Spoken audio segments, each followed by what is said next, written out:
We're online. On the internet. I have loaded the internet. And it has been loading the world map for like 5 minutes. And all of my settings got reset. I actually don't even know if my... I don't even know if my control settings got reset. I don't know. I opened the sim and it acted like I'd never used it before. It asked me for... if I wanted the screen narrator. It asked me what settings preset I wanted to use. It asked me to make my avatar, but then it remembered my avatar. I don't know what's going on. Hopefully, X-Cub fan. Oh my god, I hope you didn't watch the last stream. Thanks for joining the couch club there, X-Cub fan. Coming in hot right at the start. You love to see it. What's up, Crackerjack? What's up, Nikki, Lauren, Captain Hook, Rams, Givens, Fish? Oh, Fish got the first message. Oh, wait, no, I didn't. Never mind. I see what his message was, so it definitely wasn't the first message. Brian, what's going on?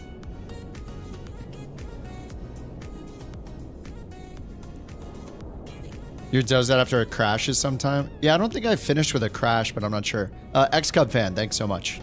Much appreciated. Welcome. What's up, Danny? So we're just sitting here at the world map still. You guys aren't missing anything happening right here. We're just waiting.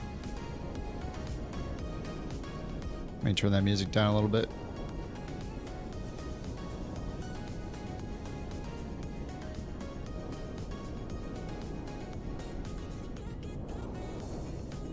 It's another airliner day.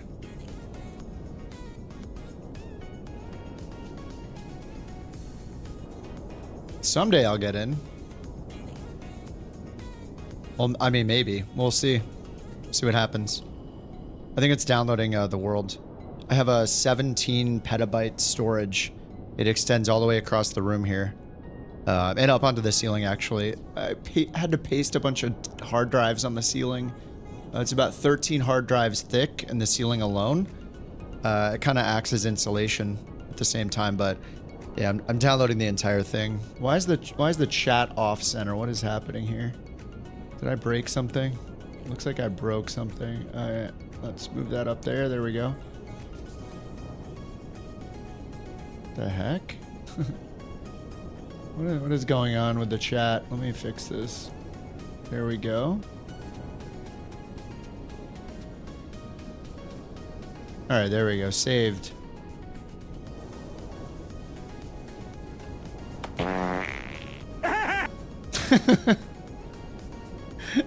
Thank you for the bits there, Deadly. Yeah, that's how I feel about this loading screen. My thoughts exactly as perfect.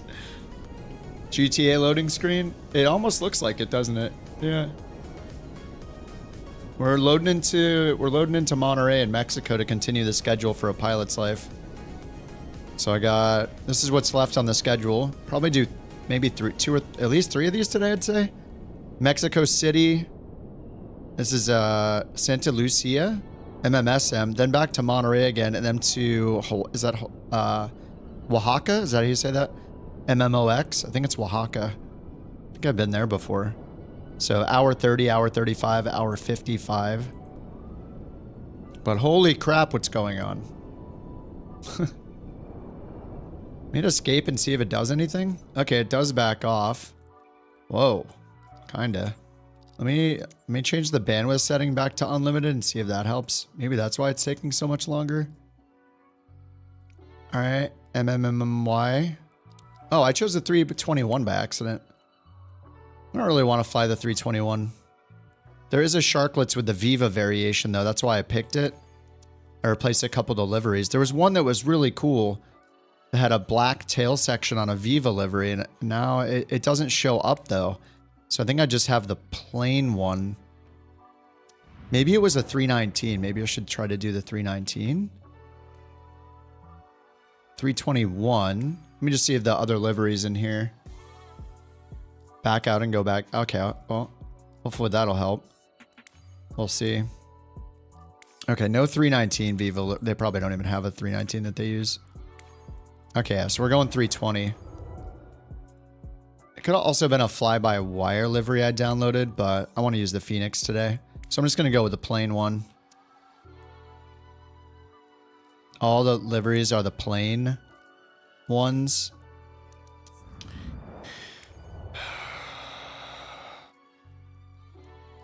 Somebody ban him. Get him out of here. It's too early for that. Get him out of here. Deadly, ban him. Mech, ban him.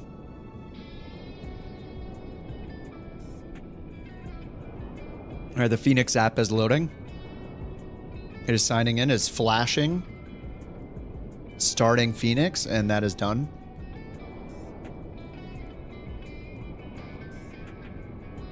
Yeah, sorry guys, I don't have an A350 to show you. I feel bad about it. Oh, are we moving?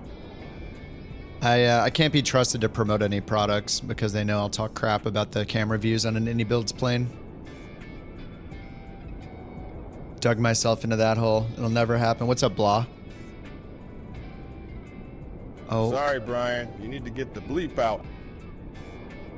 Yep. Get the bleep out. You're done. Thank you for the TTS, Deadly. Yeah, you're gonna have to get out of here. Oh my god, is this ever gonna work? The deep disappointed sigh only makes me stronger. Oh, his power level, it's growing.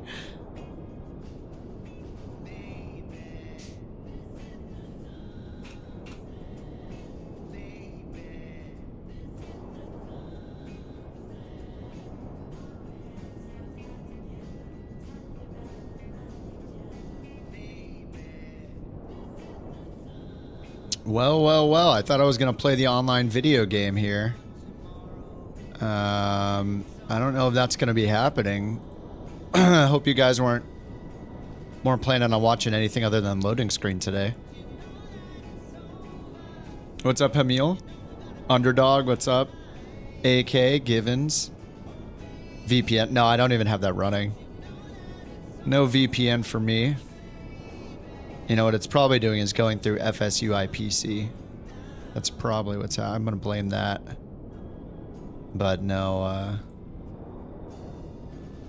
and so far my what is it, 7900 XTX has not shipped. I've been watching the tracking, and I already contacted Newegg to give them a heads up that maybe it's a scammer, so we'll see how it goes. Got plenty of protection from it, so it's fine.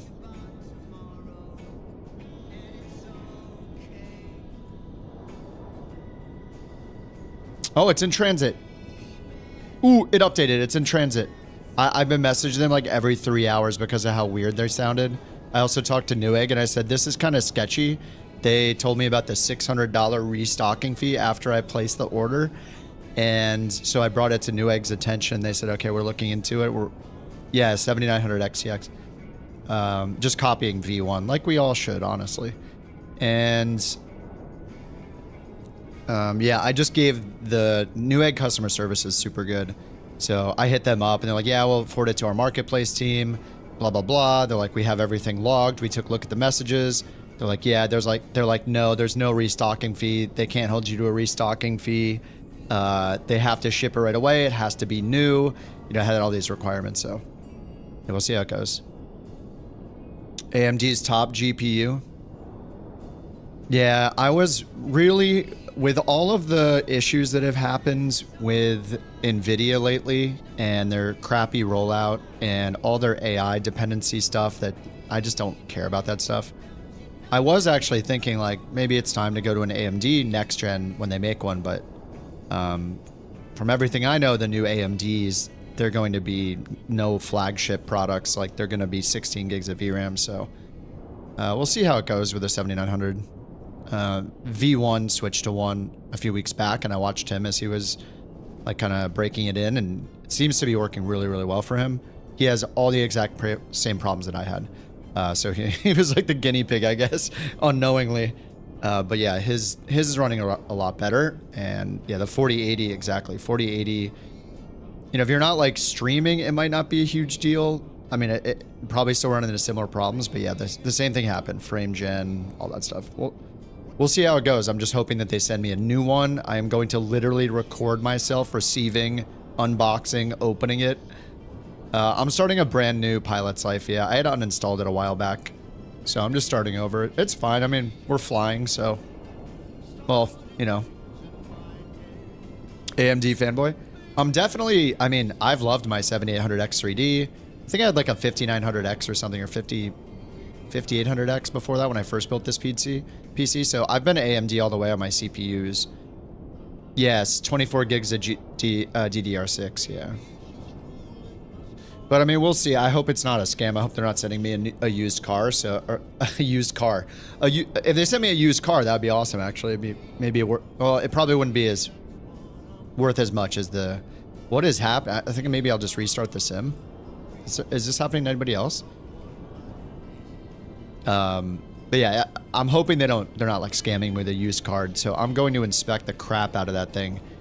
For dust, all the film, everything on it. Like if it's not 100% brand new, I'm hitting up Newegg, hitting up my bank, sending it back, because it could be a scam where they're trying to send me a used card and then tell me it happened to you the other day. Okay, I'll restart it. Sounds good.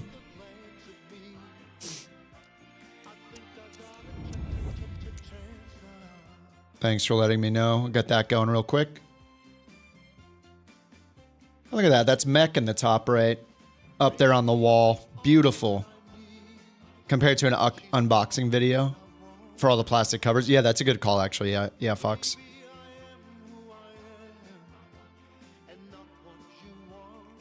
It's freezing on the quit to desktop here. I got quit to desktop is lit up white. This is like bugs that happened months ago where you can't close the sim. So that's what's happening to me right now. It must be server issues. Because it didn't pull in my... It's almost like it thinks I'm a new player or something. It must be having some server problem. But yeah, I mean, in general, NVIDIA has led the way. The XTX is an awesome card, but I don't think anybody knew that AMD was going to bow to the race all of a sudden. So...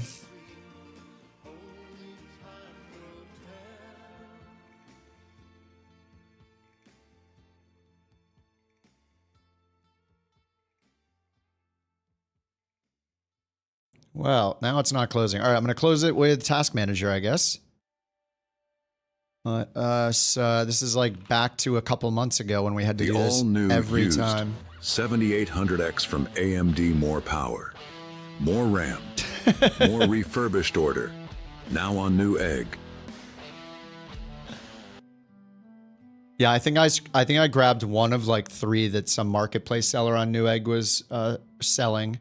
They put it $100 more than the Newegg one that has a pre-order for the next stock. So I was okay with an extra $100. I get it. At least it's not like, you know, 50% more than what Newegg is going to be selling them for. Yeah, too focused on AI. They just don't care about gaming anymore. So it's unfortunate though, because the timing with AMD kind of stepping down a bit, handing them the keys like, hey, here you go. You have the only cards for gamers now. Like, it's like, uh-oh. It's not even this gen that worries me. It's the next gen of cards. Is it going to be AMD? Is AMD going to come back to it? Or is Intel going to step it up? Or is it only going to be NVIDIA? Like it is right now, basically? I don't know. It's a little weird.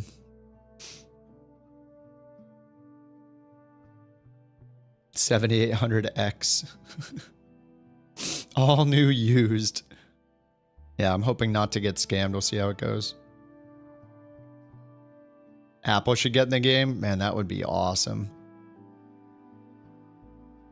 I mean, wouldn't it be so cool to have like a... What if Apple developed like a gaming system on a chip? They have their sweet M1, M4, whatever, M4 chip now, and it's pretty incredible all that. The system on a chip architecture is really cool stuff. Imagine they had like a system on a chip that's like the size of your fist and it's got like a crazy GPU for gaming in it somehow. Somehow cools it. I don't know. It'd be pretty cool. Just like an all new chip design.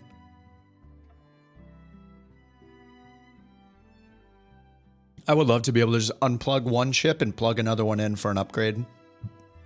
It's like every couple of years. It's like, pop. All right, sell that one. Pop the new one in. All right, 25% faster with more storage. Let's go. Make a great product. They should just make a desktop and laptop gaming version of the Mac. Yeah, that would be so cool.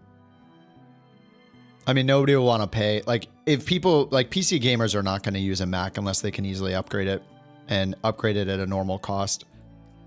Okay, it says start this time, so that's good. Last time it brought me through the selection for making my avatar. What's up, Steve? How's it going, man? All right, let's go. I'm ready to get some airliner action going here. Is it actually loading the livery or not? I can't tell. All right, MMMY. Yes, work is over. Time to fly. Grab your snacks, grab your beverages, grab your yolks. Let's get going. I'll go at the small gate. Sunrise every time. All right, let's see if we load in this time. So far, so good. I mean, it didn't ask me to make my avatar again, so that's good news. All right, Fenix app is starting. I'm gonna bring up a pilot's life. I'll go to flight, make sure it's, yep, we got green, green, green at the bottom. Oh, is there a night mode? Ooh. Oh, nice. Okay, there we go. Sorry, that's way better on the eyes. I apologize. All right, so flight, we're going Monterey to Mexico City, Santa Lucia Airport. Let me do sim brief dispatch. Get that going. We are Viva 9403.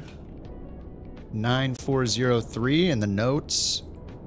MMSM. So we're headed back south.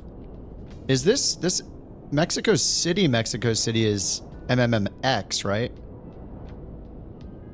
So we're at a different one. A little bit outside of Mexico City, a little bit north, I guess.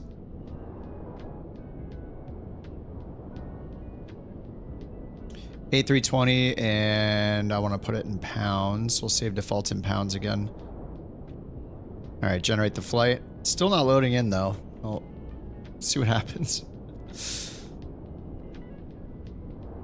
All right, Viva. Let me set the route here. There it is.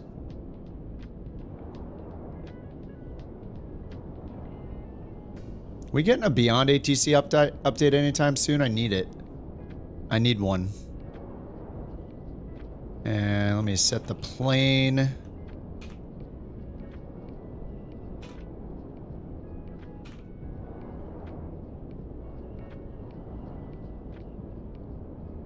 Yeah, it's just not loading in. What is going on tonight?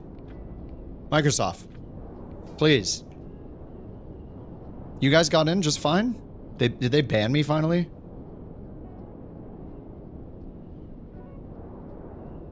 All right, MMMY to MMSM. It's the livery? You think so? Oh, you changed to another plane, it loaded the same? That's so weird. You had multiple flights not load in and you gave up. You guys are getting in?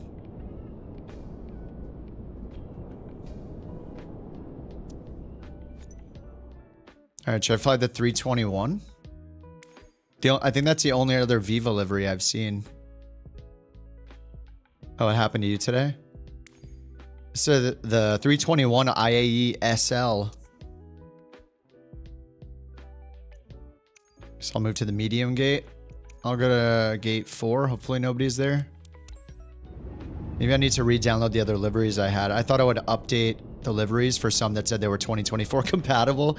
Apparently, by getting the ones that said 2024 compatible, they're 2024 incompatible. What was I thinking?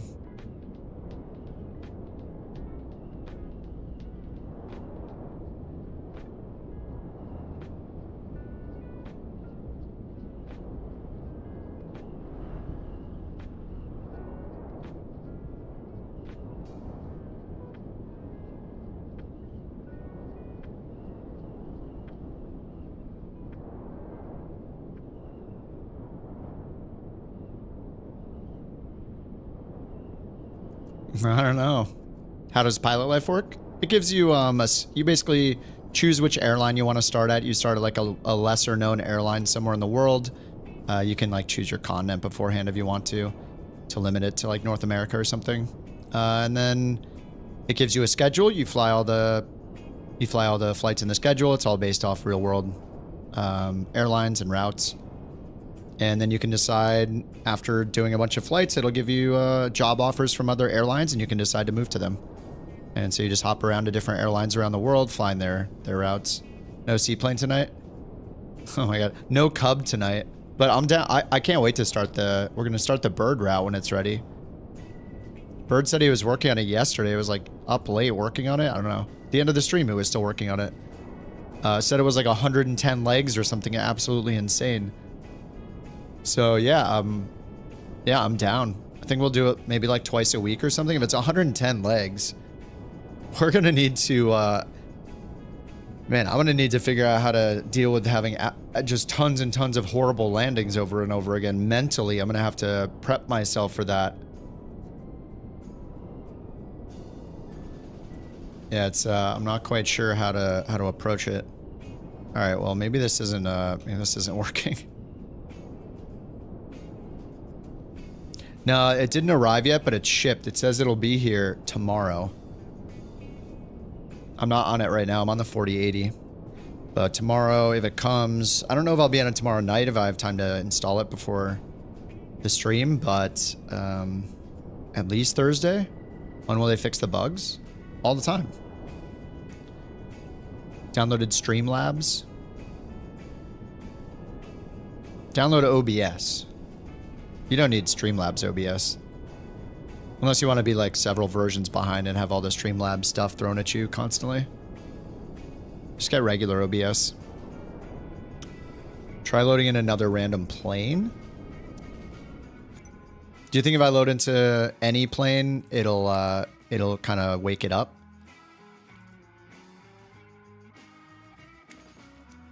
Let's load in the Archer Midnight. Yeah, this is weird. What did they break last night? You got the Aviator Edition? Hell yeah. Yeah, Aviator Edition's great, man. You're gonna have, I mean, you have so many planes to fly. I'm already overwhelmed. Even without dipping into the Aviator Edition stuff, I'm kind of overwhelmed. MMMY and MMMan are dope. Oh, we're going to MMSN. Or MMSM right now. I mean, they fix the bugs constantly. If you can, I'd get the beta. The beta has been pretty good.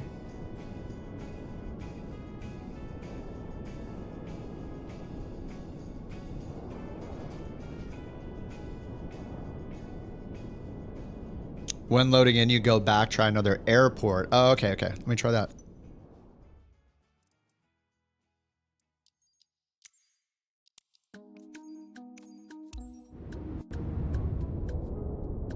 Let's try one next door. Playing 2020 now, just got 2024 today. Nice. Yeah, I mean, 2024 is great. Most of the bugs you'll find in 2024 are in the career mode. So if you don't have the time to sink into potentially losing entire flights, then avoid the career mode for now. But the career mode's actually incredible when it's working right. The wear and tear on the planes is insane. Like you literally have wear and tear on cables and every flight surface and battery and the oil and the alternator and like the starter. Like there's so many things that can go wrong in every plane. So it's pretty awesome. There just aren't a lot of planes, but it's good for like, I don't know, I'd say like 100 to 200 hours of gameplay, grinding in career mode. There's plenty for that. 64 gigs, yeah. New livery, delete the new liveries. Okay.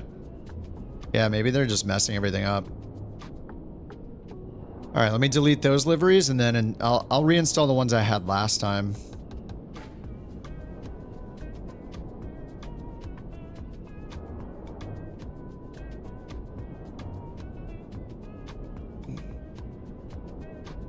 The sim is closed, but I still hear the audio for the sim.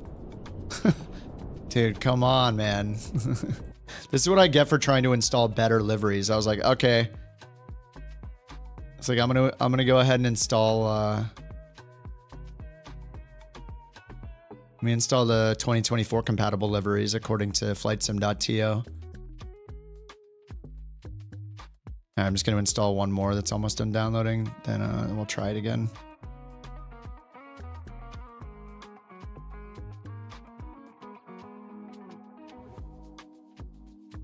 $32 seconds. 64 gigs, not strictly. Yeah, it's super confusing because the whole release of 2024, I was watching my memory usage and I didn't realize that what Task Manager was showing was not what it was using or something. But it rarely took more than like 12 for me. There were a couple times where it kind of leaked and it was taking like 50.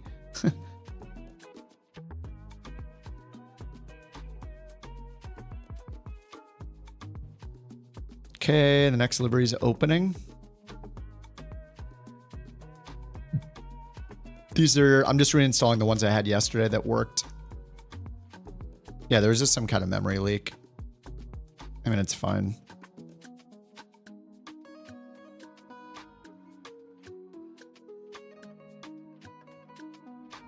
All right, FSUI PC is loading. We learned that the flight sim FPS memory usage reporting is not accurate. Yeah, it includes virtual memory. Yeah, 128. I mean, you probably can't get, can you get 128 in just 2 sticks? You generally want to run 2 sticks, right? So it's better to get, you could run 96. You could run 2 sticks of 48 if you want a lot more. To like, I guess, dual channel. Oh, 4 sticks, yeah. Well, you want 2 sticks. 4 sticks is, 2 sticks will be better than 4. From the little I know, 2 sticks is the way. Your performance is better with doing dual channel.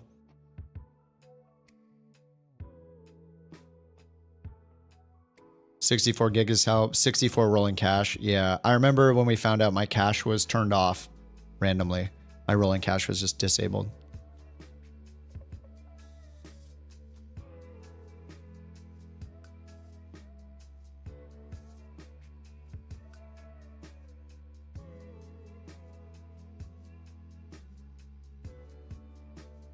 Crosshair 8 here. I think did I have that? I think I had that. I think that was my last motherboard. The reason I changed was just for more USB power. I wanted like many more ports so I didn't have to get a hub or anything like that. I'm running like some Aorus one right now.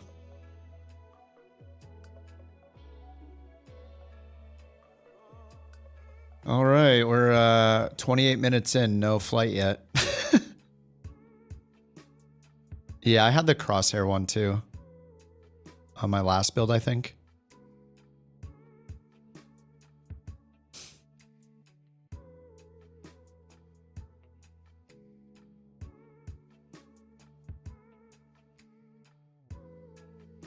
Yeah, I'm hoping everything goes well tomorrow with the card if it gets here. And the tracking says it'll be here tomorrow, so I paid for the overnight shipping. Like a loser. All right, Viva. Can we get the 320? I don't think there's a 319, so we'll just do the 320 again for the Viva livery. Yeah, there we go. Is this the red engines? No. Here we go. These are the red engines. How are these different? Okay. I like this one better. I don't like these little dots at the bottom. This one's nice. Not a loser. Well, I just want it now, you know? I just want it now.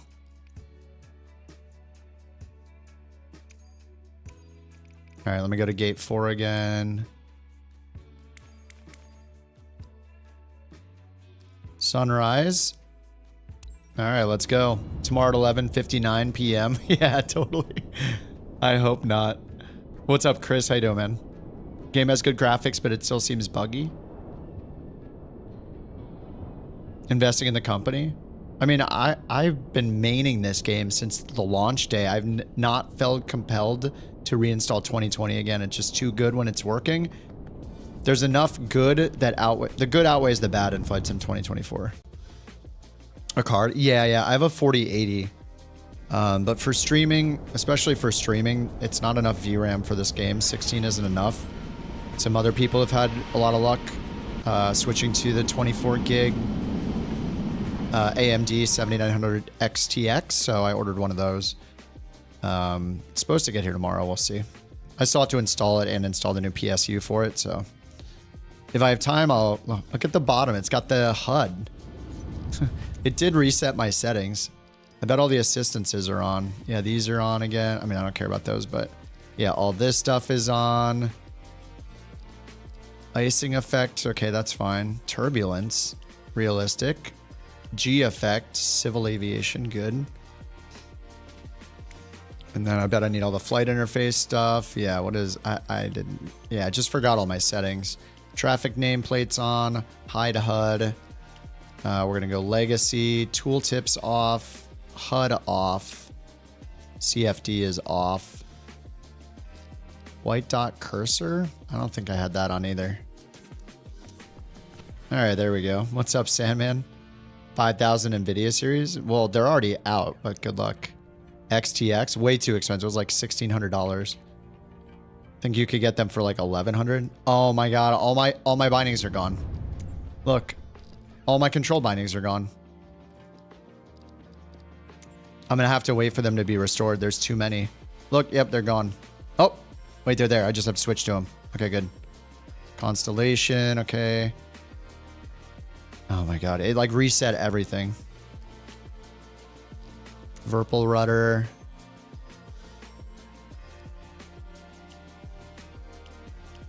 Okay.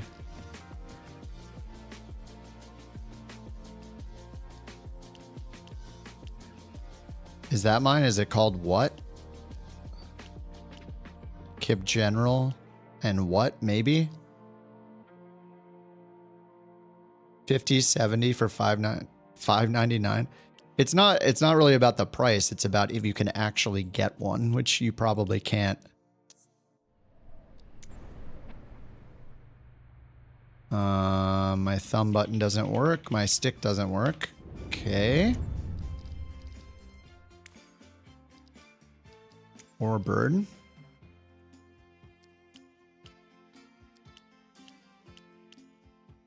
Dude, you're joking. Oh, there it is right there. Oh, now it's working. Okay, my mouse is working. Good, good. Oh. Yep, okay, there we go. Good, that's good. Alright, I think we're good. Let me move my plane out of here so we can get some room. Just go over here. There we go. Oh wait, this breaks it, doesn't it? The rat comes out and it breaks it. Oh god. Right, let me restart it. You have an almost new XTX? Yeah, but I'm not going to go and open a PO box to get a shipment. It's all good.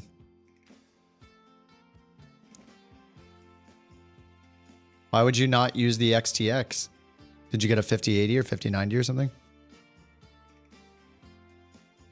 MMMY. All right, I'm just going to load in on the ground at a random place. Oh, there's a bunch of gates over here. Oh, there were a whole... Now there's a set of gates down here. All right, I'll just go to this gate then. Oh, 4090. Nice. Well, I didn't know. Well, if this falls through, maybe I'll hit you up. Whoa. We're in the building. All right, hopefully there's no collision with this building. Whoa, am I on the roof? Yep.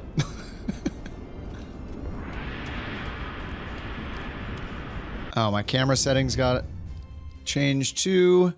Yeah, I literally lost all of my settings. Good job, Microsoft.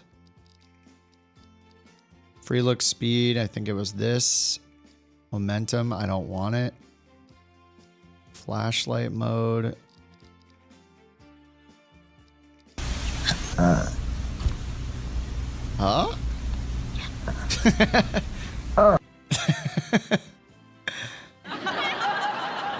Wow.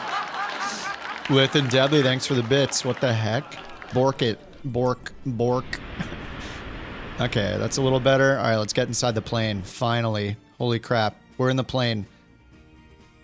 All right, let's get SimBrief going. Oh, it's still showing the HUD. It's on the escalator again. The winner of Bork Raffle number 101 is Sandman _ I32. HUD and Thank Cockpit you for your view. Bork report. Sandman 1 on Twitch. Wait, I didn't get to check It's been 84 years. if anybody in the groups... Oh, I should have checked. I need to check the groups to see if it's pulling it. Yeah. Derpy, Jack, and Javiation were in the same group. I have a screenshot of it. I will paste it on the Discord. You can literally see that it's picking from a group. You guys think that there's collusion and only people on Twitch win. Where are the screenshots? There we go. Okay, I'll put it in the screenshots folder. This is the screenshot from the bot software where it puts people into a little group who sign up for the raffle. There were just 3 people on YouTube and the rest on Twitch. So there's the screenshot. I put it in there. It's not collusion. I even put it in the message now. Look, YouTube and Twitch winners so we can keep track. That's how many have won today. We'll see how it goes. Twitch is taking over. Yeah, exactly. I mean, the people on Twitch are they're there frothing at the mouth, ready for their BorkCoin. Okay, they have the will to win. That's what's going on. All right, let me go over here. Get this loaded in. I got our sim brief. Okay, loading airport. Oh my god, here we go again. Get him out of the way of my EFB. What is wrong with that dog? Lit, thank you for the bits. Deadly, thank you for the 84 years. This is the EFB. Skip. Look, it thinks I'm in tutorial mode. Do you know who I am? Have you seen my logbook, Microsoft Flight Sim? I have 5 times as many takeoffs as landings. Don't you know who I am? The winner of Bork Raffle number 102 is... Oh my god, Twitch no, again. Thank you for your Bork report.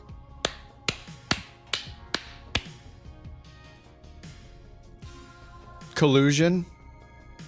I don't know, man. Here's the group again. 1, 2, 3, 4, 5. There were 5 on YouTube and 4 on Twitch in that sign up. So it was pretty much 50-50 chance that time.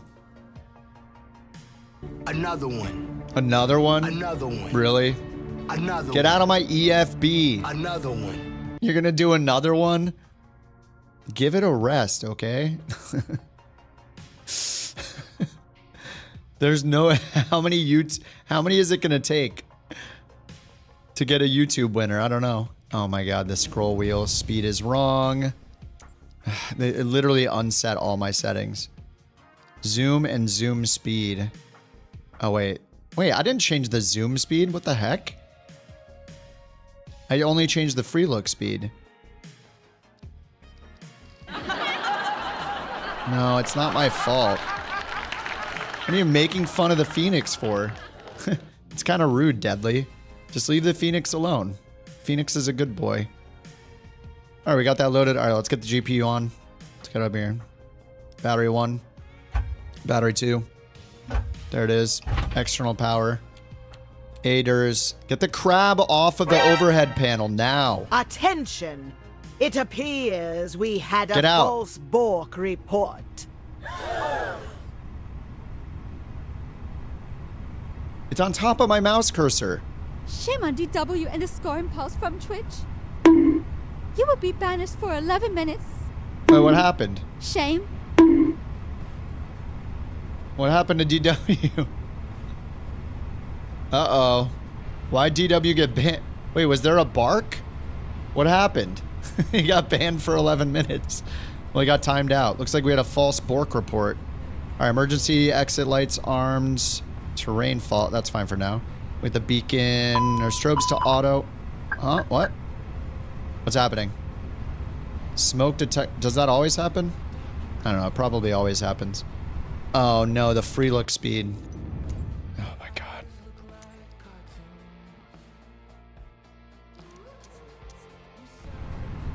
All right, we're back. Oh my god, the zoom speed. Sorry, it reset all of my settings. What am I supposed to do? I guess the zoom speed needs to be 100. Okay, that's much better. All right. TTS inflation when I was a young boy was only 500 crap. Yeah, people started getting crazy with it. So now there's cooldowns. You can only use certain things with points once per time. You can only use it once per stream per person. We had to get, I had to get, we had to get a little restrictive on the points redemptions because we just couldn't have nice things anymore. Also, it's kind of like a maturity filter in a way. Anyway, it's working just fine for now. Hopefully we don't have to make more changes. Must not spam bits.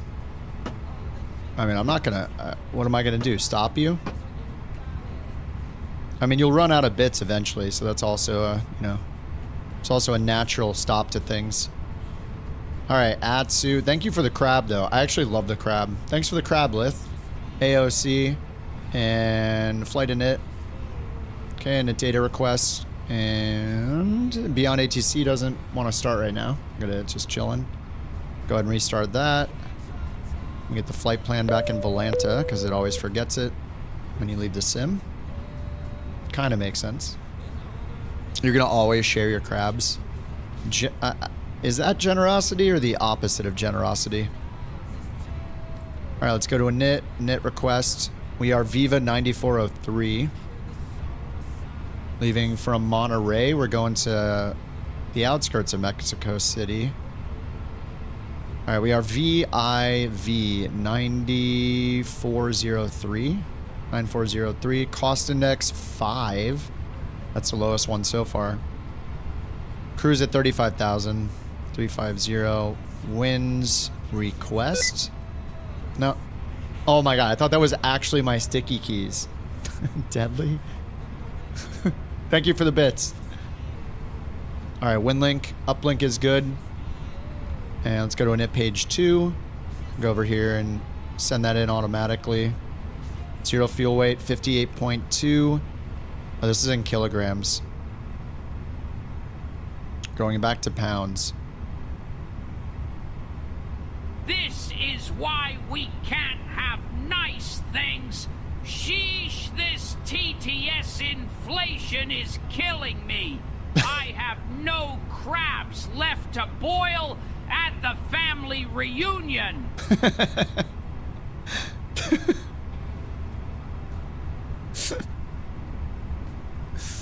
128.2. Yeah, 128. 0 fuel weight. And we got takeoff weight 141.5. Estimated is 147. Alright, that's fine. That's fine with me. I would know if it wasn't fine. Let's go to departure performance. Let's get the APU going. Whoops. APU. Whoops. Master switch. Seat belts on.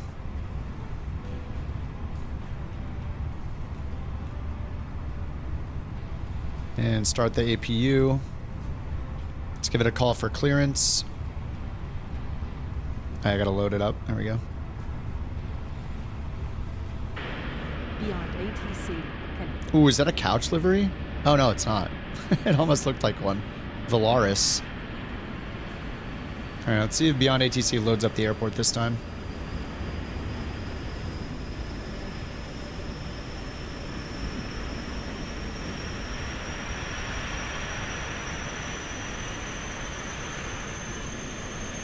Oh, Apex, I bought on Microsoft. Sorry, I didn't see that from before. Microsoft Store.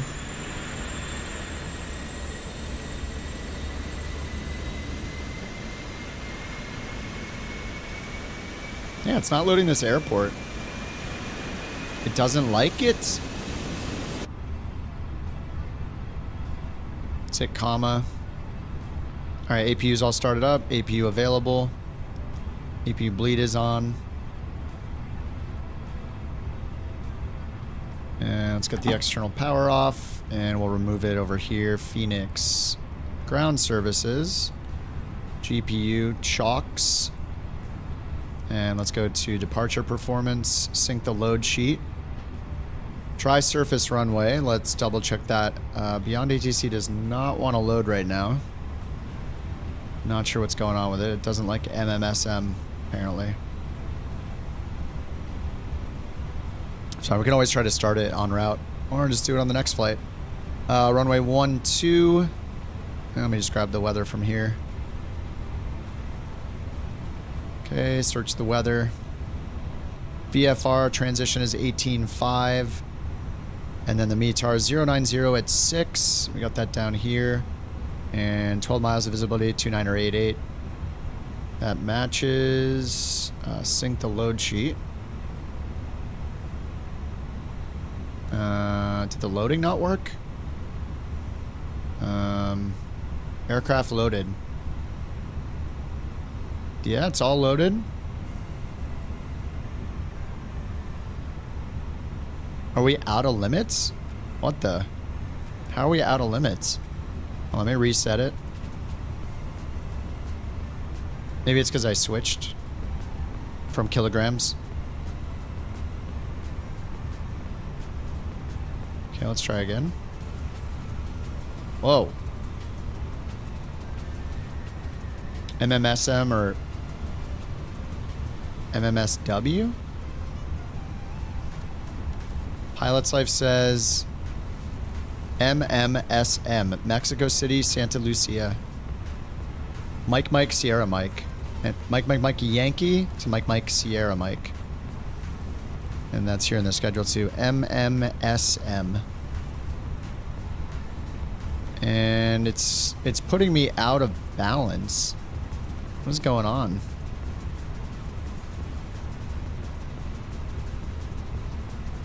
Can we take off? Takeoff weight in pounds. Oh, now it's working. What? I don't know what just happened. Alright, let's go to init page 2 and make sure it's in there. Yes. And then performance, calculated, send to McDo. Alright, we're flaps 2.2 down. Let's go to Navigraph, get the charts up. We got the Kurg 1 Alpha departure for runway 12. And it did pin it automatically. And we don't have ATC right now, so we're just going to put in our cruise altitude.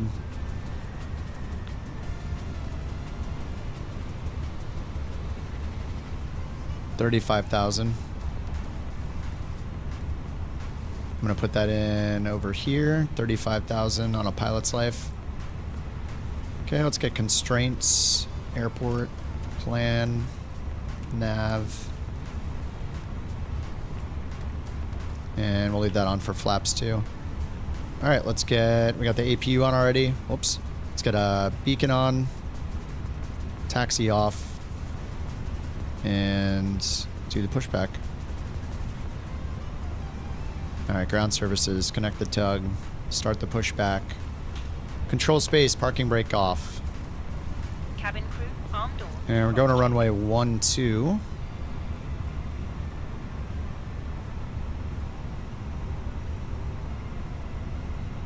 So we want nose left, tail right.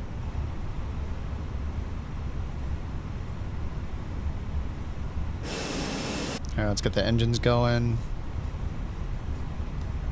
Engine 1.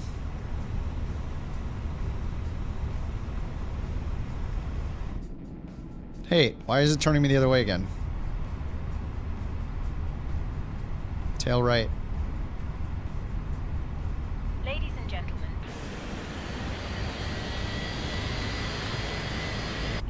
Tail hard right.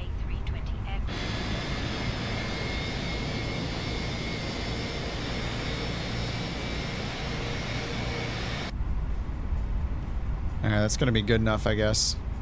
A350. I'm not sure. I might just to check the instrument cameras and make fun of them if they're still bad. I know pretty much everybody's gonna buy it. If I buy it, I'm not buying it for me. I'm just buying it to see other people in it. Maybe do one flight in it, and then, like I did the A380, do a couple flights and then never fly it again. It's pretty expensive, man. I don't know. Seems too expensive for an any-built plane. Not that they're horrible or anything, it's just, I don't think it's at the level of like a Fenix or a PMDG or even like the iFly, I don't know. I mean, I watched a couple hours of people flying it around today, but I don't know that that price is good. I guess people were saying there's several variants you get, so maybe that justifies it, but I don't know. Seems pretty pricey to me. You keep it fastened at all times. If the air supply fails, masks will drop from above you. Pull a mask towards you to start. But yeah, I'll probably end up caving in and getting it just because I want to try it briefly and hit Shift F1 through F9 and see if any builds learned how to make instrument camera presets yet after years and years of making planes, but I'm guessing they won't. Maybe I'll be pleasantly surprised. From the pouch and put it over your head. Pass the tapes around your waist and click together. Pull the strap to adjust. Do not I mean, the hype seems real. They did do a lot of advertising for it, which makes me worried that I should like not to get it because it's almost like too much advertising, too many trailers, too much. There's a such thing as like when there's too much marketing for something, you start doubting if it's good or not because they're trying to like do too much to get your attention. So I'm like, well, if it's going to be incredible, it probably doesn't need very much advertising. Just like one little video is probably enough. But I don't know, whatever. We hope you have a great flight.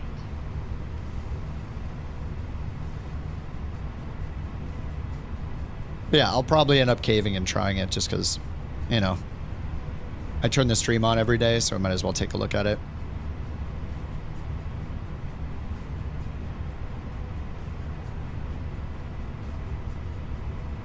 I am not hyped for it, though. So maybe that's a good thing that I should try it if I'm not hyped for it. All right, both the engines are good. Flaps 2. We need pitch trim down 0.2. Go flight controls down 0.2. There we go. Set. Let's get max auto braking on. Comma. Yep, we got our altitude set. And I did not even put in the flight plan. So we have our performance without a flight plan in. I knew I missed something. Runway 12, Kurga 1. Probably have to redo the V-speeds. Kurga 1, and then on the other end we're the Tori 1, 4 left. MMSM, arrival. ILS 4 left. Toria 1 Alpha, insert. Flight plan. Okay, and let's just zoom this out a little bit.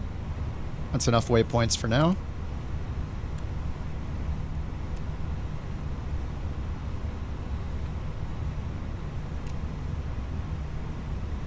Who needs a flight plan? Just wing it. Please don't. Please don't do that. It's too early. We have several hours to go. Let's not get all of our best comedic lines out this early in the night. All right, runway 12 over here, run at 117 on the heading. We're good. Let's get the parking brake off, taxi light on. Beacon is already on, taxi light's on, and get the APU bleed and master switch off. Seatbelt sign is on. We're in idle and moving. I'm gonna give Beyond ATC one more try. It really doesn't like MMSM for some reason. So I'm loading that again in the background. See if it actually starts up this time.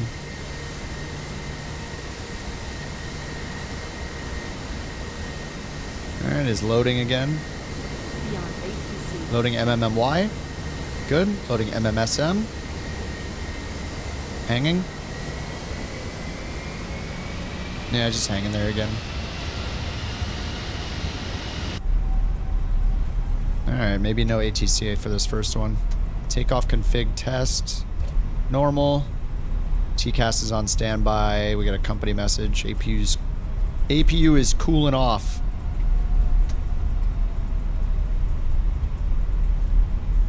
Alright, we're going to turn left here. Onto Bravo, and then right on Bravo for runway 12. Ooh. Oh, I thought Derpy was in the Viva. He's in a Corvallis.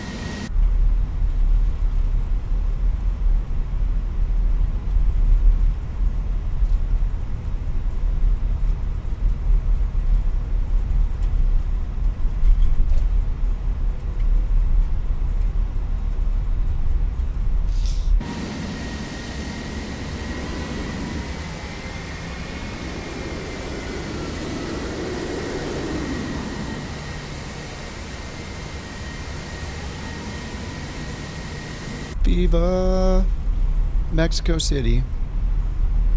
The outskirts of Mexico City.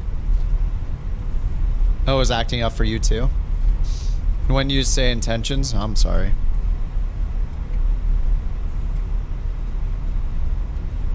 Trying to manually program it in, can't pull up the destination. There's no MMSM, Mike, Sierra, Mike.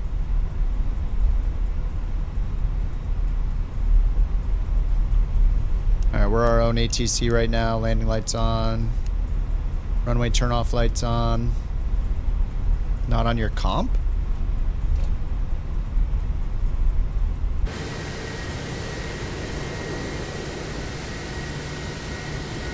You start with Vivo, nice. Oh, with JetBlue, nice. That's cool. Yeah, I restarted my career. I think I deleted it. All right, Cracker, let's go. Let's get cracking. Get it out of here. Your 787-900. This 787-900's working okay? All right, there he goes.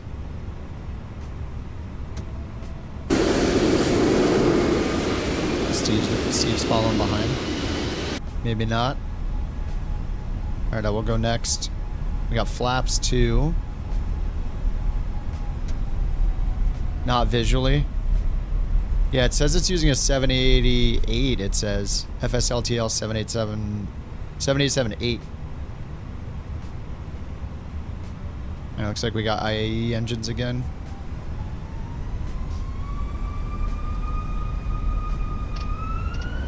Alright, flex. Man, SRS nav, auto thrust, climb. Doesn't say runway.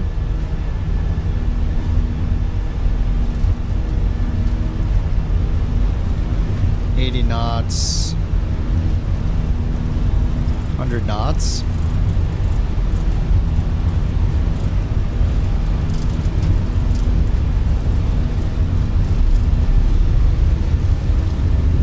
V1. ROTATE. Positive rate. Alright, SRS nav. Viva Mexico City. Woo.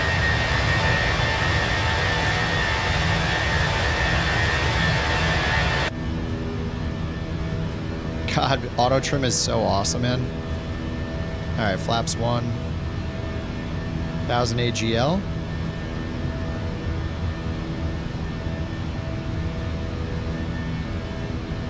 Okay, let's bring it back to climb. There we go. ATC transponder standby. Okay, TAR is on. Switch to ARC.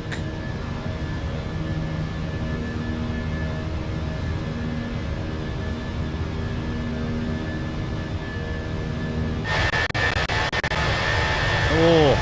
Grr, grr, grr.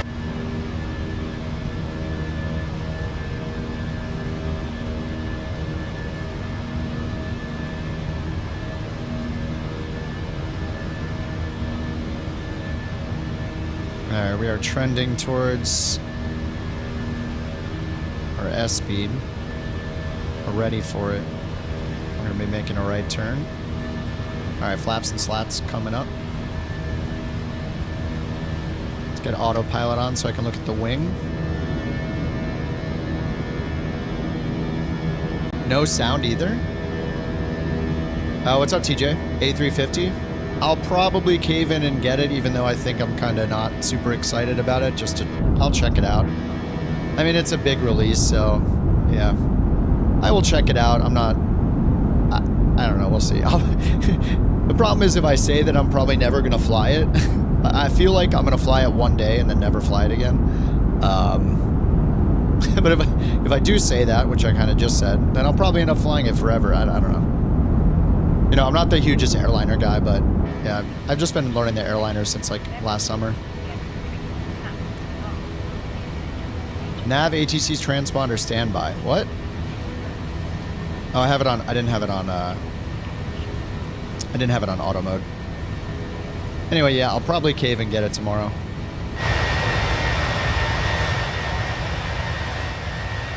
but I'm not super hyped about it like a lot of people are.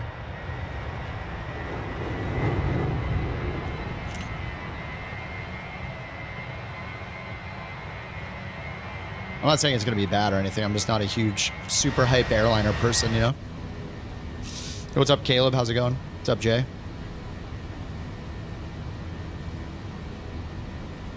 All right, 250 knots. We're headed to Kurga. Kurga.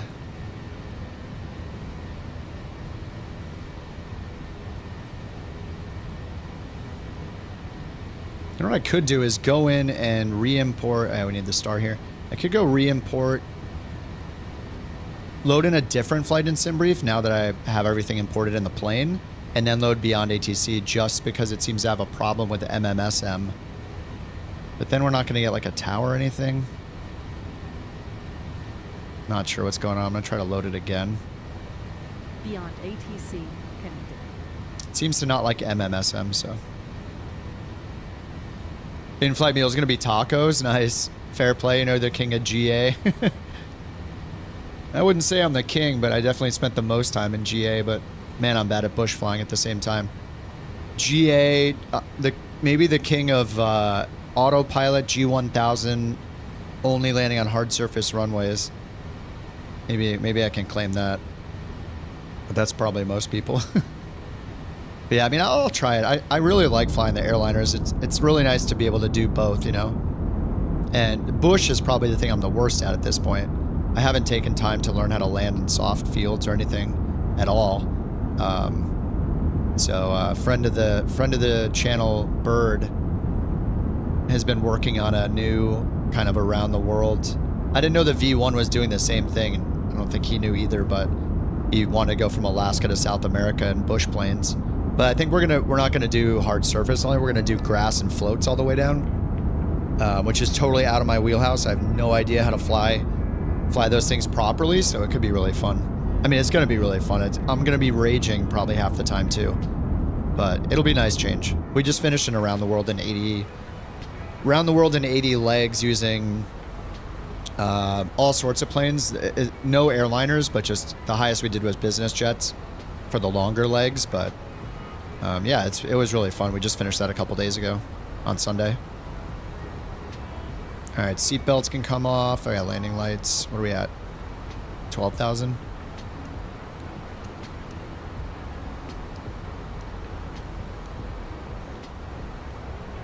Where are the lights on this one? Let me get those off. Stupid lights stealing my frames. Maybe a frame. Our cost index is like 5 or 6 right now. We're going climbing at 2,600 feet per minute, going up to 35,000. Holy crap, the mountains. This is insane. It's like a little too bright. There we go, that's a lot better. This like pure white livery is... Need to lower that exposure. T and G lower and raise the exposure. I guess it says it's at the bottom of the screen, so we all know, but if you didn't know, that's how you do it.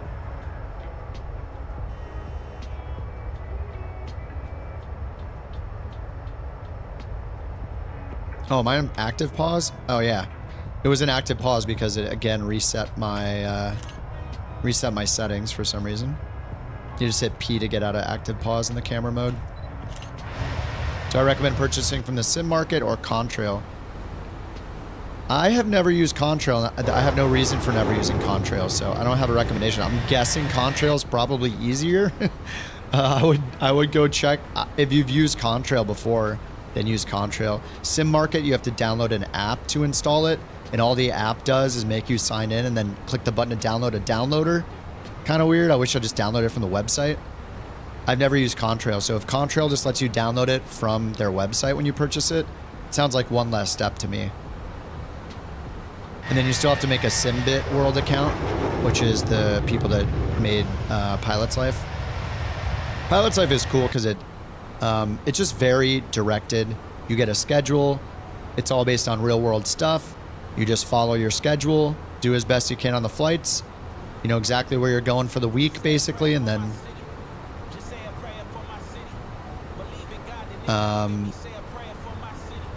then you just do those flights, and it's good about the tracking. Oh, I got dinged for the lights, didn't I? I lost a point because I had the lights on below or above 10,000. Yeah, pilot's life is really cool if you just want to fly airliners. I think you could do like some smaller planes, like maybe the Longitude. I think there might be a couple GA type things, you know, like you could do like a ferry flight with a Grand Caravan kind of thing. But in general, it's pretty much strictly for airliners. But it does a really good job of being simple. Like, I like the idea of NeoFly and On Air Company, but man, in practice, when you're actually using them, holy crap, it's a headache. Just, NeoFly is not as bad time sync wise as On Air Company. It's just a trade-off, you know, between how long it takes you to prepare for the flight and all the UI you have to dive through to just figure out what job you're flying next and all that. Pilot's life is like warp speed compared to the other career mode apps. So yeah, if you're doing airliners, it's going to get you all around the world. Like, I'm flying in Mexico because this was, you know, the airline that I chose to fly for. So yeah, it's good. Yeah, I was watching V1's first stream.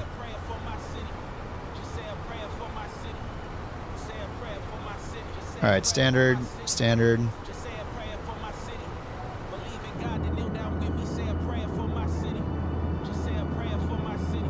What chatter? I got the Dreamy playlist on. It's playing some like hip hop or something, R&B. There were some vocals in it. Maybe I'll go filter for no vocals. That was a little distracting. Try to change up the playlist. I usually filter for no vocals. There. Alright, we got no vocals now. But yeah, I was like, for a second I stopped. I was like, what is that?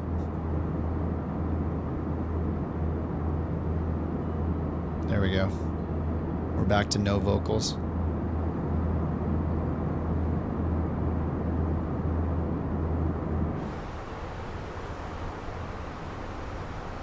All right, 20,000 feet. Yeah, ATC.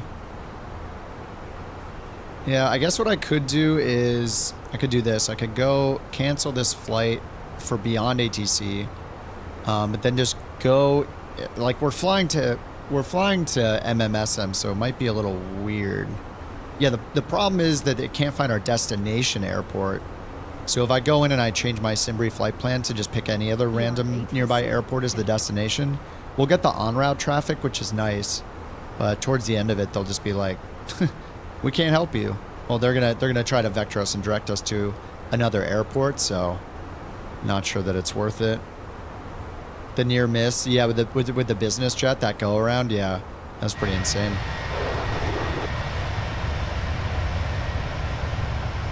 Yeah, I saw that video this morning. It's just crazy. I mean, good job on the what airliner was it? I forget what the airline company was that did the go around. Was it Southwest? Good on them for seeing it and going around. The ATC is gonna be. Is the ATC out? I just watched this morning. I didn't follow up. I didn't seek out any more news on it or anything like that. What's up, Dave? What is this song? Or maybe this playlist isn't. I just turned on the soothing playlist. I know, dreamy. Sorry, I turned on the dreamy playlist. You listen to the ATC. The business jet guy was fumbling a readback. Oh, fumbled a readback, so they didn't hold short. They thought they were supposed to hold short. Or they thought they were cleared to cross the runway.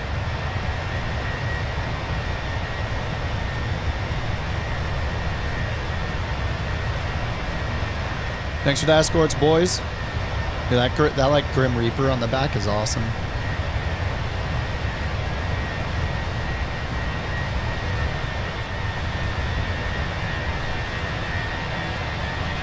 Yeah, Blanco Lyra, I saw the alert for the video. It was a couple hours ago or something. I was like, holy crap, he got that out fast.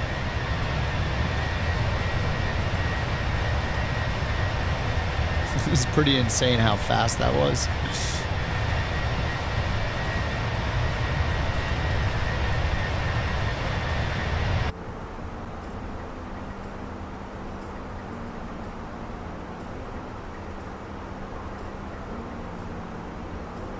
They read it back wrong. ATC corrected him. Then he read it back right, but then he didn't do it. Oh, man.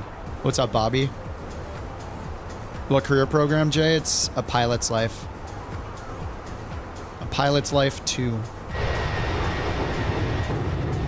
I just had such bad luck yesterday with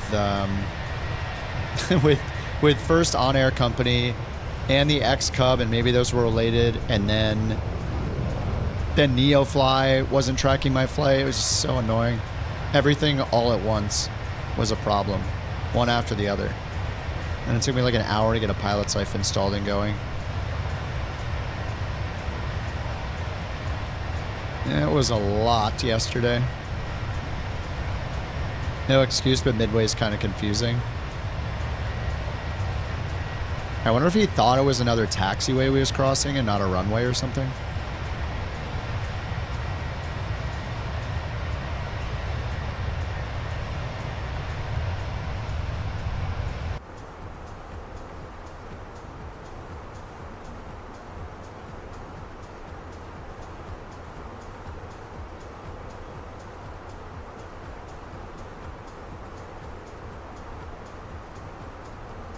All right, cabin. What the? Is that screen shaking?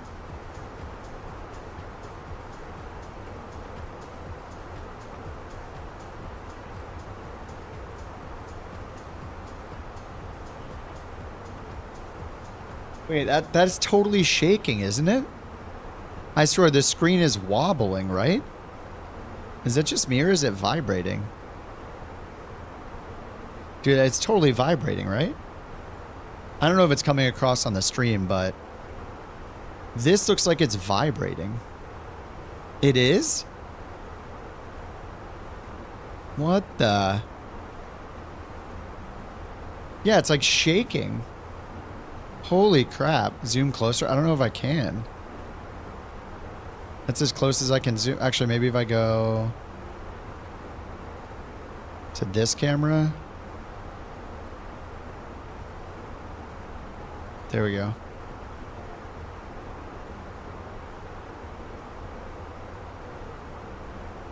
Yeah, it's totally shaking. It's just you? No, it's shaking. The screen is shaking.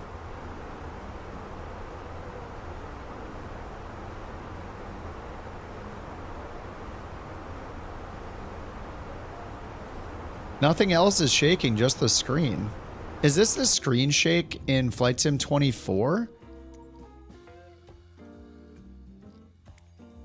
It's in here somewhere, isn't it? Where's the screen shake option? I just saw it earlier. I probably shouldn't pause with this plane. Maybe I'm shaking. Don't talk about my shaking. What about my shaking?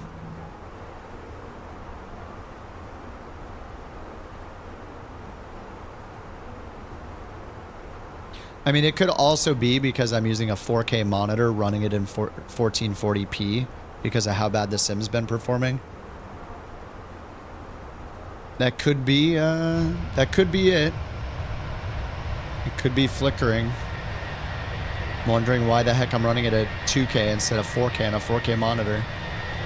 And then all I can do is say, ask Microsoft.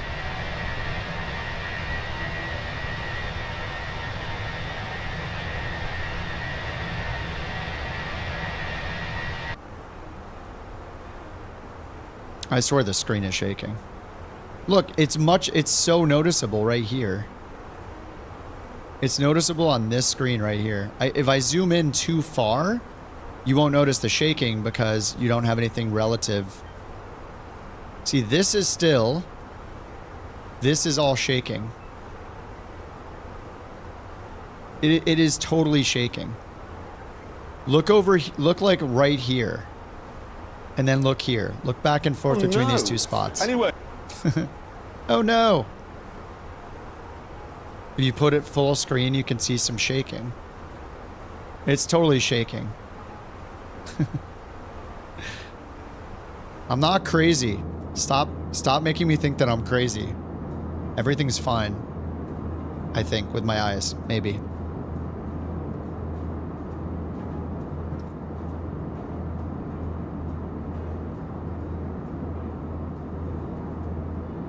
might be my monitor, really.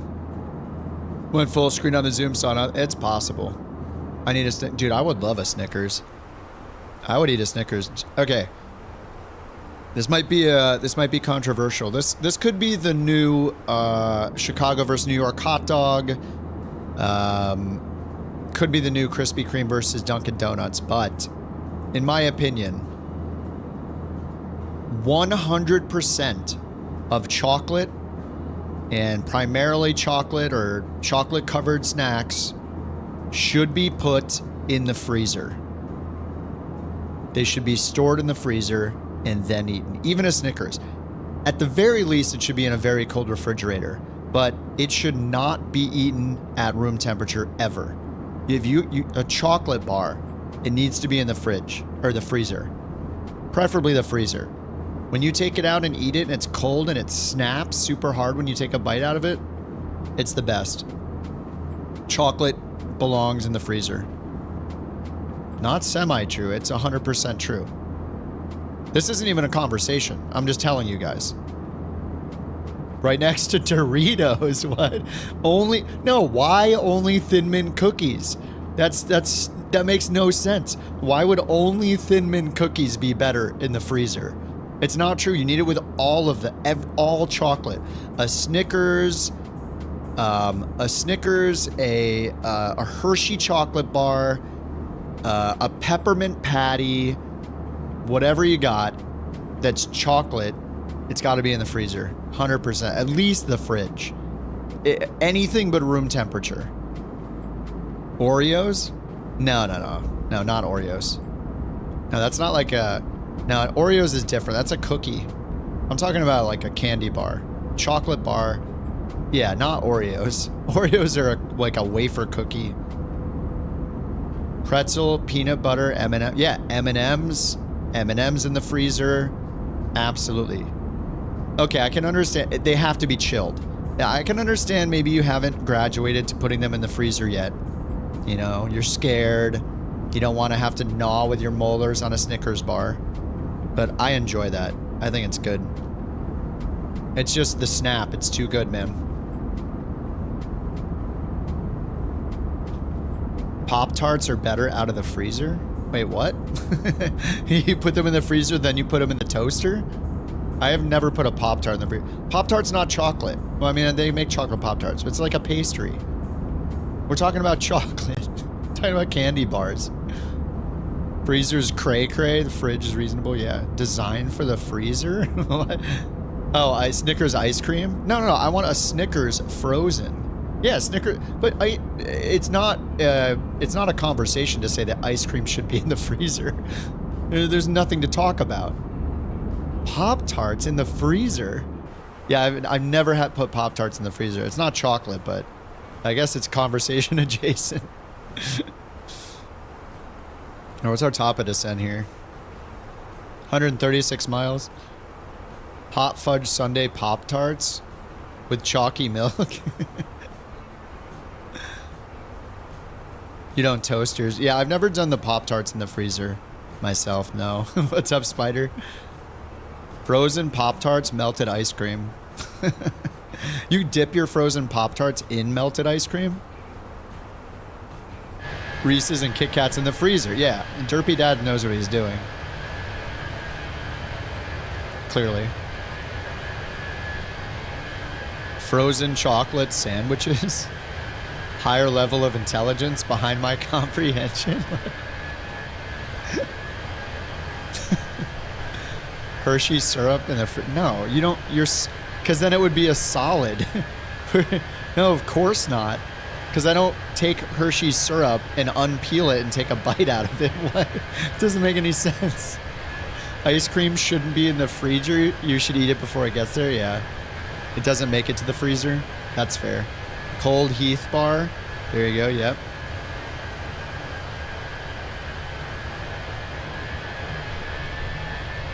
Yeah, we definitely need a... you definitely have to put it in the freezer.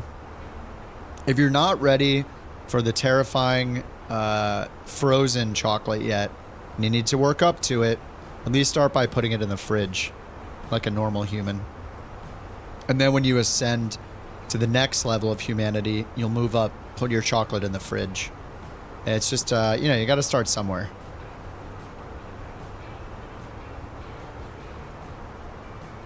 Hey, where's our arrival? Where's the Torio 1 Alpha? Torio 1 Alpha. We're supposed to land on 4 left. Torio 1... What is that? 1S? Tor 1 Alpha. Tor 1 Romeo. I guess it's under one of these. 4 center and left. Okay, it's probably in here. Alright, there's the Torio. I assume that's the Torio 1 Alpha. Yeah, okay. Damn, this is pretty crazy.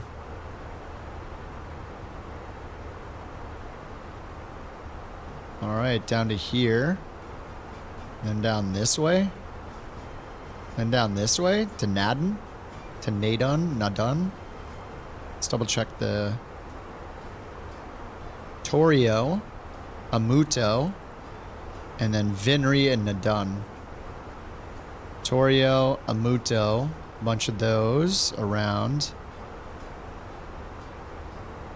And Vinri, and then Nadun. Huh. Cool. 15,700. What's this airport elevation? 7,300 feet. This is crazy. Okay. So ultimately we're going to go down to 11,000 feet at Nadun. Or Nadun. Alright, 11,000. And we get a discontinuity after Nadun. We'll just clear it.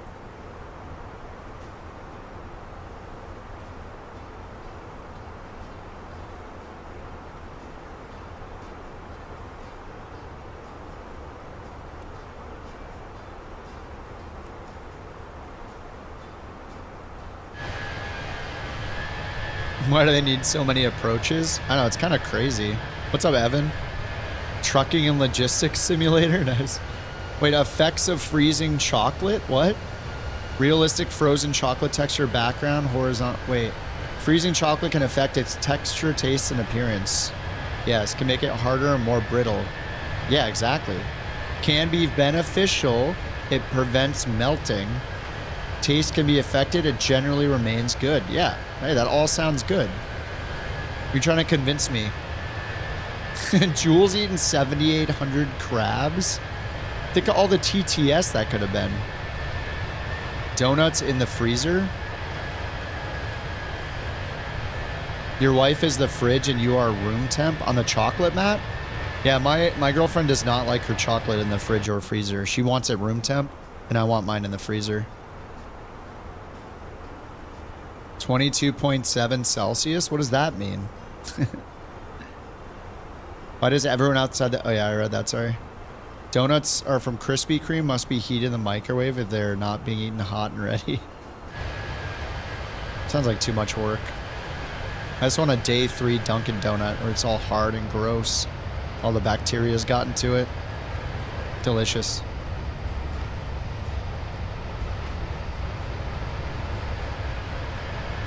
Oh, you know what we need on Tangia? I was watching RN Gamerus, who we raided yesterday. And he had a... I don't know if it was Tangia, but he had a Big Lebowski thing. Yes, it's here. Oh my god, I have to add that. I'm adding it to points right now. This. We need this. Yeah, well, you know, that's just like your opinion, man. It's just like your opinion, man. I gotta set this up in the points right now.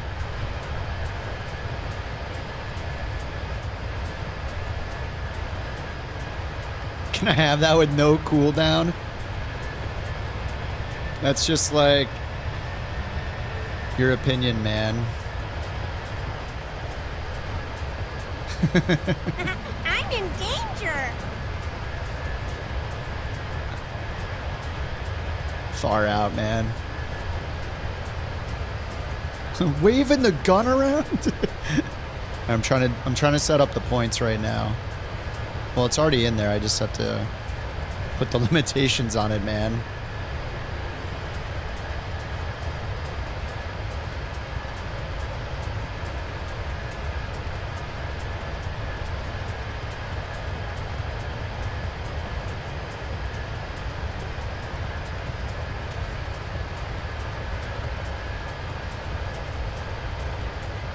That's just like your opinion, man.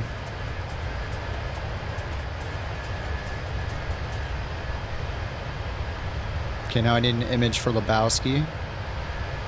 Ooh, the one of him in this sweater, maybe?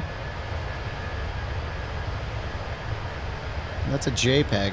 What's up with all these websites? You try to find a PNG, and they give you a JPEG, and then they try to get you, like, to sign up or something? It's super weird. Is that really, like, do they make money off that? I don't actually know. That's just like your opinion, man. There's got to be another one, right? Oh, do you think they have the, is there Knox Harrington? No, there's not. Or Maud? Or Market Zero? Nope, they don't have Market 8 or Market Zero. Maybe the Jesus? Nope, they don't have the Jesus either. Like doing his bowling ball. That's just like your opinion, man. They sell your email. Yeah, probably. That's why you never put in your email. Problem solved. Alright, there's our top of descent looking. Probably missed it. Oh, 73 miles. We are good.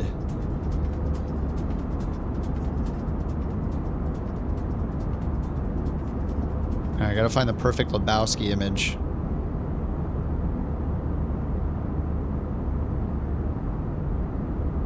I'm a Lebowski, you're a Lebowski. Where do I come in? Brant told me on the phone.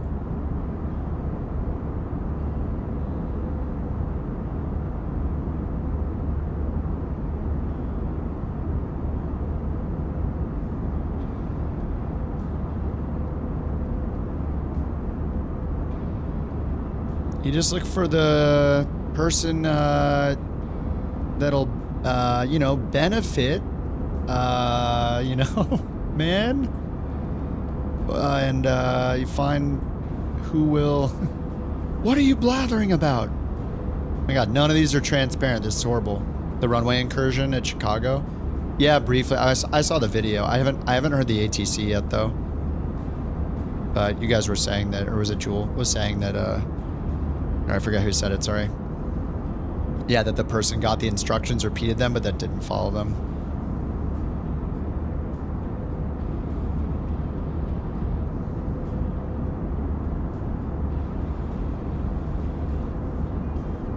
Alright, give me the PNG website. Verify that I'm a human?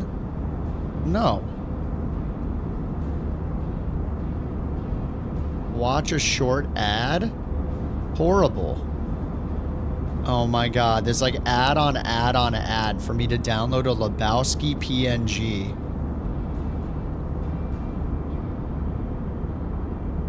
Alright, well I guess I'm blocking your website forever. Congratulations. You lose, man.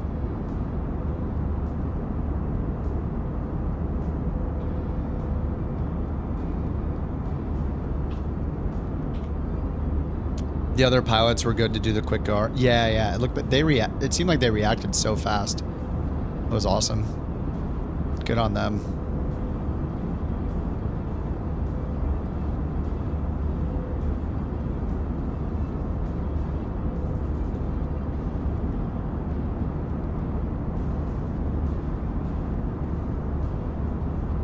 Let me try to get this GIF set up. It's in there. Had to turn on the VPN to block all the ads at the source. Oh, it's working beautifully.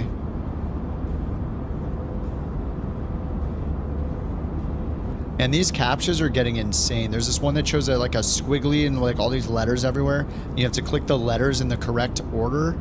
What the heck? That is pretty insane. Oh, that's a good Lebowski. All right, we got the Lebowski. I'm loading it up right now. Oh, he looks good. He's enjoying his drink.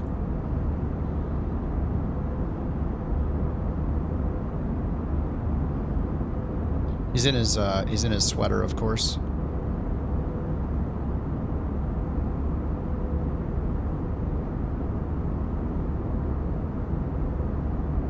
All right, he's in there. That's just like your opinion, man.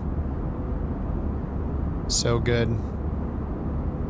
Dude, that's like one of my favorite movies of all time. Maybe my favorite movie of all time. There we go. It's set. Unlock with uBlock. I just use it through a VPN because... Yeah, well, you know, that's just like... your opinion? Your opinion, man. Yep. That's true. They're in the fridge. Your wife made chocolate peanut butter squares. Could you put those on Etsy? We're going to need... we're going to all need some of those. Like a homemade Reese's, but worse for you. Wait, what? What do you mean worse for you? Send them to the P.O. box.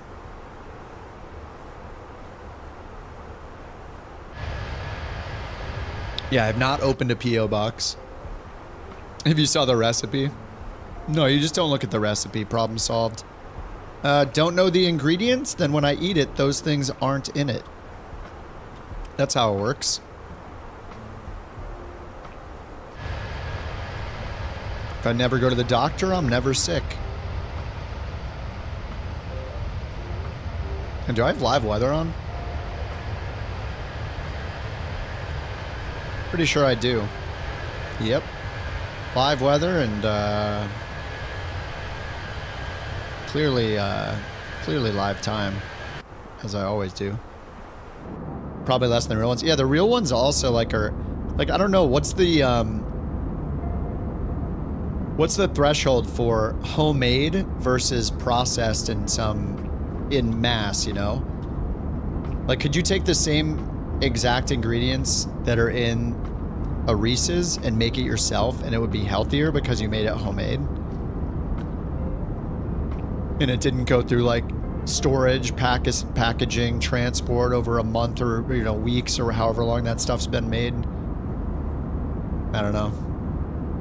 There's got to be some threshold where even if it's the same ingredients, it's healthier if you make it yourself. And it's like fresh.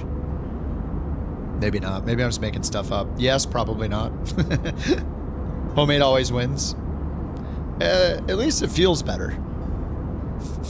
Just kidding. No weird stuff in the homemade ones. Yeah, exactly.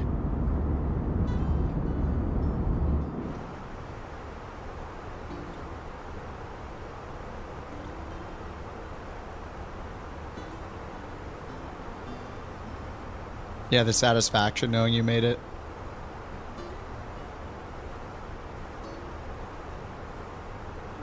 All right, this song's a little more chill.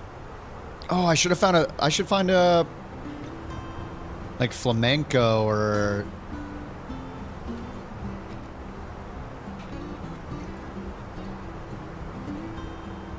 just like Latin music.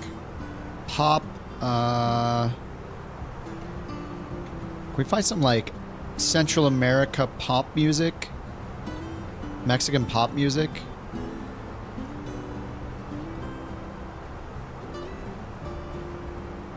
Most typical Mexican music styles. Not mariachi. Something more like mainstream pop style, like on the radio. I mean, obviously that'd be on the radio, but you know, like something different. Pop Latino.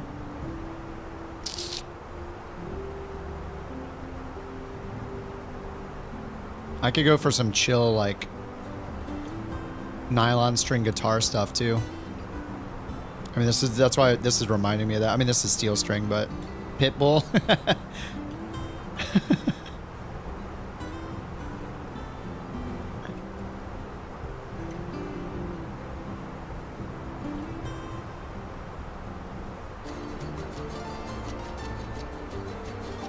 Oh, there's only 5 songs in this playlist.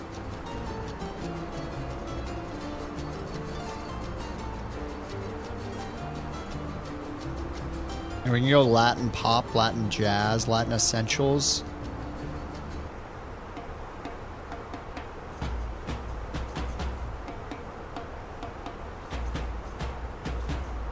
Excellent. And as we go around the world, I have to pick music from that part. Where do I find them? It's Epidemic Sounds. It's like a popular copyright free. or royalty-free service you can use for streaming, so you don't have to worry about copyright. Oh yeah, there we go. Despacito 2. Yeah, it's just a monthly, or I pay annually at this point, but yeah, it's a really popular service. I've used other ones before. Epidemic's really good. But yeah, if you make videos or if you stream it, and Twitch doesn't care. Like if you only stream on Twitch, you can just use copyrighted music, and they actually have features that let you separate it so it's not in your VODs. But most people just don't care. It just their VOD, the replay of their stream gets muted when it detects that stuff. But Twitch just like doesn't really seem to care. YouTube though, if you do it on YouTube, it'll get you copyright struck and all that kind of stuff. And people could do it to copyright strike, so it's a little more important for YouTube than it is for Twitch. Making me dance like my hips don't lie.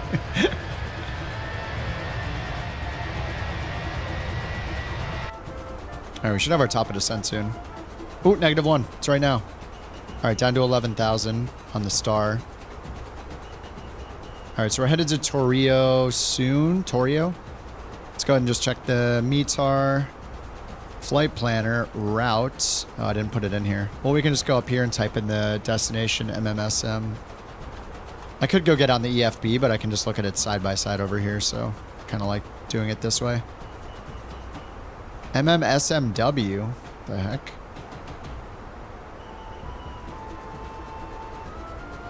What the? Oh, this is what you guys were talking about before.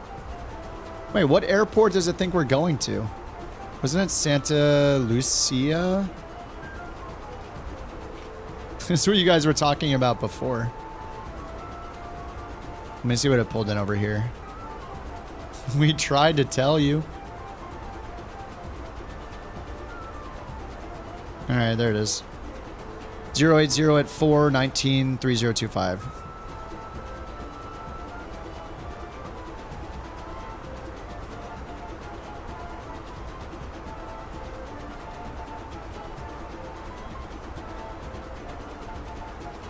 Zero 19 030 at 4 080 at 4 19 3025 080 at 4.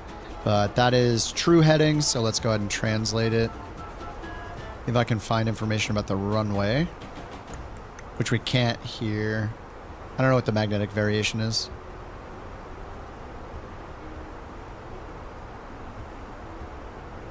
Why does it always do these settings? Stop messing with my settings.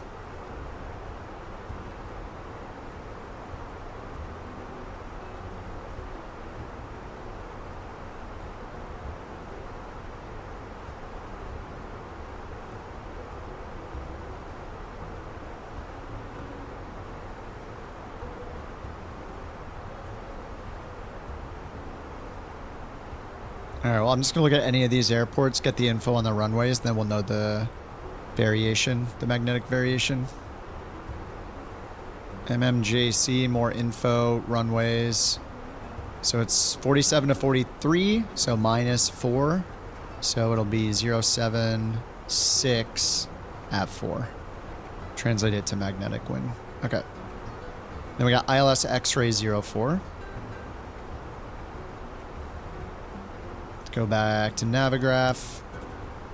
Should be on this star soon. We have a ways to go. We have to go here, all the way around, then down to here. We're just descending this whole time. Actually, no. Here we're just staying at 18,000, 17,000, 16,000. All the way around. It just separates them 1,000, depending on which track they have you go on. Interesting.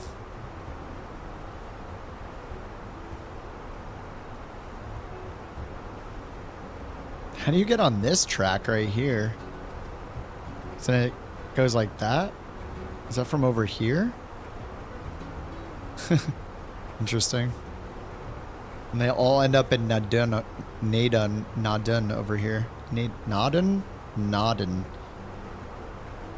All right, let's look at the approaches. ILS 4 left. Oh, Cat 2 and 3. ILS X-ray 4 left, Cat 2 and 3. Might as well set up for that. I mean, it's clear though. I don't know. We could do the Cat 1. Now let's see the cat one. 4 left. What's the difference between these two? All right, this one just goes straight in. Looks like we're going to do the Zulu runway 4 left. And I did X-ray 4 left, so let's go here and go flight plan. Arrival Zulu 4 left. There we go. And then the star and the Via, or Via Nadun. Nadun. Yeah, Vinri, Nadun, and then it starts the approach. Ultimately down to, it's like 8,900 or so. 9,200, 8,900 mandatory. So we'll just put in 8,900. All right, 89. Let's make sure we're on profile here. What's up, Bucket? Green dots in the middle, so we're on the profile. Let's go ahead and zoom the maps in. Let's get the spoilers armed and put in our minimums now. So ILS cat or a cat B? Are we a cat B or a cat C in a 320? Cat, I assume a cat B. 2609. Or sorry, I mean a C. 7619. It's 7619 then. All right, performance 7619. 19. A B would be like a CRJ. All right, 7619. All the info is in. Okay, now it's asking us for more drag. Let's get that on. Because it can't keep up with the vertical profile. So the dots, we're losing the dots going below us. So we give it some speed brake. Increases our vertical speed to catch up to it. And I'm pulling the spoilers out a little bit. All right, as long as we're slowly catching up, that should be enough drag. So it's a little less than half.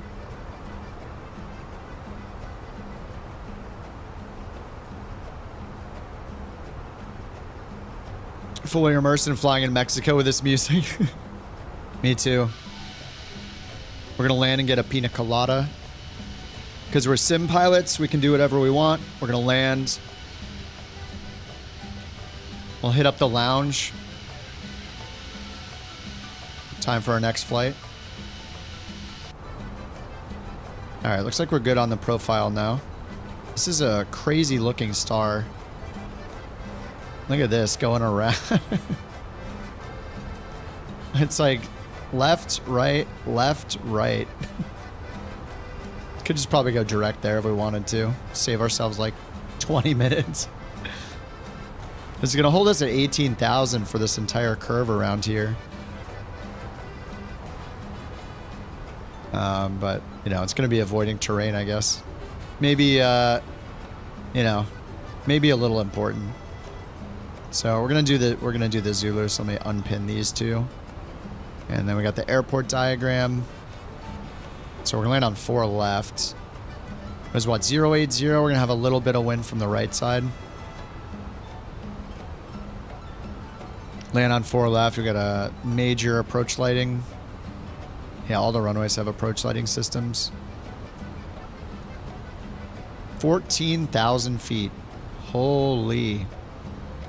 Well, in that case, I think we'll be just fine with low auto braking. I think. Perhaps.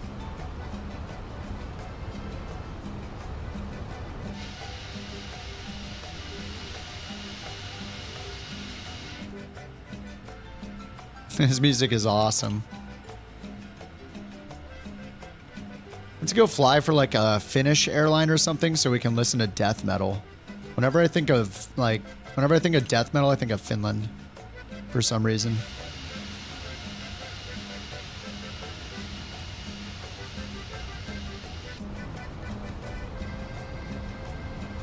All right, can we get rid of the... Let me turn the speed brake off. Yeah, Viking metal. Russian airline? Hell no. Never. They suck.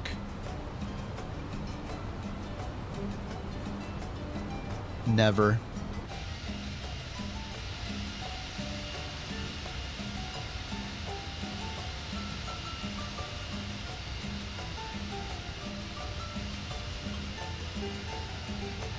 For a slight slowdown, what's better?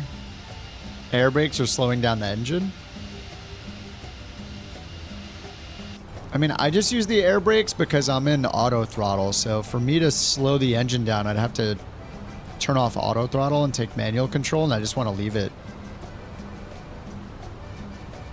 So I just put the spoilers out a little bit. Like, we want to maintain our airspeed. I mean, the engines are already at idle anyway, actually, in our case. Yeah, they're already at idle, so it can't go down any faster.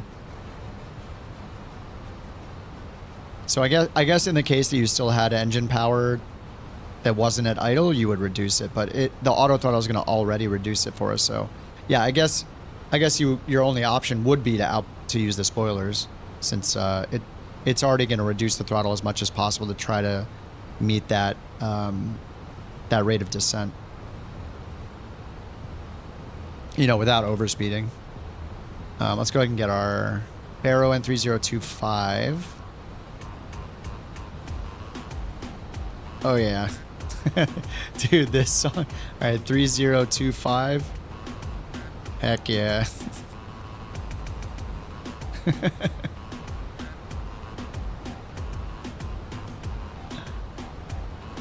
Alright, we got Alt Star, so we're going to be held at what, 18,000? Oh, 16,000 around this. And then after this big curve around, we're going to continue the descent. It's like a reggaeton beat.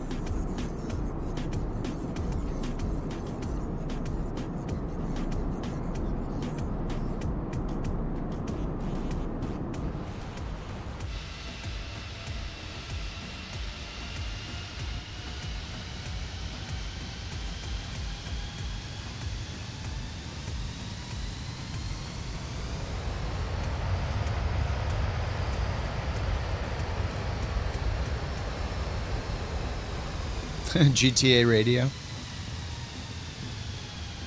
We'd have some well-known music in that case.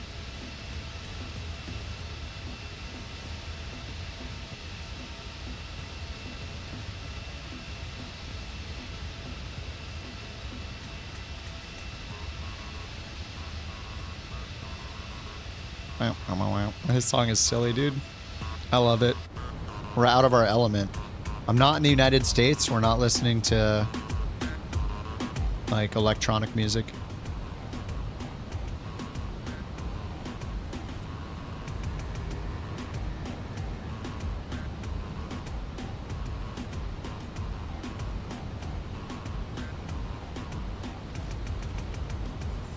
All right, here comes this big curve.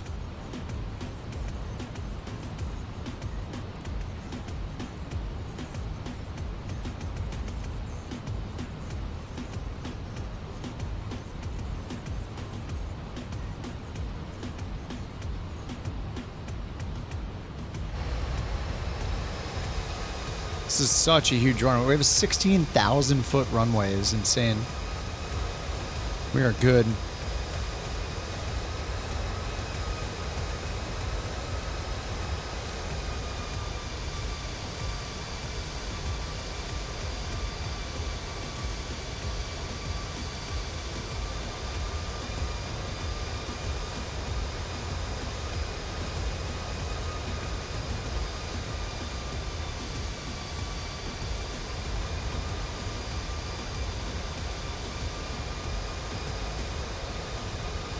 That's just like your opinion, man.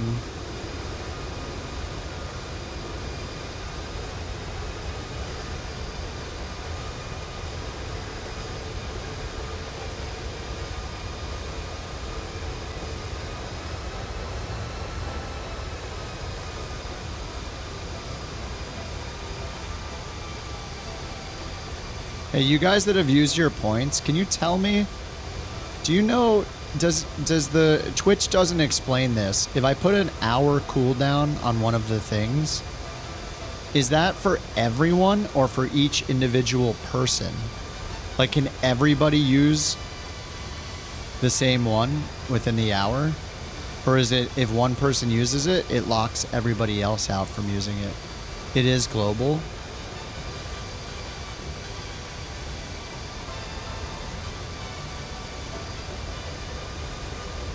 Other people used it, so it's an hour cooldown. Okay.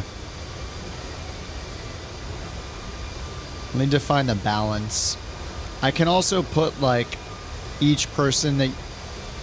I could change it and turn off the hour cooldown and just make it so each person can only use it once themselves. So like if somebody does like a commercial TTS, they can't use another one that stream.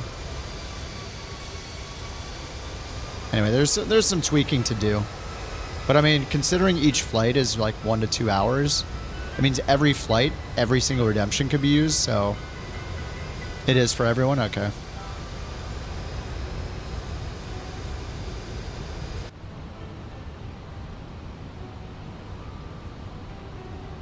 Good to know. They don't explain it, so I was just curious. Oh, what's up? What's up, Tony? How's it going, man?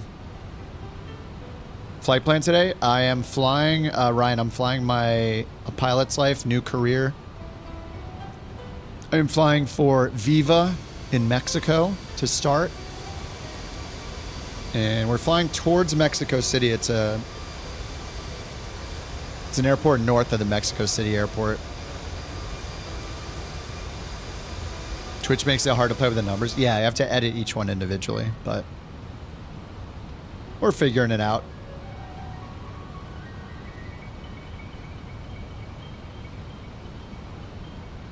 Dang it, Bobby. Oh, I added Borat, TTS. I added a few things today. We just added That's Just Your Opinion, Man. I added Borat TTS back in. Arnold TTS is back in. Gordon Ramsay TTS is back in.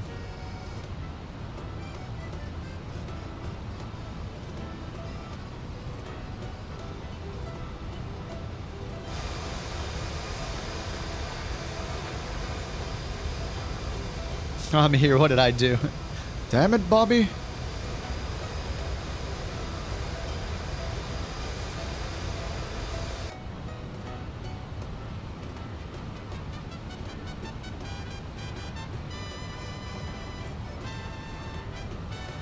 Okay, we got a right and on the left and a left.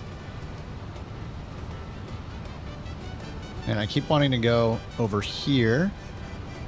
Let's get this on the flight plan screen so it centers it. There we go.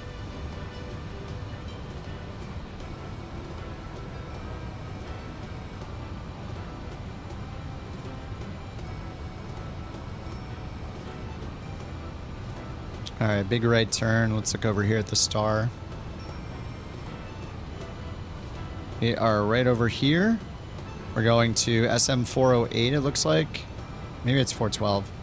And then down here, left turn, NADON, that's our initial approach fix for the ILS approach. So I have to get in just double check the ILS stuff here. We got 109.3. Did I have that up over here? No. 109.3 rad nav. Yep, 109.3 ISLM 045 for the course. ISLM 045. And we're coming from NADON up here. And then connecting. And then we have our mandatory 8900. For our altitude, what's the descent here? 3 degrees for the glide path. And then we got an insane lighting system. And if we need to do a go around, it's climb 045 track to SM11N. Might have the altitude left direct 10,700 up here. All right, 10,700 feet for the go around.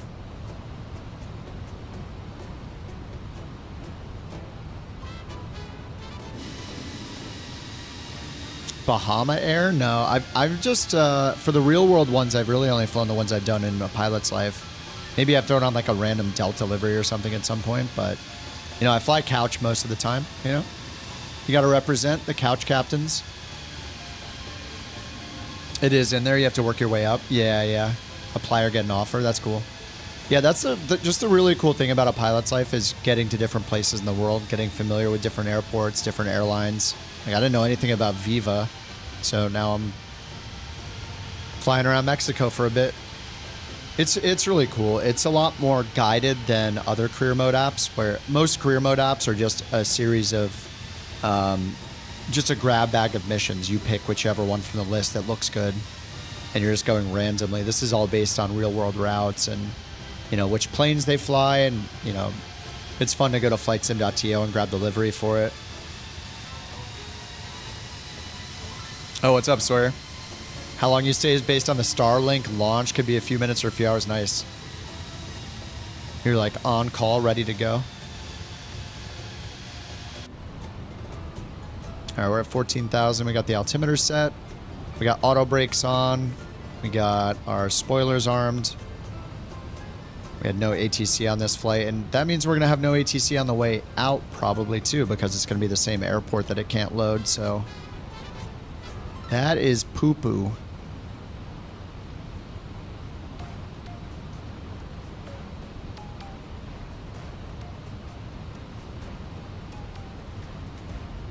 All right, 13,900 feet.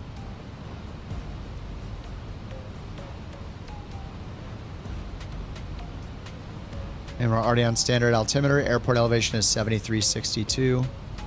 So we can double check that over here. Landing elevation 7350 is set.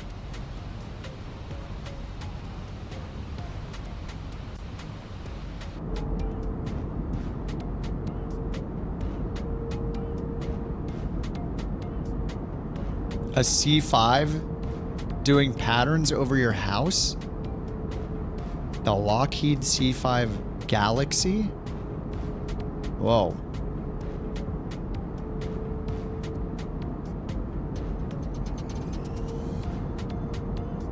Looks like a, I mean, it looks like a C-17 kinda.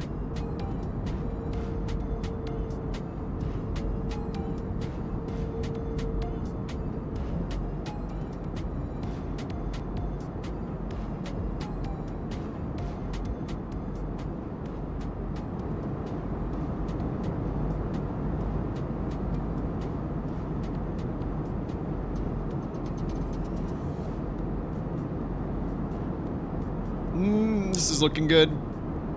Photogrammetry off, by the way. Still.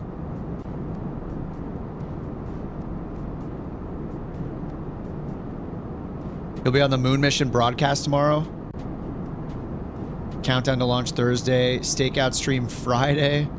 What a busy dude. Holy crap. Editing quick turnaround video after. Nice, man.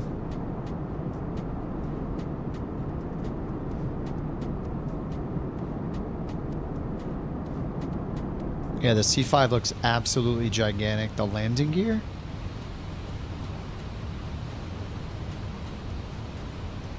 Yeah, the thing is massive. Holy crap. Oh, the whole nose opens up. Does that make sense?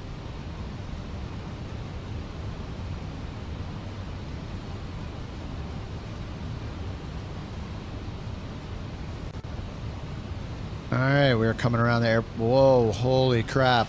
All right, airport's to our left. Here come the stutters. See Jewel on the ground.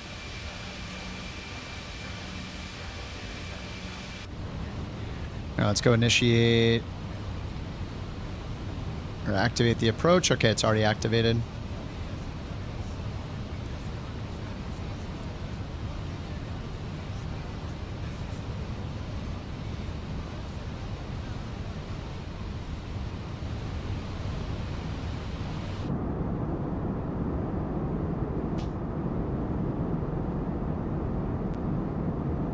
This is not an airport in the sim? Wait, it's dirt? How did I plan a flight to it then? It's just a Navigraph, is that why? Oh my god, how'd this happen?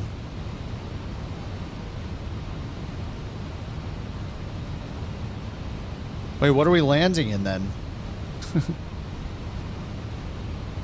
I see the airport right there. We're just landing on dirt. Won't show up in your nearest. It's a satellite image of an airport. Oh my god, a pilot's life. Please. right, let me get flaps 1. I just want to tell you both good luck. We're all counting on you. Thank you. We'll be fine. This is totally fine. Just a little, it's a little practice for our bush trips. Yeah, everything's fine.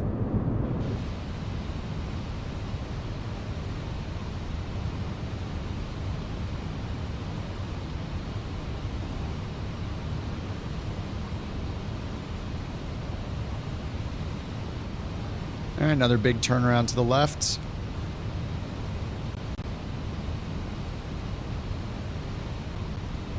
All right, landing system Loke. Loke Star. This is going to be just fine. I love that there's an ILS approach for it. There's no actual airport.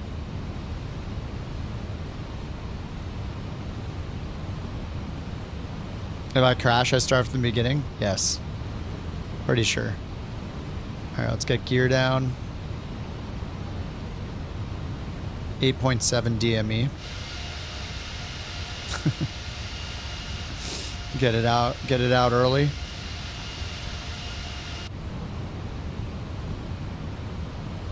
Alright, there's the glide slope. Got approach mode. Okay, flaps 3. 7.7 DME. There's the runway. Supposedly the runway.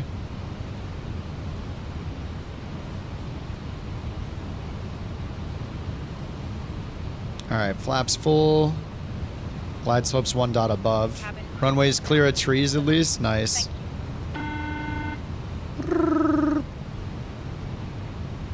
Hi, Captain. The cabin is now secure for landing. Beautiful. Should probably get my landing lights on.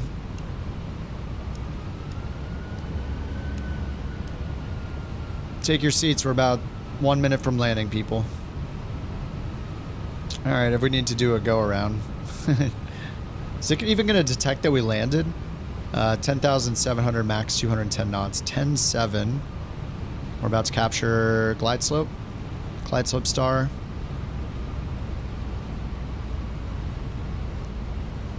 No go around. Yeah, well, we're not going to do it. Of course. Alright, there's GS in the box. 10.7 on the altitude. Alright, 10.7 is set.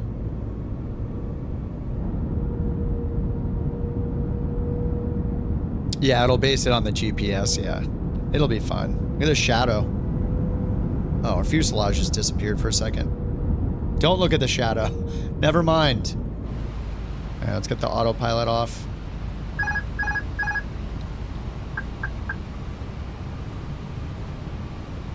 Landing gear and signs. Wait, why is my landing gear not down? What? I did that way earlier. Alright, gear down. What the heck? I don't get it. I had my gear down earlier. Good thing for that checklist.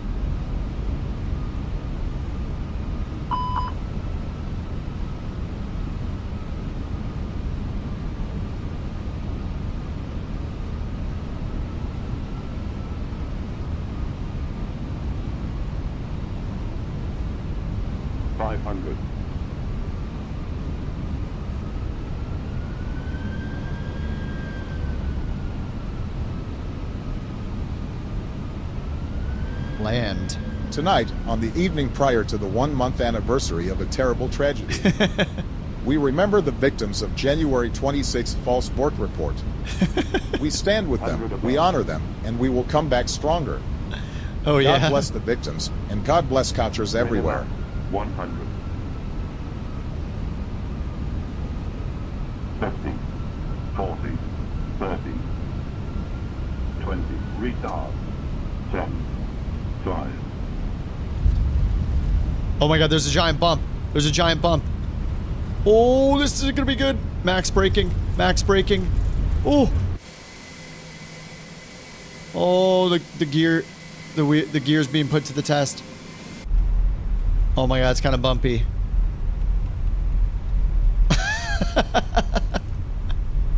Oh my god, dude. We're good. We're good.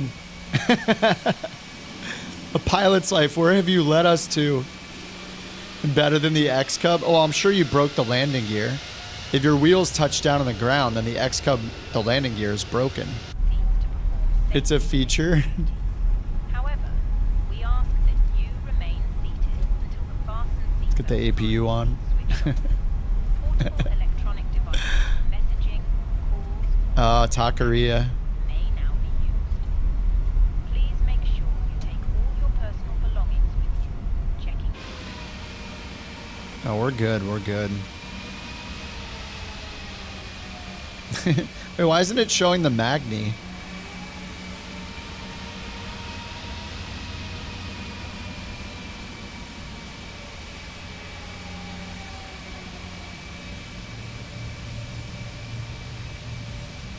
I mean, I guess Taco Belleria.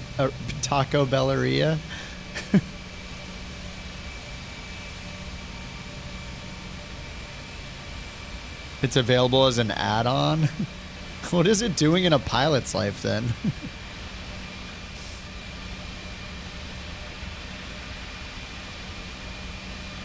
They're gonna need to remove this airport. What the heck?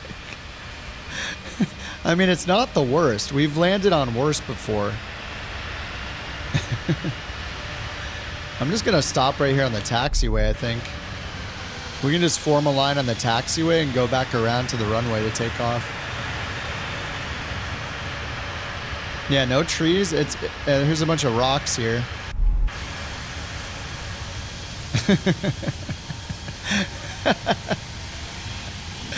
Ooh. Yeah, this thing handles better off-road than the X-Cub does. 100% accurate.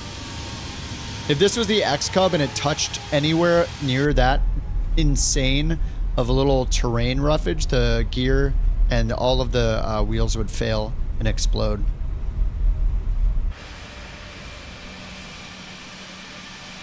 All right, I'm gonna just stop it right here.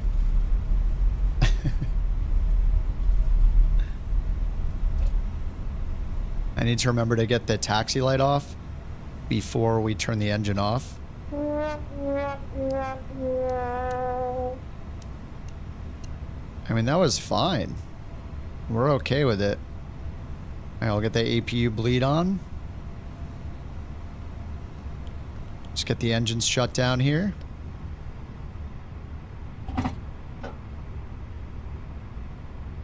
And let's see what a pilot's life thinks. Looks like it's good. Flight has been submitted. I definitely didn't get 100. I forgot the landing lights on before 10,000. All right, next we're going from here back to Monterey, where we just came from. Logbook says I got 99. Oh my God, I just forget. It's going to be the lights on takeoff. The lights on climb. Yep, landing light off before 10,000 would have been a 10. Introducing the all-new off-road Airbus A320, who needs long, cushiony runways. This baby can take 320 rocks before puncturing a tire. How else do you think it got that number? The A320 Off-Road Edition. Go on land in Grandma's backyard. Who's stopping you? Build Airbus tough. Build Airbus tough. Here comes Deadly.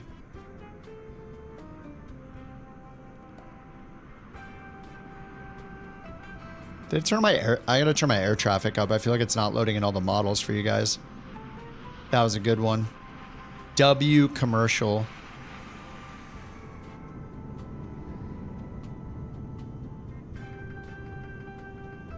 Oh man, he's about to hit the bump. He's about to hit the bump. Oh! Oh, get the nose down!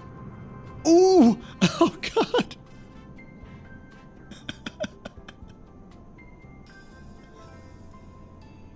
He's airborne.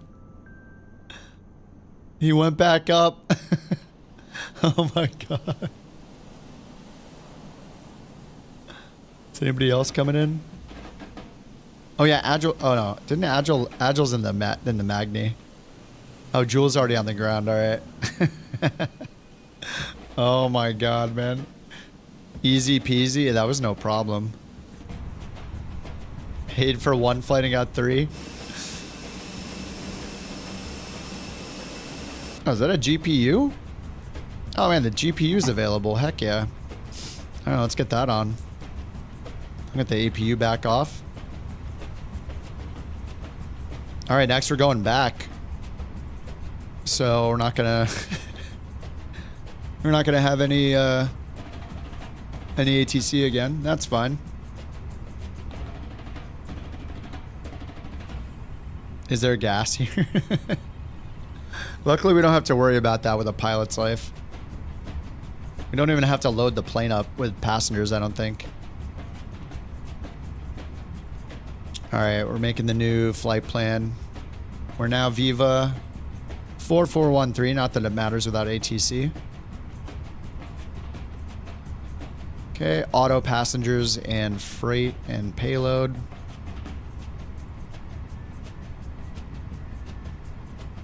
We could take 0 passengers every single flight if we want with...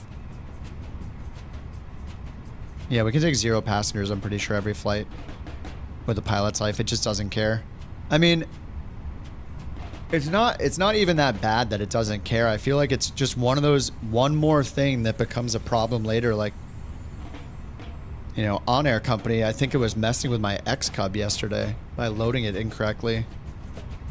You know, maybe it's their fault, maybe it's Microsoft's fault, who knows, but... All right, 36,000 feet. Set 36 over here in a pilot's life. Let me grab the route. 36,000. Set route. There you go, if you want the same route. The Axier 2 Delta departure, and then the Reto 1 Bravo arrival. 36,000 feet. And let me go over here and just get everything reset. Sure, deboard. Deboarding is never instant, is it? I'm just going to hit reset. Let's go re-import. All right, back to Monterey.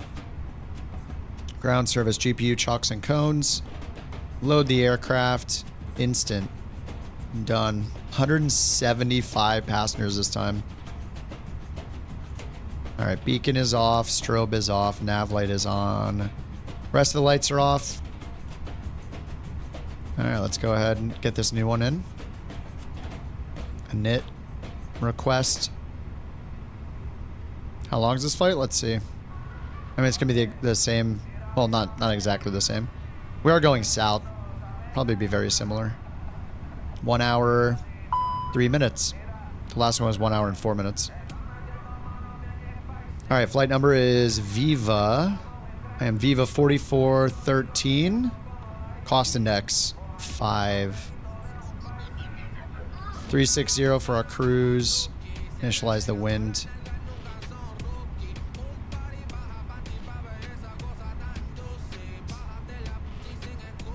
All right, wind data uplink. Let's go init page 2. Send that over. Okay, then we'll go over to departure. Now we got our CG. Estimated 0 fuel. Estimated takeoff is... Estimated takeoff 148. This is 136. And whatever, it doesn't really matter as far as a pilot's life's concerned. All right, so let's go to flight plan. MMSM departure runway 4 left, where we just took off from. Then we got the Axier 2 Delta. Axier 2 Delta. Insert, and then at the destination we got the Reto 1 Bravo, runway 30. ILS 30, Reto 1 Bravo. And is there if there's a VIA, it's either Retos or CVM? No VIA. Insert. We'll just clear any discos.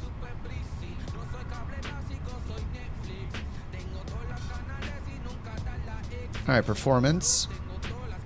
Sync the load sheet, dry runways, sync the weather, 3029. I'm gonna hit comma. Calculate. 146 rotate, flaps 3 down, 0.6, flex temp 53. All right, send to the McDo. Flaps 3.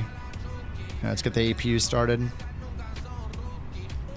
APU master. Strobe auto. Just learn to not need the auto on the strobe. Seatbelts on, no smoking on. Alright, let's let the APU get going again. Brakes hot. Delay takeoff for cool. Oh, brake fan. Where's... Oh, the brake... Is the brake fan on? Where's the brake fan? I thought it was over here. Oh, it's right there. I thought it was over... Oh, there it is. 365 degrees. Delay takeoff. I should have done the real loading. What's up, Dorian?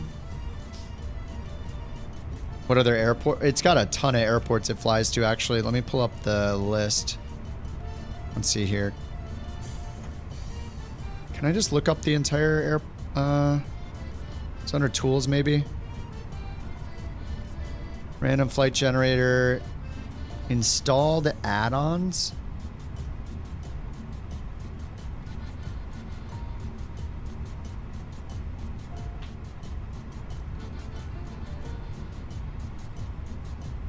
It's freezing.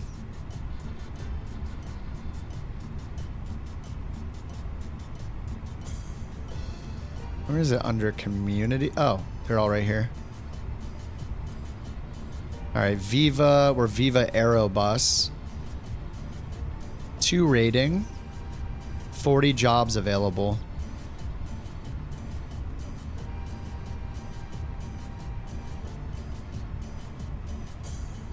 I mean, I can't, it's in another window. I'd have to go like add stuff in my streaming software. It has 89 planes, it says, 788 routes.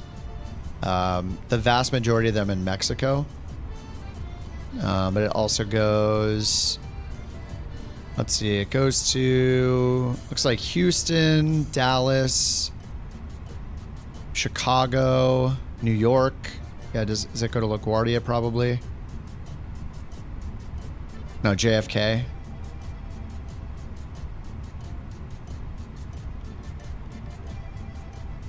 Yeah, it's the majority of them are, yeah, in Mexico, and then it goes into the southern U.S.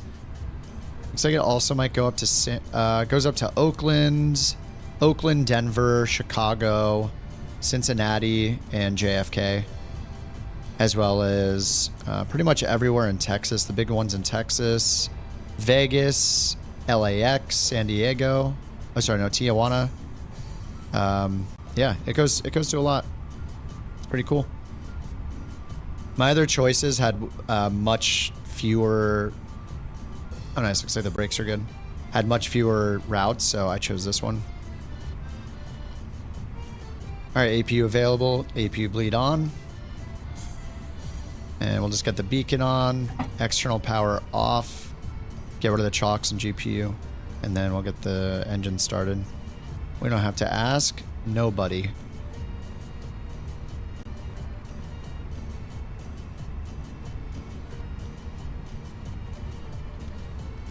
All right, we'll start engine 1. That's on auto already. Cabin crew, arm doors, cross-check. And then we're going to do flaps 3, down 0.6 on the trim.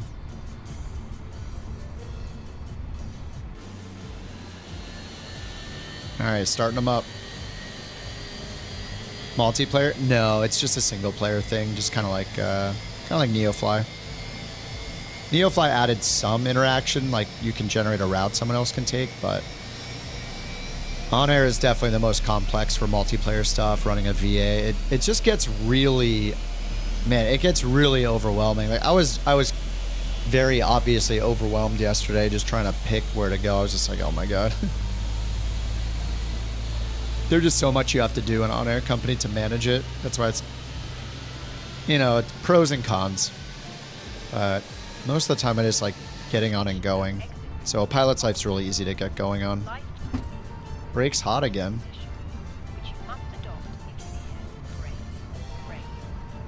There are 8 emergency exits on this aircraft. The cabin crew are now pointing out the exits nearest to you. Please be aware that the nearest useful exit may be behind you. Parking brake, prefer chocks. Oops.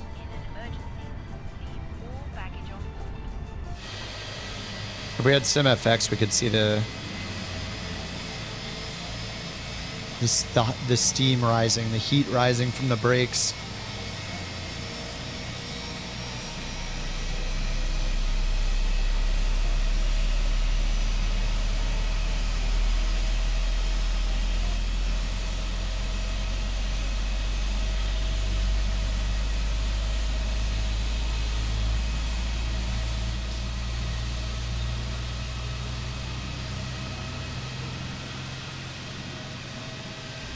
Surprised the rank is low. It's a 2-star. I don't know exactly what the rank is based on, just like the size of the fleet and routes, I guess, probably. Yeah, it seems pretty big.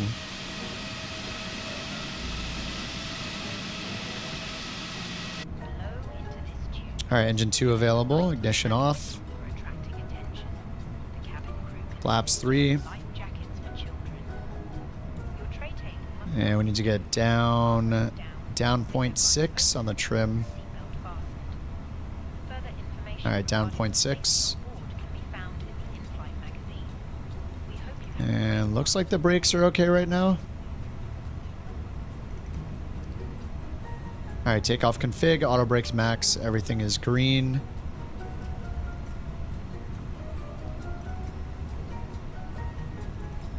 All right, then for our altitude, I'm just gonna set it all the way up to, was it 36,000?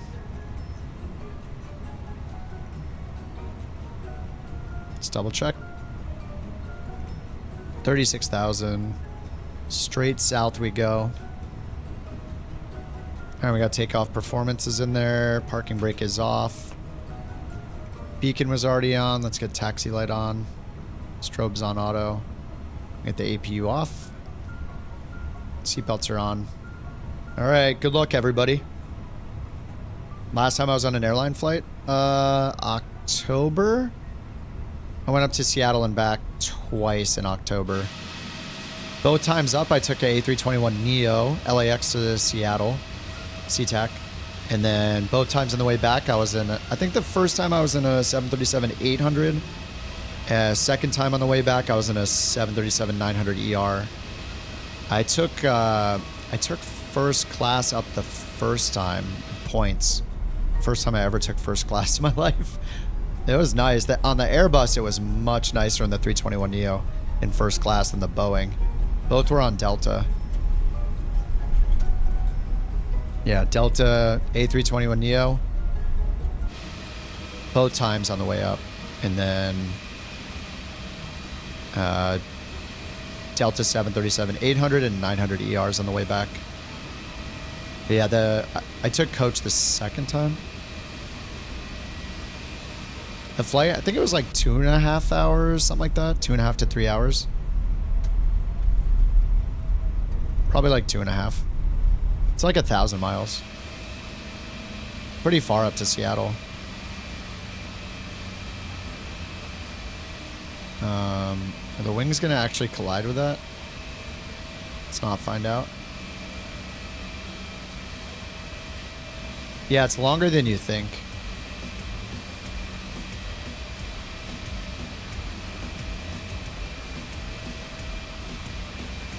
Boston to JFK on Delta. That's a short one. Is that like a 1 hour flight? Yeah, I mean, I just did it because I hadn't flown in so long and I have so many points. And I hadn't really flown in I haven't flown in a long time, so.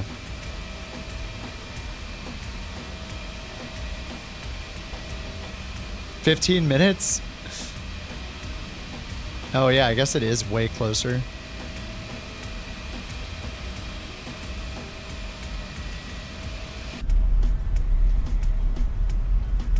We're just off-roading here. I was trying to get away from the bush flying, and here we go. Just driving along the ground. No actual runway. Yeah, I don't know how this takeoff is going to go with that bump. I think it's like a 12,000 foot runway, right? It's tempting to take off from the taxiway instead, but I think that bump is over there.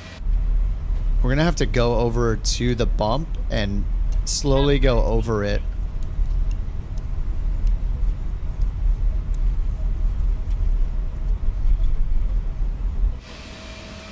More flaps. We got 3. We got flaps 3 takeoff. At such high altitude too. This could be disastrous.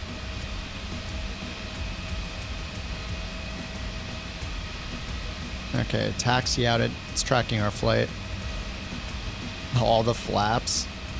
Negative. Full flap takeoff. Full flap takeoff in an airliner.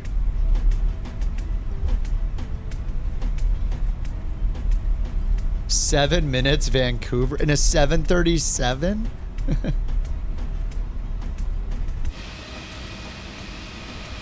Yeah, MMSM is not in the sim. That's why it looks like this. Alright, I'm gonna do a toga takeoff anyway.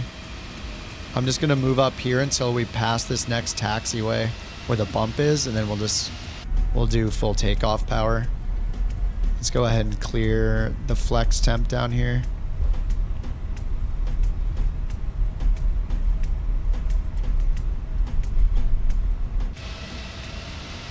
Here's the bump. I don't know. It doesn't look too bad from here, but the way there's going to be more bumps. I mean, this thing is not going to be happy.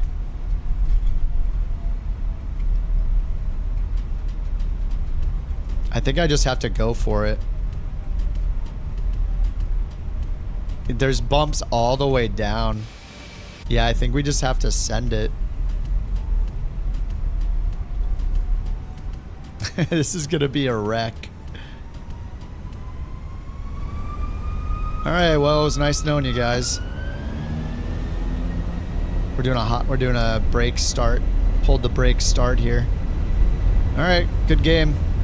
Sheriff, he's over here. Thanks for the bit, Sawyer. Oh my god, there's the bump right there. I'm gonna keep holding nose down. Oh my god. Whew. Oh, we're good, we're good. Okay. Gear up.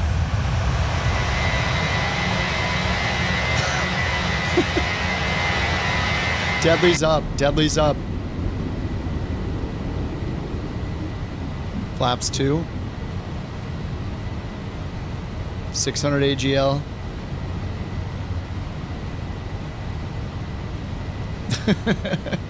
This is ridiculous.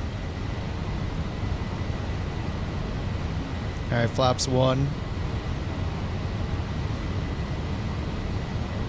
1700 AGL.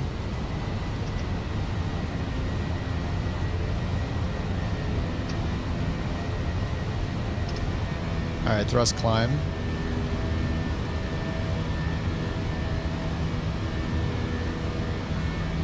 Flaps up. TCAS is still on standby, that's fine. We're at 10,000 feet. I'm going to get dinged for the landing lights. Seatbelt signs disarmed. Autopilot on. AP1. Climb, nav. Alright, it's taking us left onto course. 36,000. Manage climb. Spoilers off. This is so ridiculous. Wake turbulence? No. Probably because of the multiplayer implications, where you can mess with people. Be in the landing lights? Well, I mean, normally I'm not taking off at like 8,000 feet elevation.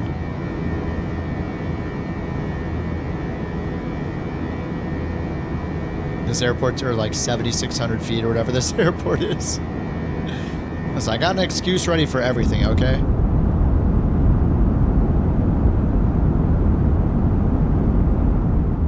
Sorry, that was very loud.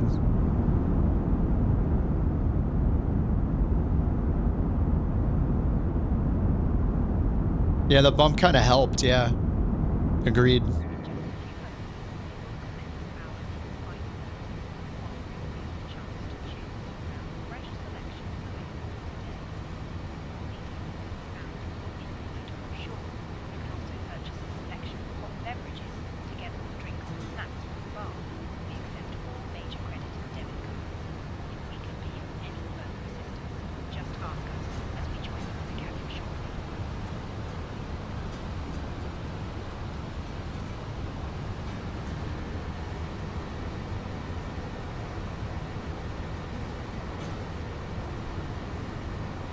Oh, it has the arrivals in from the last flight still. Whoops. I thought I pulled in the new ones. RNAV departures for runway 4. There we go.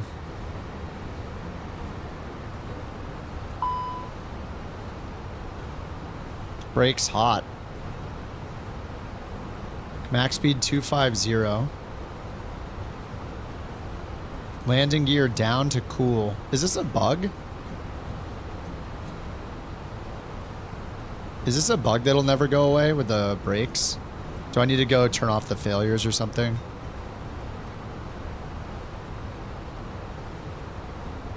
Alright, this is a bug as well, right?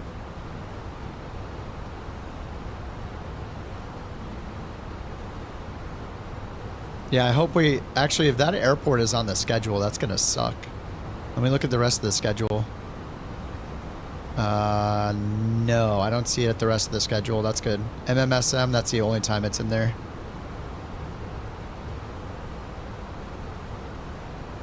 Alright, 15,000. Landing gear down for cooling. Wait. LG on for cool. For landing gear down for cool. Oh, retraction 220. Okay. Alright, so we'll put the... What? Oh, that was flap, sorry. We'll put the gear down and put our managed speed to 220 then. Oh no, it didn't go... Wait, how'd we get back to 280?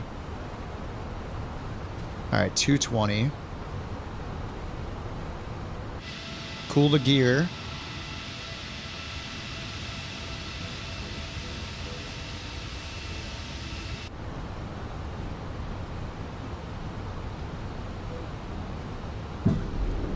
Okay, here comes the gear.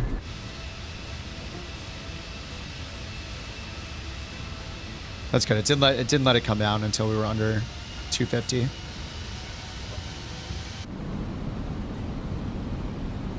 All right, cooling those brakes off. It's the two inner sensors, 320. Is it ever going to go down? I'm going to need to start the climb here soon. 320. It doesn't say to turn on the brake fan. 315. Check weight.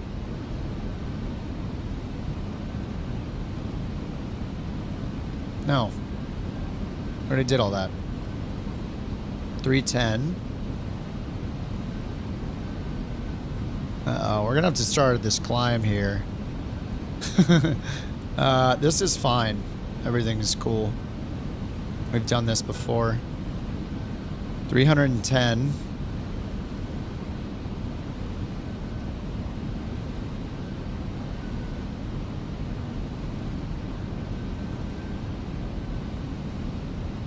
Come on, cool those brakes. 305. They need to get under 300 or under like... These are at 255, 305. Alright, 300's good there. Max speed for gear retraction is 220, so we're at 220. Okay, the warnings are gone. Let's get the gear back up. I'm worried the brake thing is just going to keep happening. Okay, gears up. Manage speed. Hopefully it doesn't come back.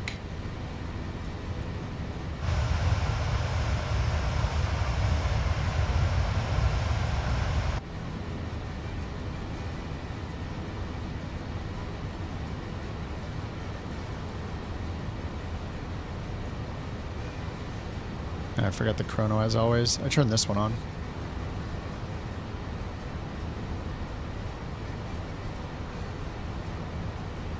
Alright, it's not coming back yet. Alright, let's get the terrain off. And what restriction do we have here? Below 290, that's fine with us.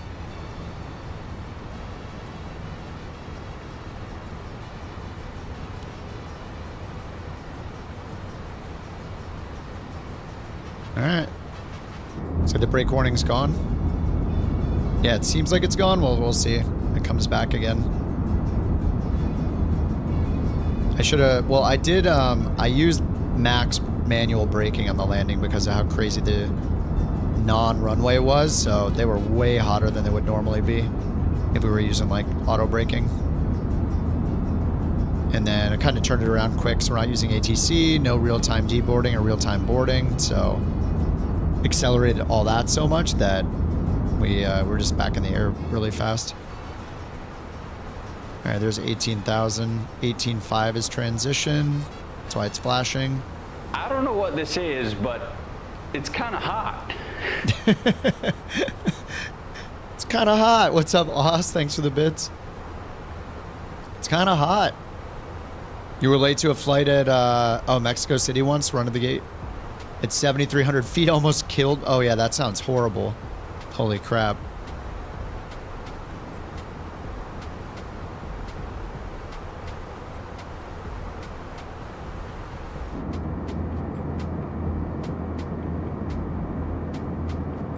Oh, Agile, that's awesome, dude.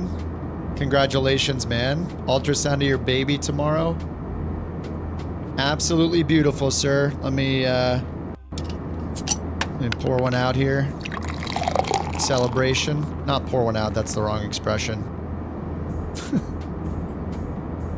Oh yeah, we got champagne ready for you as well. Party and some poppers here. Got some sound effects for you. Congrats, dude.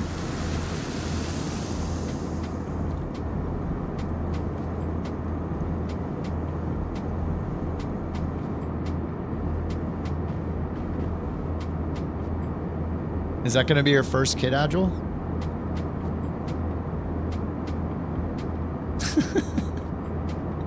Tenchi is beautiful sea monster. It is? Oh, that's awesome, man. Congrats.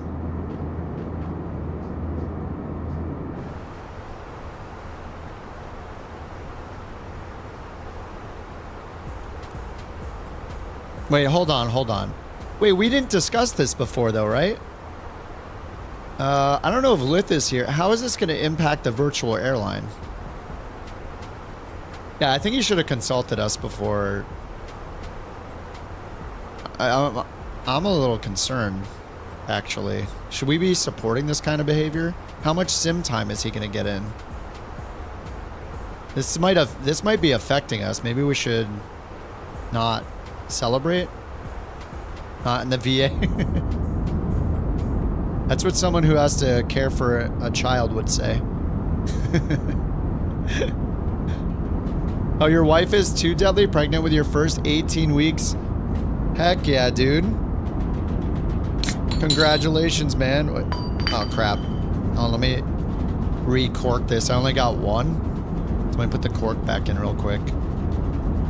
Okay, I'm going to pop it a second time then. Oh, yeah. Congrats, Deadly. That's exciting too, man. Heck yeah. Babies everywhere. Is it good? Is it bad? We don't know. How does it affect the future of the couch captains in our lucrative virtual airline? That's for Lith to figure out. He's the one doing all the work.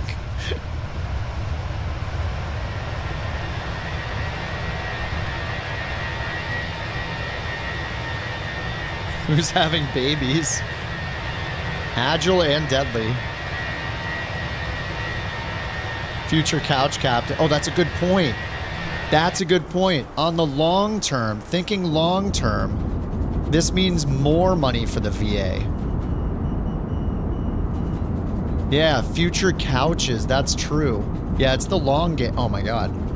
Oh, I'm gonna have to talk to the mountain tonight.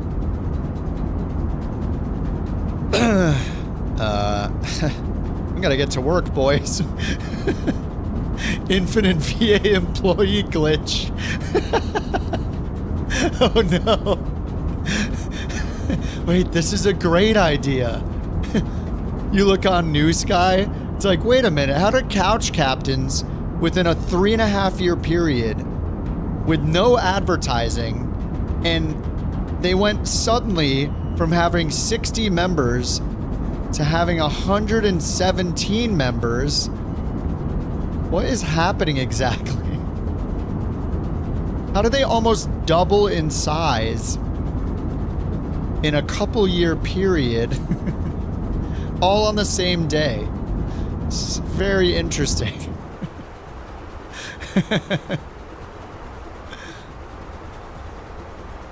You guys thought that the people calling people out for not pre-flighting and doing, and people not using VATSIM for every flight, and people not running the actual official SOPs for the airline's livery that they're using, and using not using sim rate in the flight, all those people, those are the people that claim to take simming seriously. Oh my.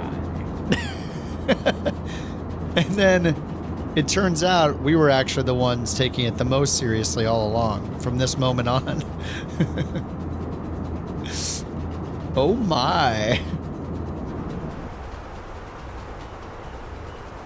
Congratulations. Agile and deadly from all of us here at Strickland Propane. We will be providing you with one of our finest BBQs with a year's supply of propane and propane accessories. Ooh. God bless America. Damn, what a deal. Holy crap, Hank hooking it up. Absolutely incredible. Yeah, the benefits to being a parent, I guess. The benefits to, I mean, I noticed he didn't say anything about Couch Captain, so he's really just helping himself, I guess. He's trying to get future customers. Got to get her involved in the And on that employment. bombshell, congratulations. Congratulations.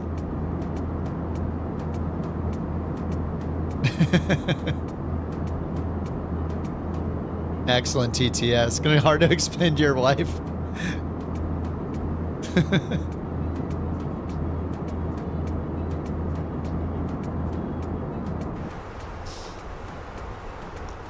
Free virtual BBQ.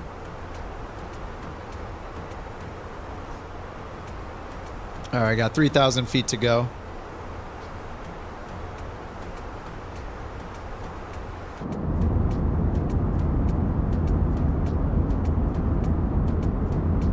Takes forever to load into the 380.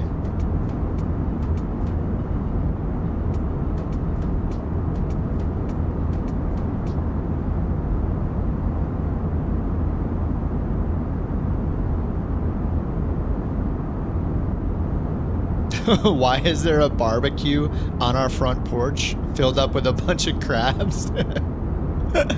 Wah, wah, wee, wah. That's not only my saying for the making the babies, but also the sound the babies will be making. We here in Great Republic of Kazakhstan congratulate you and can't wait until they're 3 and can work the potassium fields.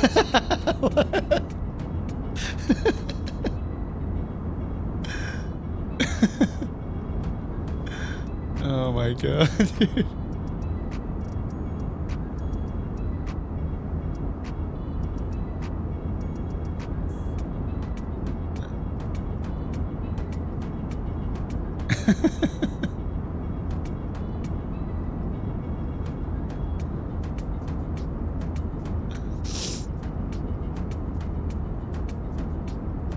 Oh no, all my stuff is getting messed up. I hate when this happens. I was trying to fix the positioning of everything, got messed up randomly somehow. Oh no. Alright, let me figure this out. Why does this happen all the time, man? What did I do?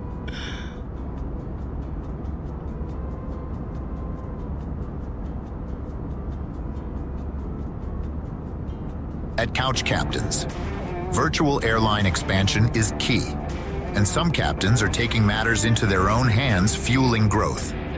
The old-fashioned way. New pilots don't just appear, they're made. This week only stock up on supplies, cribs, bottle warmers, maybe even some soundproofing for takeoff prep. Because building a fleet starts at home. Couch. Captains. Virtual airline. Growing stronger. One little co-pilot at a time. Amazing.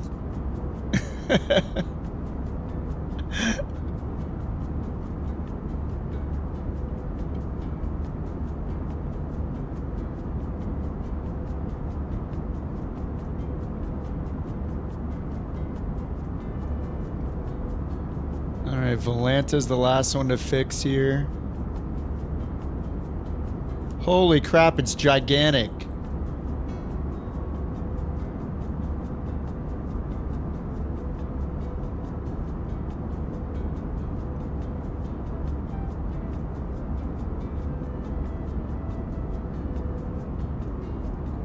Always fixing.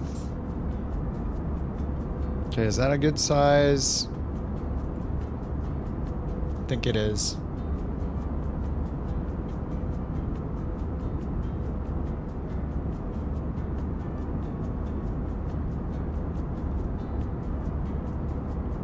Oh my god, why does that happen every time? No! Look at us. Huh? Who would have thought? Not me.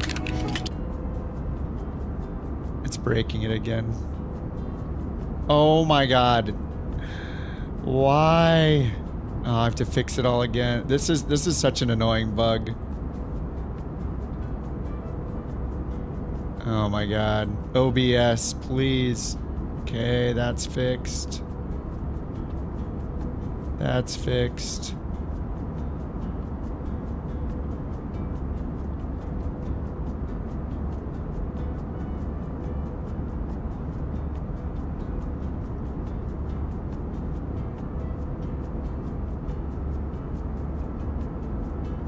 Sorry.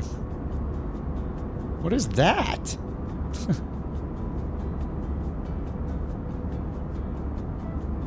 I don't even know what's showing up on the stream anymore.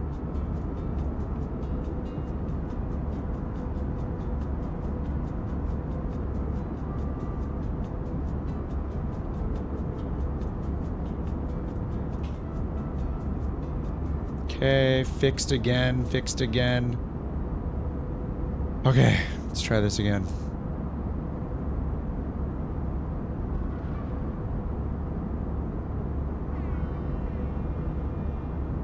Okay, there, now don't touch it. Okay.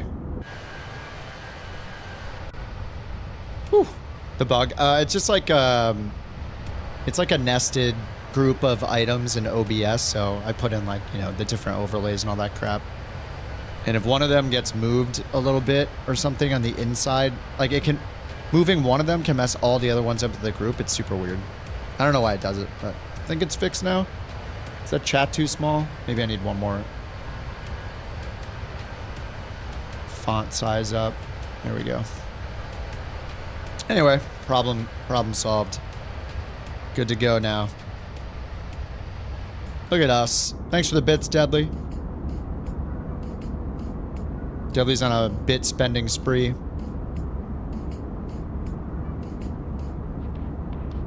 He's like, oh, a cooldown, huh?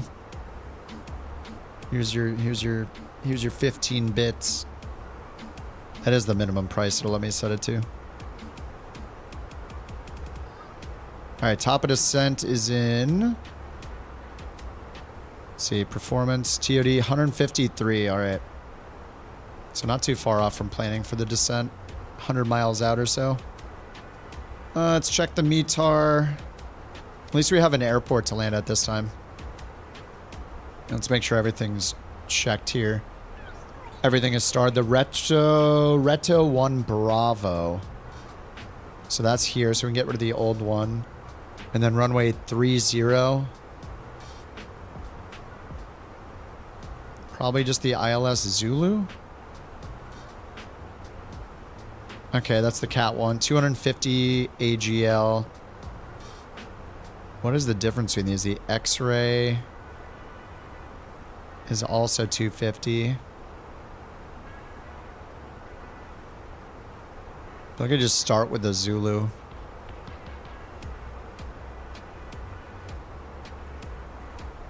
Okay, there we go. That's all set. And then the Retos 1B. So when I come in from the north, so we have NOTAL first. Oh wait, we're coming from the south or the north? I thought we were going back south. Oh yeah, we're going back north now. Sorry, we went south. Now we're going back north. So Retos right here. That's the shortest of them. And then IAF at Okoto. And then Monterey's right here. And then if we get the ILS Zulu. Let's see. And we'll just do a straight in. No need for the reversal. Intermediate fix MTY. So we do a via MTY. So it's MTY 11 DME. So maybe I should put that in for the approach. Arrival. ILS Zulu. And so let's see what waypoints we have first. Let's go to plan view, zoom it all the way in, and then we'll just hit the next button. Okay, so top of descent, Senso, Retos, Mibta. Yeah, it just goes straight in already. Okay, we're already good. I guess if we want something after Mitba, yeah, I mean that's gonna work just fine. Okay, looks good. Flight plan to reset it, and then back to the arc view.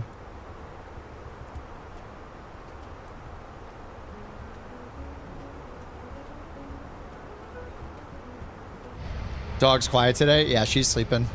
She really only gets barky when the mountain is home. Like basically she sees since the mountain's like her primary caretaker. She treats her like she's basically a resource for the dog is how they explain it. So like, since she's mostly the one that feeds her and takes care of her. Like I will when she can, or you know if she's out of town, like she'll be whenever she's out of town I take care of her. But because she's like you know her mama, she pretty much like to the mountain tonight. Some couch captains are expanding the virtual airline. I can show you how they're doing it if you want. Expanding the VA. This is my new strat.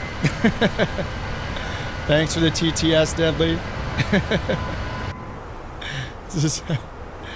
Yeah, she doesn't like me as much. Like we just play. She's super cute. Like she cuddles with me. We play together. But when it comes to like feeding her, it's pretty much that the mountain is her food source the vast majority of the time. She does the feeding. So yeah, she's more like protective and demanding of her at the same time.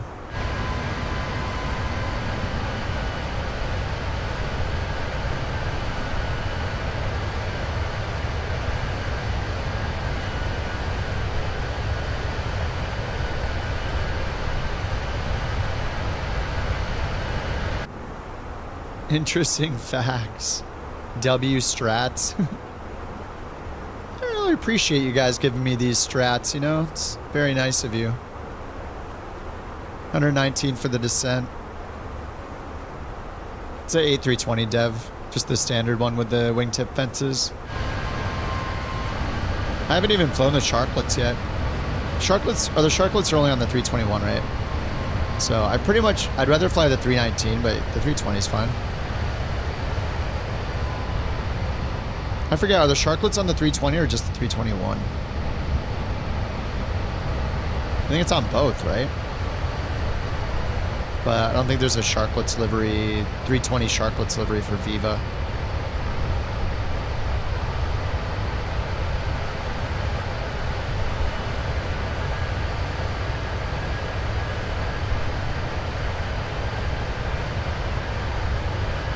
I don't think I've flown the Sharklets model once.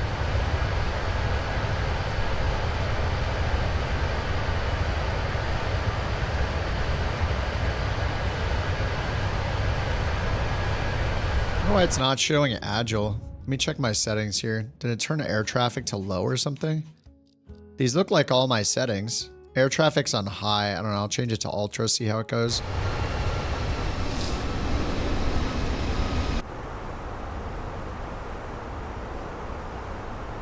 Ooh. Yep. Yep, we're feeling the frames a little bit. Steve's in that like indigo color longitude.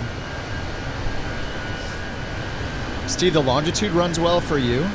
I was having the worst VRAM problems in the longitude last time. Was that like 2 or 3 days ago? National Pistachio Day. Levi Strauss. Dude, I love pistachios so much.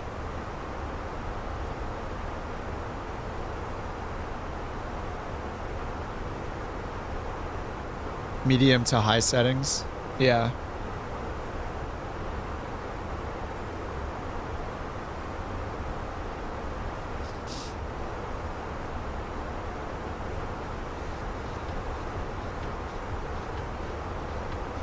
Monterey cheese at Monterey. Which bug, Dev?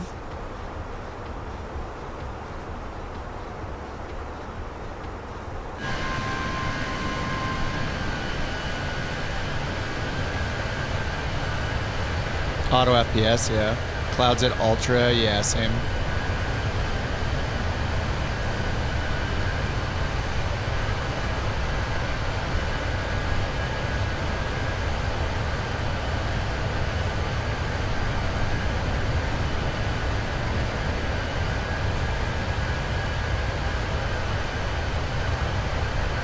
A lot of smoke. It's the contrails.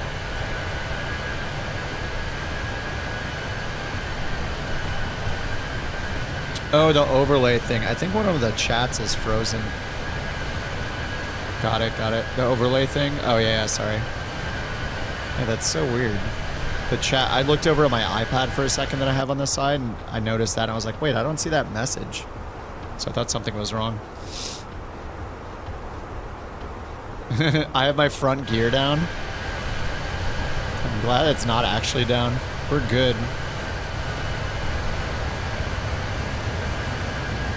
This is a good livery. Dirty on the bottom.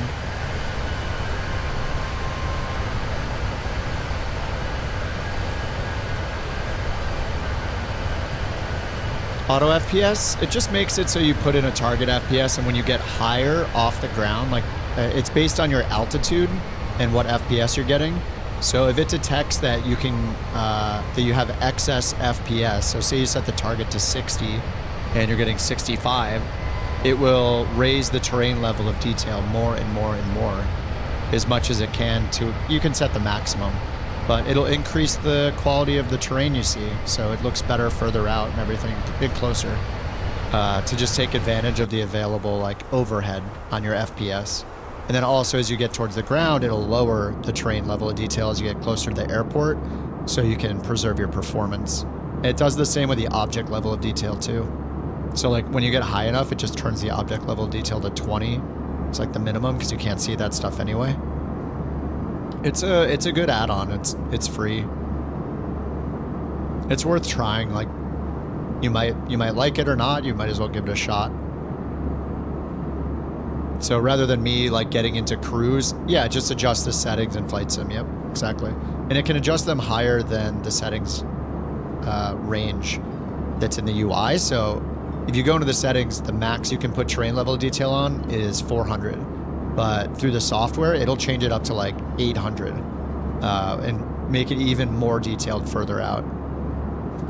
Yeah, it's really, really good for just increasing how good everything looks, and also helping with your performance when you get towards airports a little bit. I mean, it's free. You just download it. It's open source. It's free. You can just go download, try it, see if it works for you. If not, then uninstall it. Don't use it. You just run the install. You close the sim. You run the installer. You can tick a box that says automatically start with Flight Sim, and then every time you start Flight Sim, it'll open it automatically.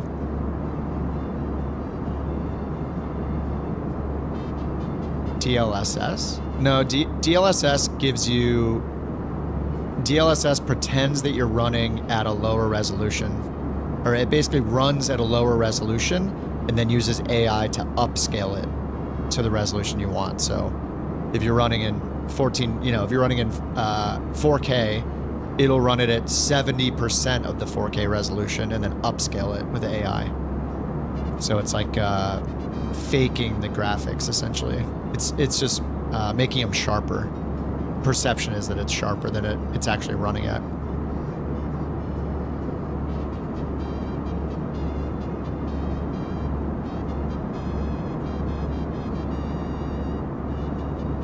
Oh, DLAA?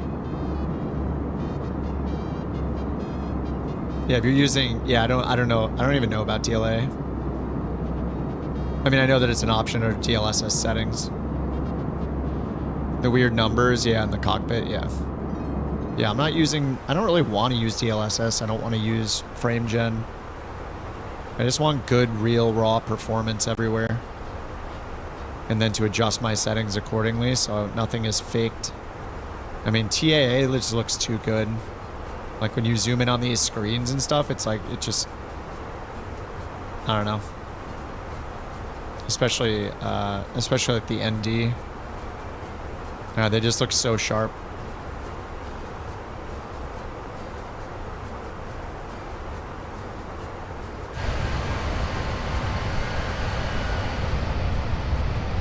I mean, right now, if I had frame gen on, it would be breaking because of this FPS drop with the VRAM bug. Yeah, I think having air traffic set to high was helping me because it's not loading in as many multiplayer models.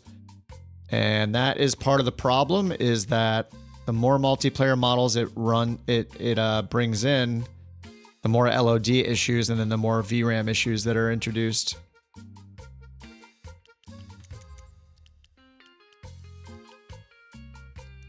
So I should keep this off ultra.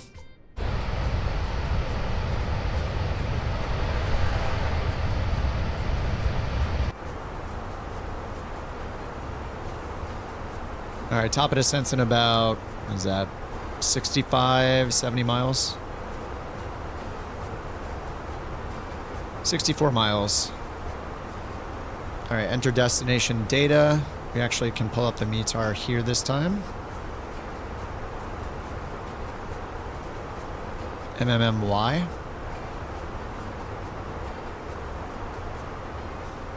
All right, weather 2, let's see, 26,340 Zulu. And it's about to hit that time again. So I'll have a new METAR before we land. 100 at 6 knots. Temperature is 21. Altimeter 2992. Winds are 100 at 6. But we're going to translate that for the magnetic variation. 121, we're going to subtract 4. So 096 at 6. Okay.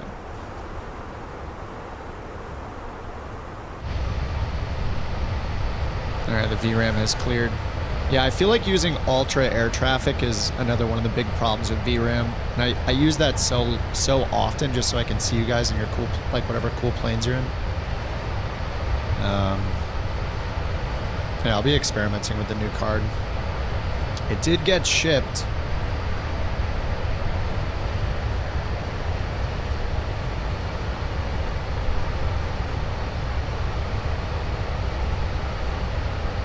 It says in transit from Oregon.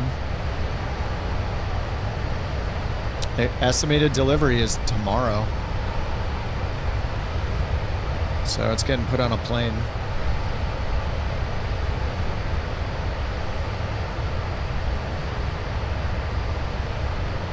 Yeah, Wednesday before 8 p.m. Estimated between 9 a.m. and 1 p.m.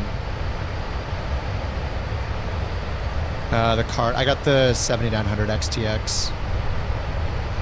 The Sapphire Nitro Plus, which seemed to be the most recommended. Good, I'm surprised they shipped it. I thought they were just BSing and they didn't actually have the card. Because the original estimate said between the 26th and the 5th of March. And that's kind of sus if they have it in stock, which they claim they did, so.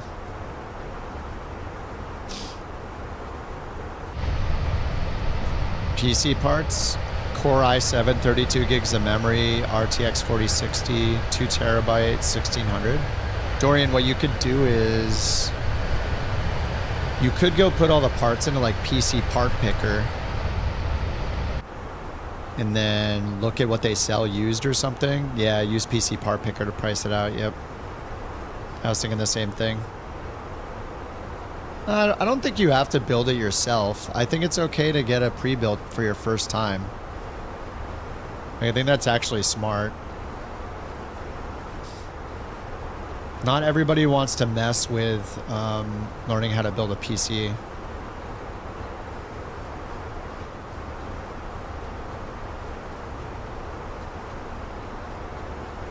Just lazy. Yeah, I think if you've never built a PC before, like a lot of us have been building PCs for a really long time. If you're not used to building one, then I would say people should get their first one pre-built, because when you get to the stage where you're ready to upgrade something like the GPU or something like that, it's way less intimidating if all you have to do is change one thing out. Rather than knowing exactly from the start. I don't know. It just matters the kind of person you are. If you're super motivated and you want to learn, and you're going to take your time and like read the manuals and watch guides, and maybe not read the whole manual, follow the instructions is a good idea. Even things like which slots to put your RAM in, Not worry, you're technically inclined. Yeah. Oh, getting the VRAM again. Man, is this the last day I'll have this VRAM problem? It might be. Oh, Noodle, have a good one, dude. So I'm just going to embrace this. Look at this delicious VRAM. Oh, I love it. I'm going to miss it so much. I'm going to take a microscope to this card that they're sending me. I'm literally going to look in there for dust particles. These people are trying to pass a used card off on me. I changed the camera twice. Yeah, I mean, one thing we definitely don't do in Flight Sim is change our camera, especially when we're in cruise. We all just sit there in the default position, staring at the numbers, staring at the map. That is the way. That's the way a real pilot would do it. It's not realistic to move the camera. Oh, speaking of which, by the way, the people that take Flight Sim super seriously, right, and are always have some comment about someone being unrealistic, they better not move the camera in the Flight Sim. Like, they can't even leave the flight deck. They can only move the camera like this. They're not getting out of the seat unless they have a relief pilot. They're also not doing the comms themselves. So if they move their camera externally, it's over. They're not real sim pilots. Like, how would they do this? Unrealistic. You don't get a wing view as the captain. You're in the flight deck. How could you possibly look out here? What'd you do? Install a GoPro on the outside of the plane?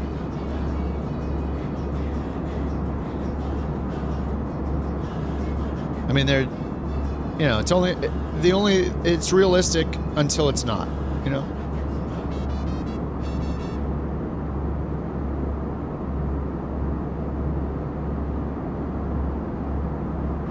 You want to ride in the co-pilot seat? Dude, get training. You could do it. What's up, JP? How does APL compare? It's pretty much just for airliner flying only. It's all based on real world routes and real airlines that either still exist or used to exist. If you like airliners, I think APL is the best add-on you can get for career mode, because it's totally focused on airlines. They give you a weekly schedule. Basically, you fly the schedule, and then based on your performance, you get like job offers from other airlines, and then you can move to them if you want and get more money and get more change planes, get more endorsements. It's very simple, and it's mostly based around airliners and their real world routes throughout the whole world. So it's a fun way to kind of explore the world in the airliners. So yeah, if you love airliners, I think a pilot's life's the best. It's also very, very focused. Like, I don't choose where I'm flying. I just choose who I'm flying for, and then it generates a schedule for me, and here's the rest of my schedule. When I complete this schedule, then I can generate another one, and in between those schedules, you'll get other job offers and stuff like that after I think it's once a week. You get job offers, and you can choose to change airlines or not. and then your base changes. It doesn't have any of the like micro management of things like economy and fleet and stuff like that. It doesn't care about your weight and balance, passenger count, how much fuel you put in, using sim rate, any of that stuff. It's just about just mimicking the real world routes of real or past airlines.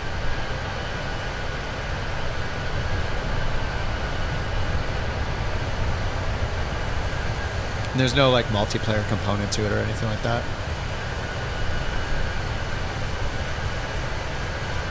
Dude, the shadow cast by Steve's plane, that was awesome. Dude, that was so cool. It's like 99% airliners. I think there might be some routes for some like FedEx feeders with like a caravan and stuff. But the vast majority of it's for airliners. It wouldn't be worth it to use a pilot's life if you're not going to fly airliners. I wouldn't waste your money. And it's not free, no. It's like 30, I think it was like 30 euros or 30 pounds. Oh, you went on a hot air balloon a year ago? Yeah, I had a chance to go on a hot air balloon, but I slept in. It sounded, oh yeah, it's time to descend, isn't it? It was like, it sounded a little too freaky. I'm going down to 3,000.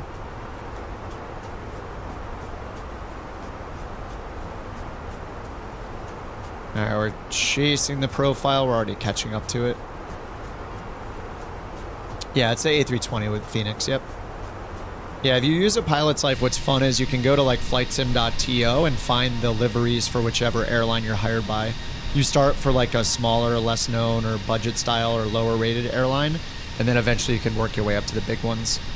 So I'm flying for Viva Aerobus in Mexico right now is my first one. I think last time I did like Sun Country. No, Sun Country might have been my second one. But yeah, it's just fun. It's just very easy to get going with it. The UI, the interface, just like a lot of them, it's not the best, but it can take a little bit of getting used to. It's not that complicated though. Like you choose your first airline, you generate the schedule and accept the schedule. Then every time you hop in, you just go to the flight screen right here, and it will show you your next. You know, it shows what it's expecting you to do next, departure and arrival airport. The one thing that they don't do a good job of telling you is that you have to install FSUI PC. It's dependent on that software running. So you have to install that and use a little shortcut on your desktop to launch it each time, but it's not a big deal. I actually think maybe it's configured to run it. Maybe it's configured to run it automatically.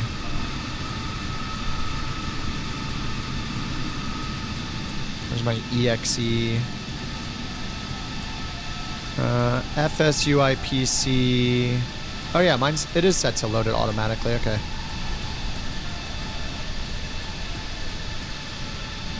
Command line, auto. Yeah, so I guess it is launching with my sim by default now. You can use sim rate, yeah. I don't think it cares at all about sim rate. It's been a bit since I've used it, but I'm pretty sure it doesn't care about sim rate. TOD, yeah, I'm in the descent. We are descending. 88 miles in the descent. And we already got the weather info in. Winds are 096 at 6. It was expecting runway 30, but it looks like we probably want like an east-facing runway if we can. We only have 2 runways here. I know we have the. We're not going to land on the shorter one. So we could do either 30 or 12. I think we need to switch to 12. Let's check the new METAR because it should have just updated.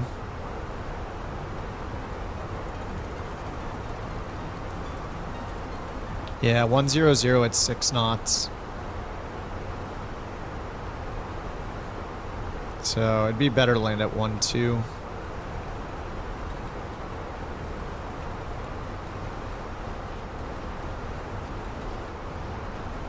Yeah, 12 will be a 6 knot headwind, 2 knot crosswind.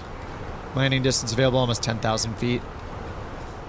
So let's go down here. I'm going to switch over to runway 10, or sorry, 12. Oh, whoops, flight plan, MMY, arrival. And VOR runway 12, RNAV. There's an RNAV for 12.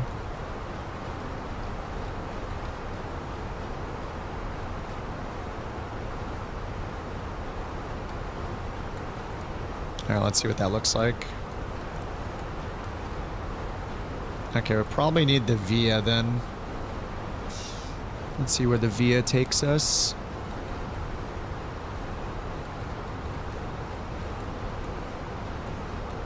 Oh, via Tasna. I already had that in. Okay.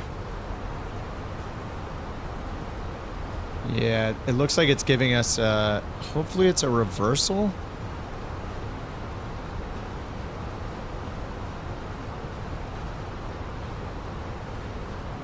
All right, let's check our landing weight first. So fuel pred 7.4, so 0.8, 131.8.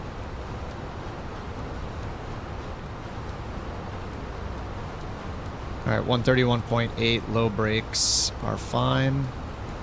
So we'll do low brakes, spoilers. We're at 28,000 feet still. So we're below the VNAV profile now.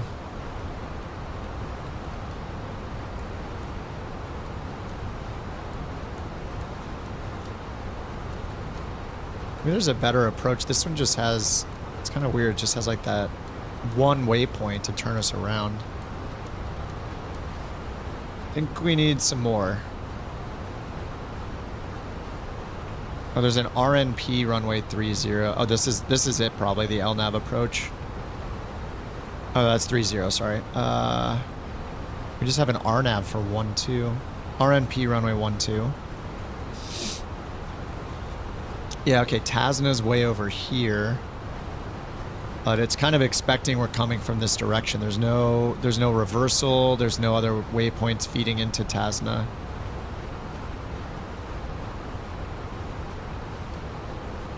Maybe we're just not supposed to be landing on that runway from our direction of travel. And then there's a VOR, which is pretty much the same. I think we'll just like do a visual basically.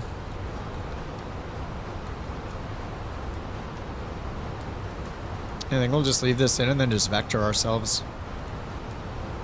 I mean, it's only a 6 knot. I don't really want to land with a 6 knot tailwind.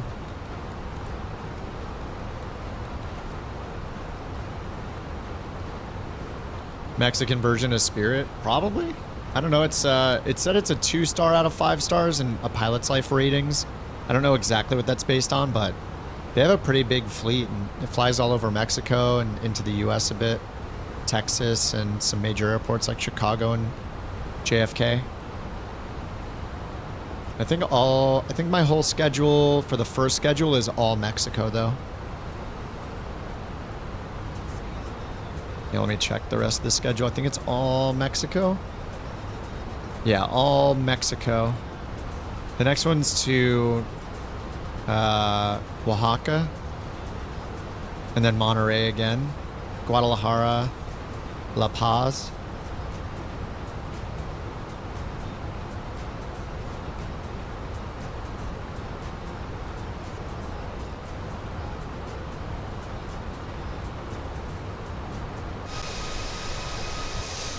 Sky Park? Yeah, I like Sky Park, but I don't think it's had updates for almost 2 years, I'm pretty sure. I haven't checked on it for a long time, but I really liked that add-on. Whoops. I really liked that add-on because it was just really simple to load up and go. It's like a really good route finder. You could just fly whatever plane you wanted kind of thing. So it was kind of like this, and where there's a lot of routes to fly. It was really easy to just get going without all of the micromanagement of fuel, weight, fleet, economy, all the kind of stuff that like Neofly and On Air Company have. So yeah, I really liked Sky Park, but I mean, it probably could still work. There's probably enough content in there to still find routes, but what was really nice about it is they were updating it pretty often and adding cool little challenges and things based off real world routes where like bush pilots would be transporting their plane across the country and stuff like that. They had a lot of cool stuff in it, but yeah, I haven't looked at it for a while. The last time I looked, it hadn't been updated since like June of 2023. I think was the last update that I remember. So yeah, you could check to see. Like, it's a really nice, like really basic. I wouldn't even really call it a career mode. It's just kind of like a flight finder kind of thing, but it's nice. It had a really good interface. Just had a little tablet interface that you used. I liked it a lot.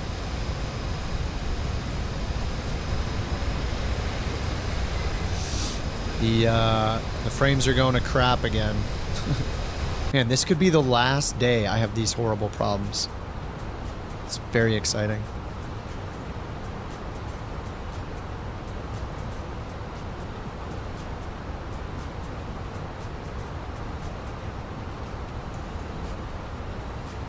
So does it have a reversal? What's going on with our top of descent here? We're going to direct Tasna. Tasna 56. Yeah, it just has us making a turnaround for the field. Let's see, we're going to be going... Man, I'm like all congested. Sorry for the sniffling. 250, 249 on the speed. Bearing 307, then 117. So I'll just have to vector myself, I guess. And it's showing our VNAV profile here, but I feel like... Oh yeah, here it comes down right now. Okay. I was like, I feel like we should be descending, so we are descending right now.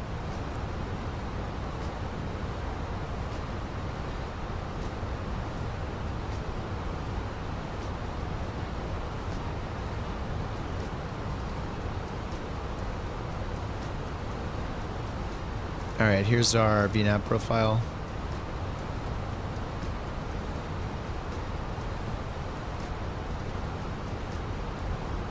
Alright, and then descent.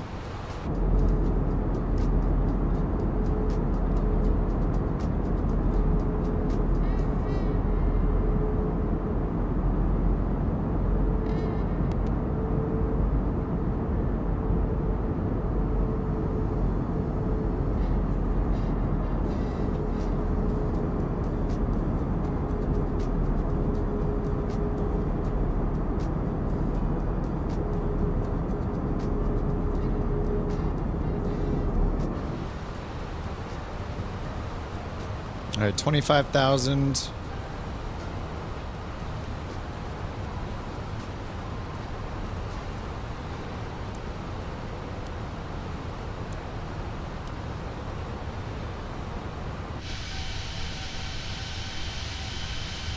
You had a dual engine failure in the 330 at cruise because your throttles came unplugged?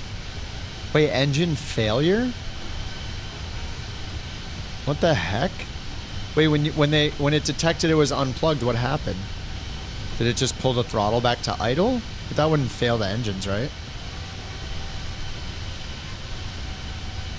Dual engine failure. Or did it like go into toga and break the engines or something?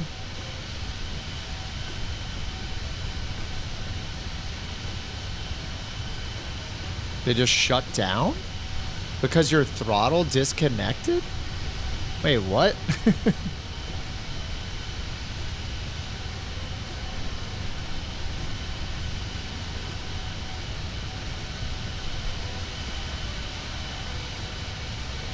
You were able to restart them? Holy crap.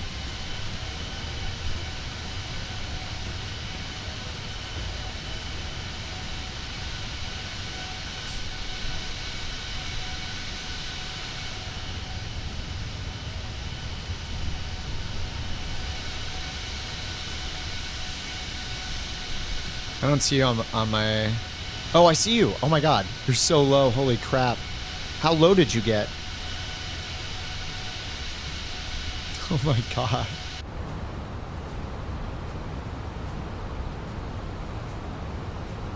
Oh no, I just realized I need to put the song back into rotation when I'm flying the Fenix because I need to hit the random failure button whenever the song plays.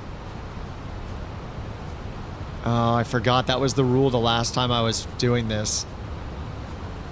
All right, I'm gonna go. Well, I could put it into rotation. We wouldn't be on the same playlist though. That's the problem. If we want some more local feeling music, am I gonna get the 350? I probably will. I probably won't fly it very much, but I should get it and do a flight or two in it just to see. I feel like I'll probably feel like I'm wasting my money after the fact, but I just kind of, I don't know, I probably will. Gotta join the crowd, I guess, you know? I mean, it is a huge release. I just don't know that an Indie Builds plane is worth like $80 or whatever. It seems super expensive for an Indie Builds plane. But yeah, I mean, I don't know. I don't think it's like on par with a Fenix or anything, so I'm not sure. I'm not sure the price is justified, but I guess I'll find out. All right, our frames are back. There we go.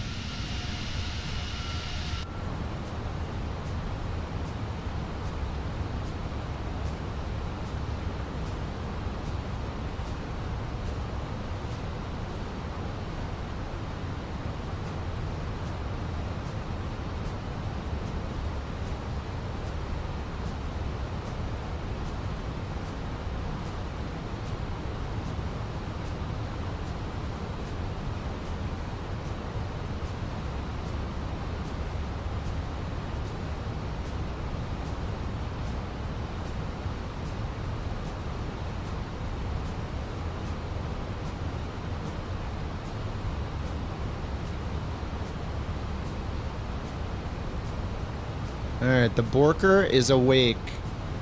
The mountain, I'm just catching up with the mountain, and the Borker is, she is conscious. So the borking may happen. Borking may be imminent.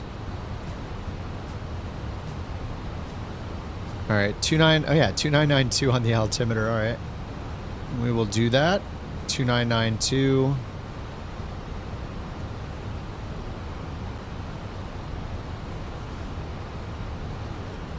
Thanks for the heads up, pre-typing the commands. The YouTube folks better get ready. Yeah, we will, we'll see. We'll see if it's really, if there's really a conspiracy against the YouTubers.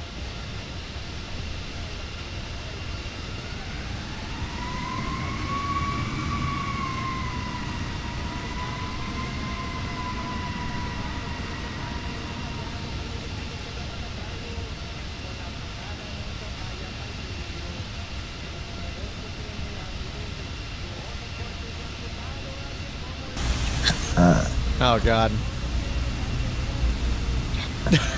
Raccoon. Oh, there it is. Oh, good thing everybody pre-typed it. That counts. That counts as a bork. I mean, that's a cute dog, dude. Don't hit enter. Oh yeah, no, that counts as a bork.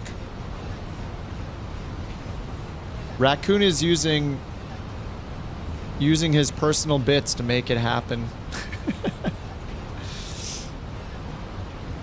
Okay, I think at this point I'm going to switch over to heading mode. I'm going to switch over to vertical speed and heading mode and vector myself around a bit.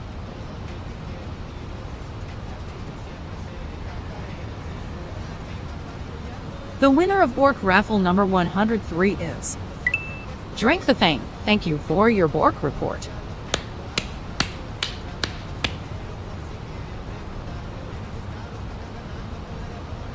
Two bork coins, heck yeah.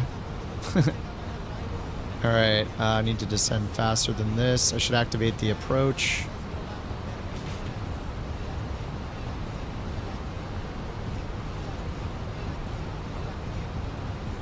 Alright, 2992.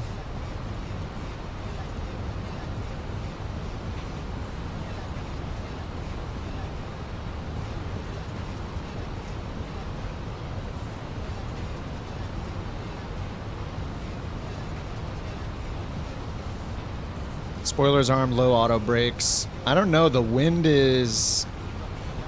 it's a little bit of a crosswind. I'm not sure what the wind is like. Download mods for the first time? Are you in 2024 or 2020, Hottie?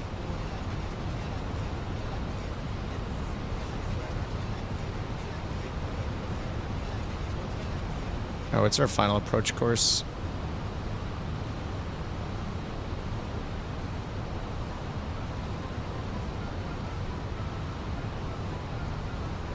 All right, 116.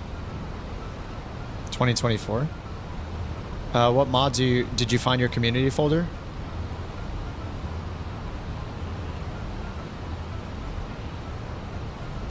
All right, 114 means 114 would be 3. 294 would be the reciprocal.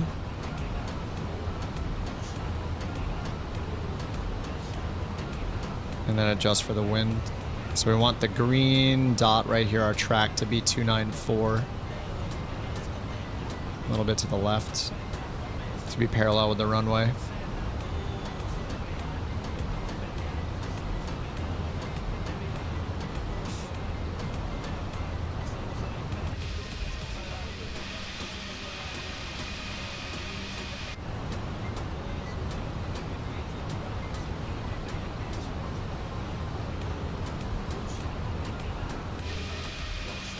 I have no idea, Brian, what a favorite job does. I've never used the feature.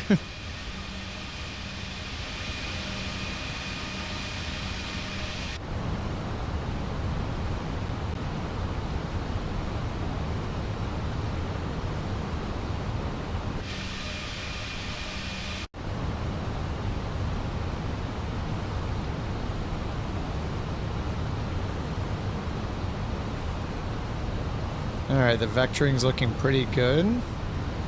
So I'll just do a direct to Tasna probably, and then turn it around. Maybe we'll just hand fly it. I'll just get that in. Get that in anyway. Alright, 10,000 feet. Get our landing lights on. Seat belts, no smoking.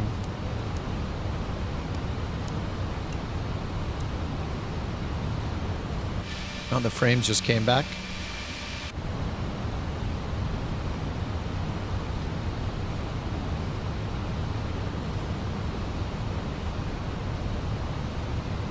All right, under 10,000 feet, catching up to the profile here.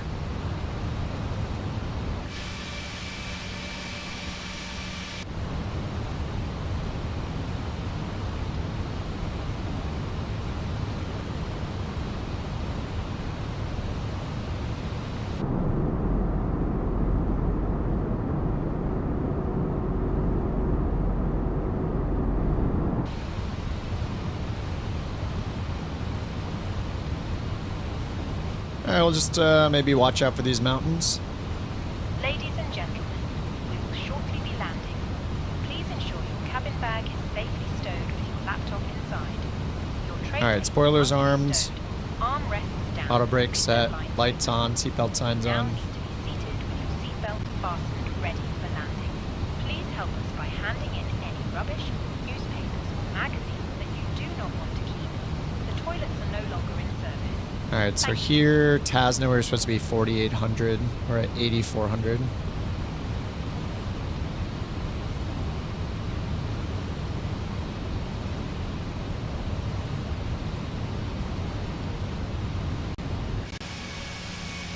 Ah, the VRAM.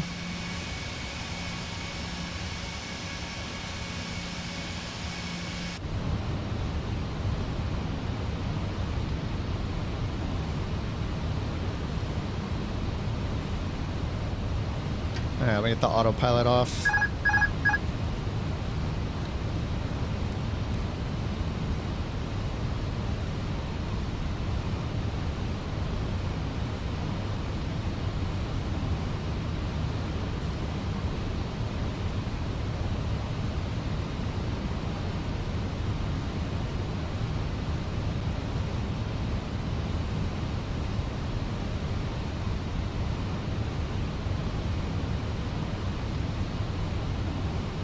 Alright, bottom altitude 3,300.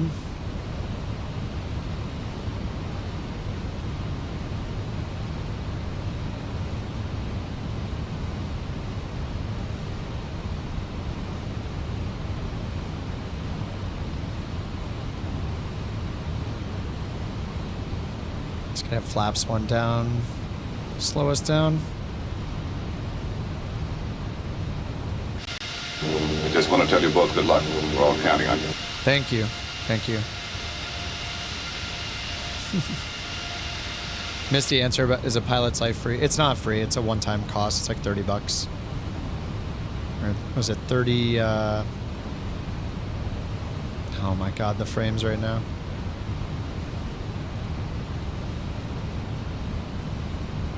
It's 30 British pounds.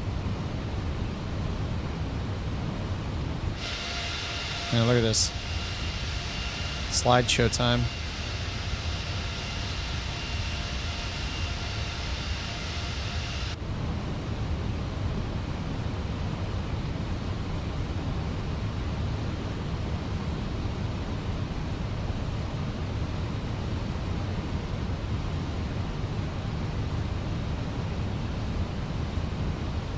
Euros? No, I think it's 30 pounds.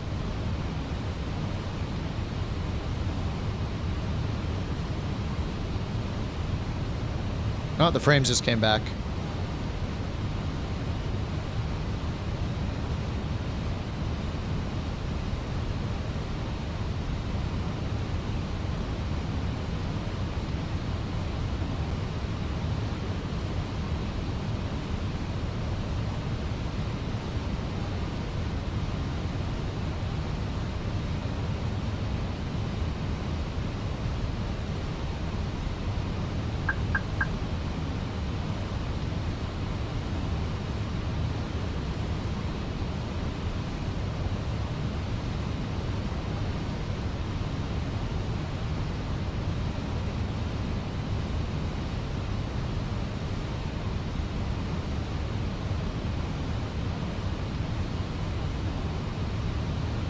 I want the spoilers out to slow down. Thank you.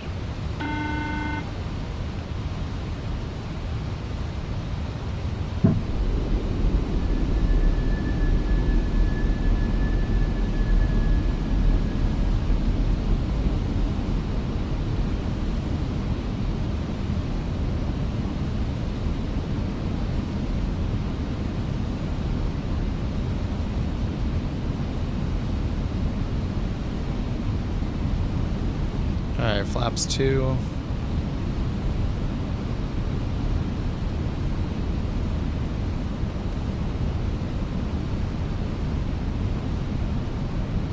Flaps 3. The spoilers rearms because I retracted them.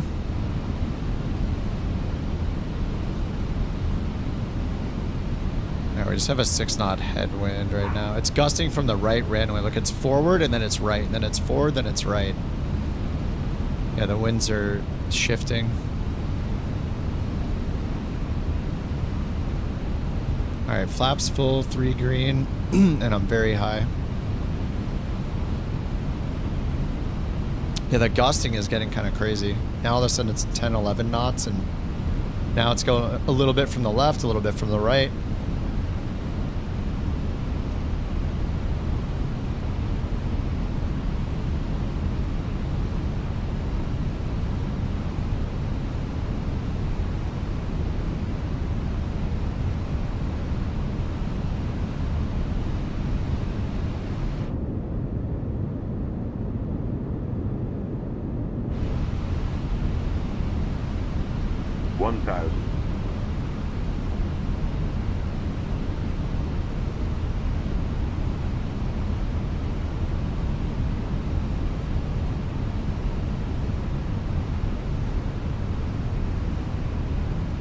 A little less crazy now. 10 knots from the front.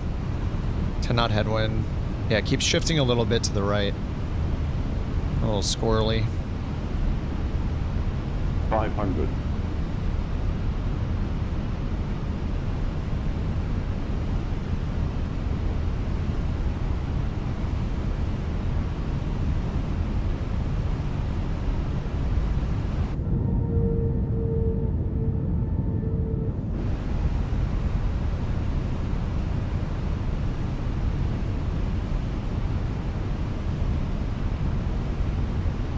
Now it's a little bit from the left, just a tiny bit. And the winds are just shifting a lot.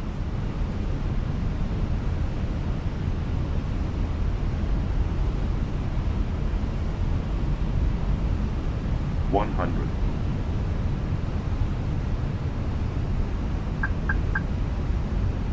$30, 20, retard. 10.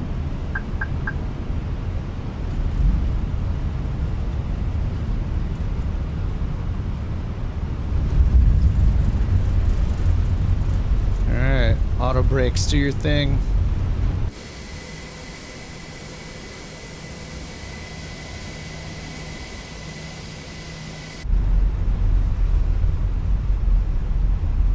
Alright, auto brakes off. Spoilers retracted.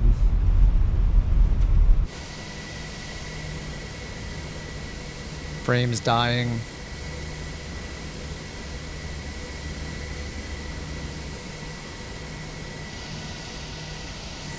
Frames are back. Seats to perform safety-related duties. However, we ask that you remain seated until the fasten seatbelt sign has been switched off. Portable electronic devices for messaging, calls, or internet access may now be used. Please make sure you take all your personal belongings with you, checking in the seat pocket, underneath the seat, and in the overhead lockers. Do take care opening the overhead lockers as items may have moved during flight. Smoking is not permitted until you reach a designated smoking area. On behalf of the captain and the crew, it has been our pleasure. I got the APU going. Our ground crew will help you complete. Dude, the rumbling sounds in this are so good. Just like the low, bassy rumbles in the Fenix are so awesome.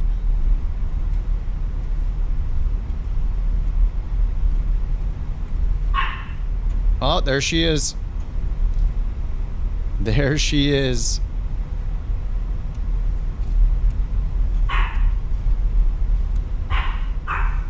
Oh man, she's on it. She was sleeping so peacefully for almost 4 hours. Holy crap. Wait, did somebody win on YouTube last time? Or was it on Twitch? I didn't even look. Headset? I mean, I have headphones on and a mic in front of my face. The winner of Bork Raffle number 104 is Tyler_Thorn_14. Oh, Twitch is the winner this time? Report. Twitch collusion? Nobody's won on YouTube? Maybe it is a bug. Maybe it actually is a bug. I don't know how it would be though. It's the same group of people.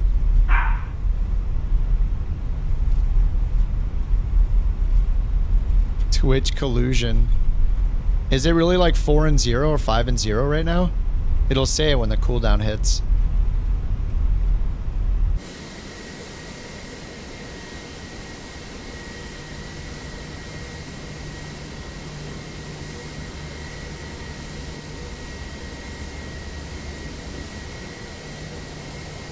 What's up, Gino?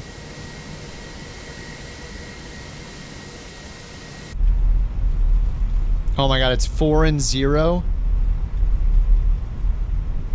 Jules just standing over here.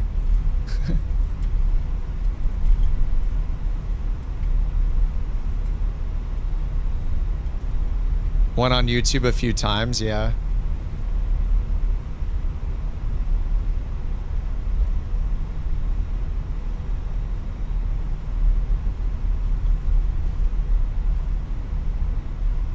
YouTuber one yesterday, yeah. Yeah, I mean, I haven't changed the code since I started it, the raffle thing. So we've done over 100 of them. 104 raffles. 11-2 odds. It was 13 entries, yeah.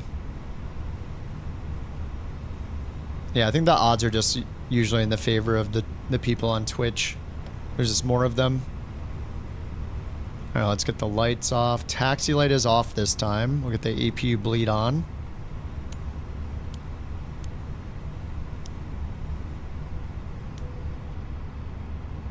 Get these engines off. Gotta do more flights.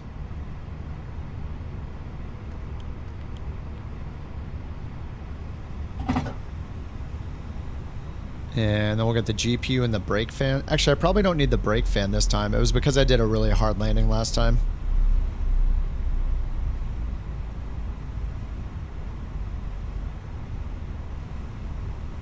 Because everyone migrated to Twitch. Because they want their crabs, yeah. Exactly. My avatar's on the roof? Mine is?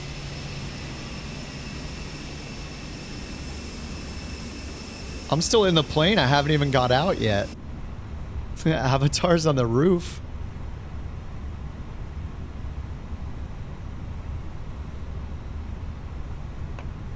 Alright, chalks and cones. Keep the parking brake off.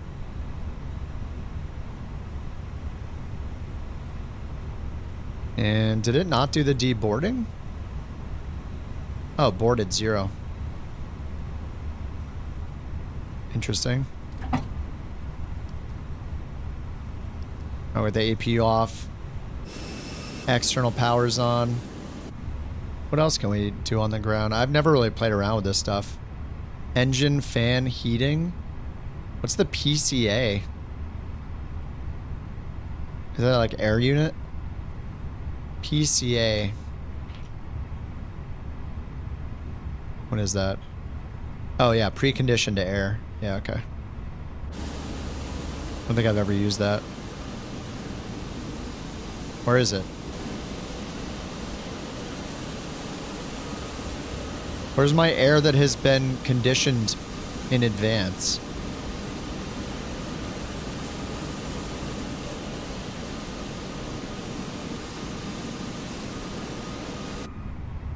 What are the engines are still going like crazy. Engines are off. They're just cooling down? Is that what's happening?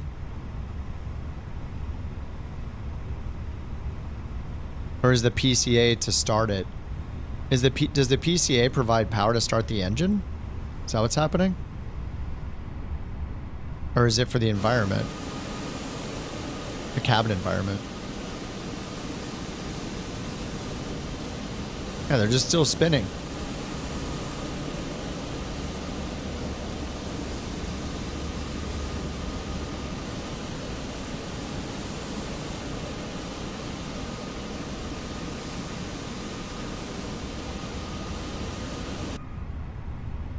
Environment. I don't know why do the engines always take this long to spool down after a shutdown? I turn the engines off. Engines are off, batteries on, APU's off. APU's like cooling down. Yeah.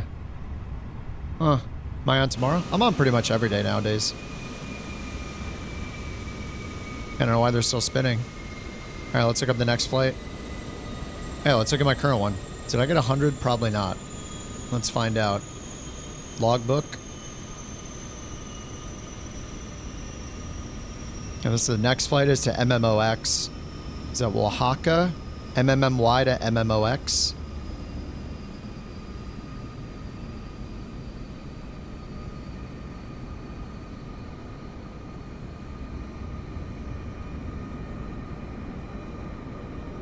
Engine's still spinning. Oh yeah, now it sounds like they're going off.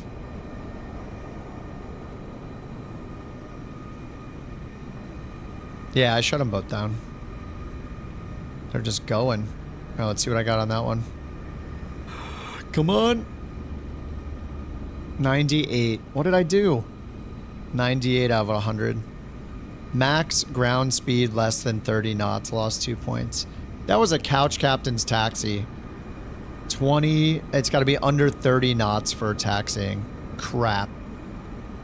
I'll take a 98, whatever. You're rescuing me? I'm stuck on the roof. You're rescuing me in a Bonanza? If I'm stuck on the roof, then you're a floating Bonanza. Or like a floating TBM or whatever that is. Is that you putting me down on the ground? Thank you very much. Thank you for the rescue.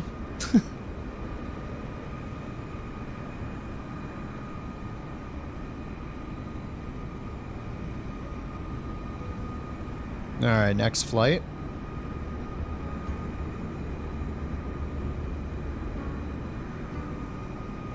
MMMY, MMOX, sim brief dispatch.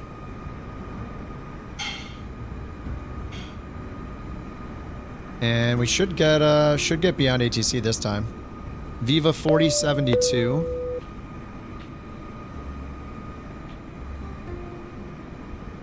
Monterey to Oaxaca.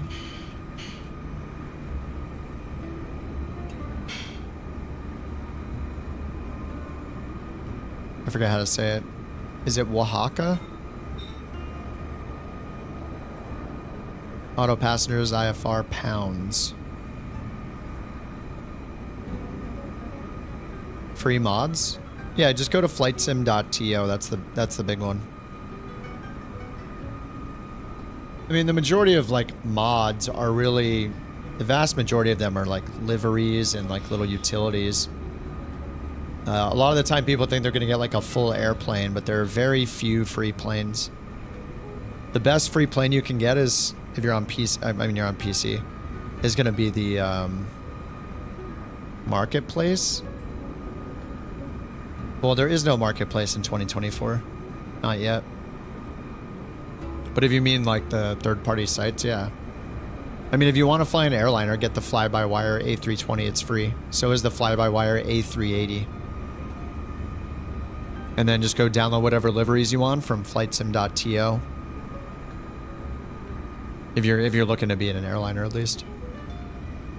But if you're new to simming, then starting in an airliner is going to be difficult, just like it would be in the real world. Okay, 33,000 feet. Let me set the route. The bot route is set. Runway 12 for departure. Get beyond ATC up. Beyond ATC connected. Oh yeah, this music, dude. It's what it's about.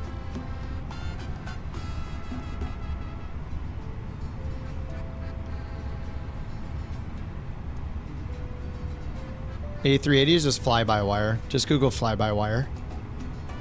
There's an A380 and an A320. They're both free.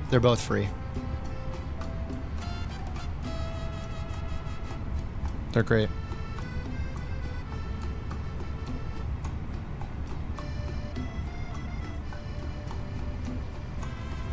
All right, my flight. Let's re-import. Next flight. GPU's on. Load aircraft. Instant. 172 passengers this time.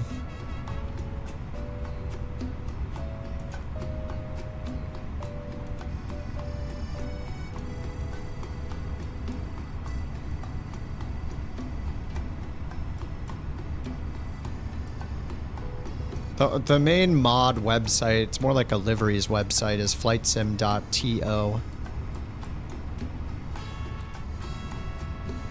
Flightsim.to, like that. But you're mainly going to find liveries there and like utilities.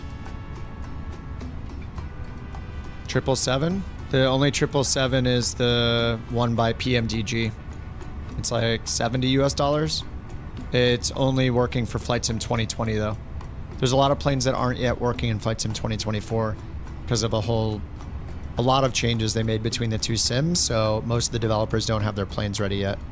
The PMDG, like if you want a Boeing, your only option right now is like pretty much the default Boeings that come in the sim. So you can do the 737 MAX 8, which is decent. It's not the best. It's not like study level. It's the included one that comes in every edition of the sim. There is you could fly the 787 or the 747. Matters what edition of the sim you have. I'm pretty sure the 787's in Premium Deluxe. 747 I think is in Standard Edition. So you have your choice of 3 Boeings. I mean, if you're just starting out though, like I don't know if you've ever flown an airliner or flown in flight sim at all. If you want to just hop into an airliner, it's going to be extremely difficult because Remember, the simulator simulates reality. So in reality, are you going to hop in an Airbus? No. You got to learn the very basics, like fly in small planes, learn about weather, learn about flight planning, learn about just your autopilot, navigation, you know, how do you even get to the airport? What runway do you land on? How does ATC work? Like, there's so many things to learn that have nothing to do with being in an airliner. You have to learn for every plane, so it's best to start in a smaller plane. Otherwise, you're just going to be overwhelmed.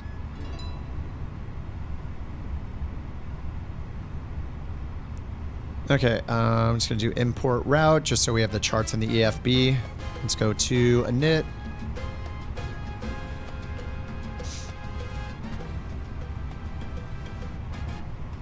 All right, Viva 4072. Viv 4072. 4072. We got a cost index of 15. Cruise 33,000. 330. Pulling the winds.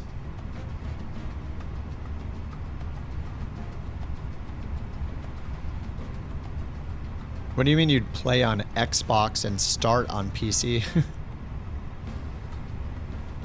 I mean, if you go to Xbox, your choices for planes are going to be much more limited, and your choice of peripherals. Usually it's the other way around. People start on Xbox and then eventually get a gaming PC. You can't install mods on an Xbox. You can only install things through the marketplace, which isn't out yet, but probably will be in the next few weeks. All right, winds requested. Flight plan. MMMY departure is going to be runway 12.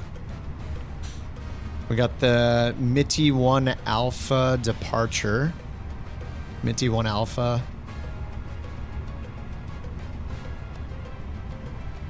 Okay, MMOX. No arrival procedure. We're just landing on runway 1. I'm just putting the visual for now. Via. Can we go OAX? No, no Via. Okay. It's an en route waypoint. All right, runway 12, and then we're going out to, what is that, 8 DME on the MTY VOR on the way out, it looks like. And then there's discontinuity, and then we go to the VOR itself and just see what that looks like up here.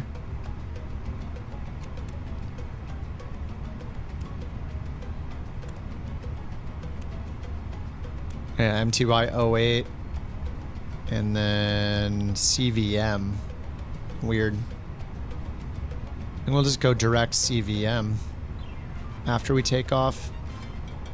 I don't know why we need the MTY waypoint. That's going to bring us back to the field, right?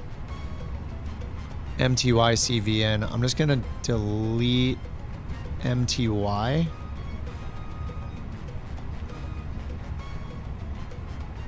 There, so once we take off, then we can just delete the discontinuity. Okay, that's better, I think. MTY 08. We'll cross over that waypoint for the departure procedure and then just turn direct CTY or CVM. All right, I think that's better. All right, let's go to init page 2. Get our weight in there. Send. All right, 136.8, block fuel 18.9. That's right here. 136.6. Those always seem to be off just a tiny bit. Well, because we're going to burn some fuel. Estimated 0 fuel weight. 136. All right. That's fine. Performance.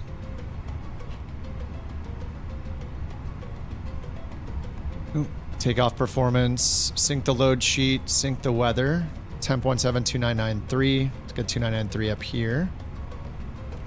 2993, 2993. Sim thinks it's 2994. Okay, and we did a toga last time, right? We'll just do flex this time. 148, flaps to down 0.3, sent to the McDo. Go back to our charts. Sync the route. Oh yeah, there's a sync button here. All right, MMMY airport info. Did it resync it? Sync route. So why are these all starred with approaches? It doesn't unstar things, I guess. All right, we got the airport, and then our departure is the MTY1, which is also not chosen. All right. I mean, that departure is a baby departure. Runway 12, it's probably in here. Yeah, there's MTY, DME 3.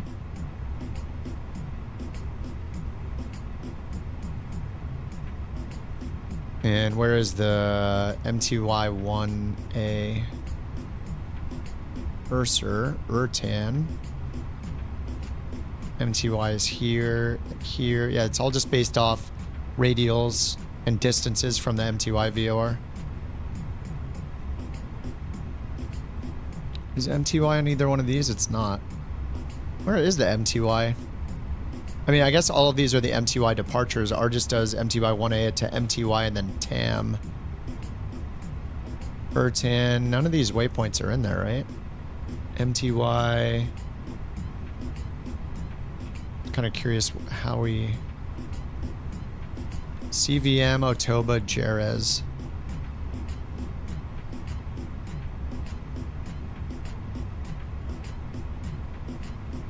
Did I choose the right departure?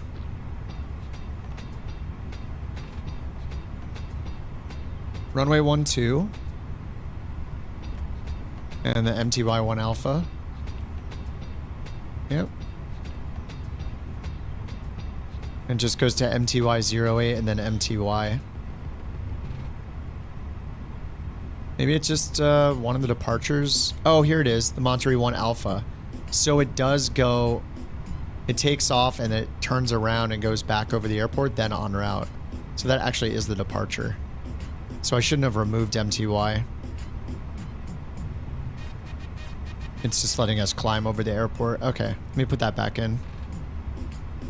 I'm gonna go back here, departure. I'll just change to 1.6 insert and then go back up here, change back to 1.2. MTY 1 Alpha and then insert that. Okay, MTY 1.2, MTY. Top a climb. Oh, it still got rid of MTY, so I just had to put it back in. Alright, MTY would go here. MTY, yep, right here. Now I'll delete the discontinuity. So we just go outbound, then back inbound. Traffic. Alright, there we go.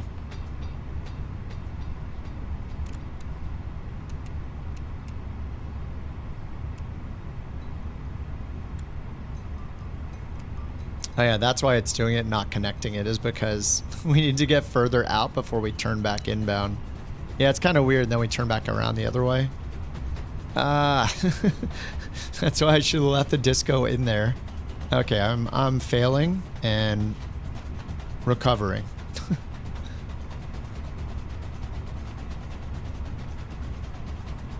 Alright, I'm just gonna leave the discontinuity in there. It's in there for a reason. What's up, Warhawk? Okay, so let's go ahead and do the performance again. So, performance page got lost because I changed the runway. So let's go back and re-import. 1.2, send to McDo. Back to the departure. Okay, I'll get to the airport diagram. Alright, runway 12 again, same as last time, 2 flights ago. So let's go and get the APU on. Master switch. Start. Seat belts, no smoking. I'll just get the beacon on because I'll forget.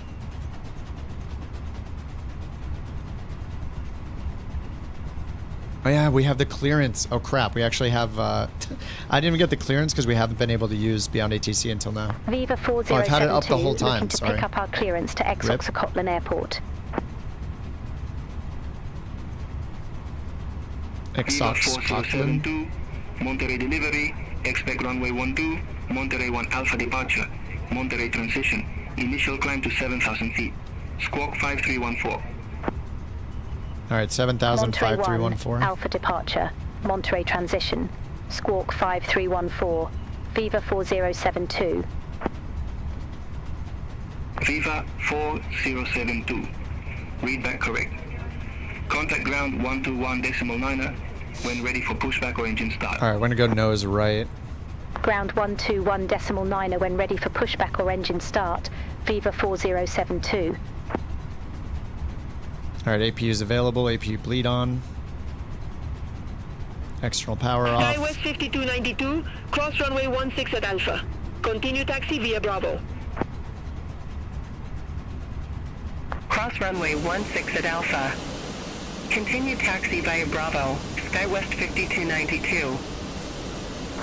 SkyWest. All right, Steve, have a good night, man. GG's, dude. Have a good night.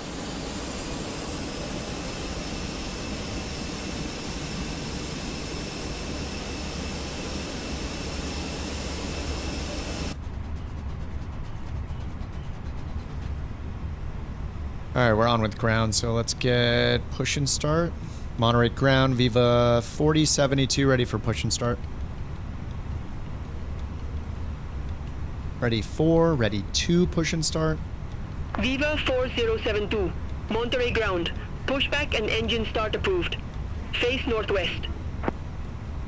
Pushback All right, approved. northwest, Face nose northwest. Viva 4072. Beacon's on, strobe's on auto.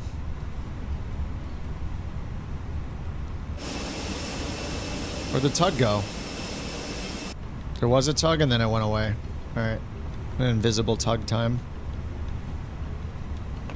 Alright, let's get engine 1 going. Cabin crew, arm doors and cross-check. Just need to make sure it puts our tail left. I think it does left by default. Or whatever bug it is where it starts turning us. It'll just randomly start turning left.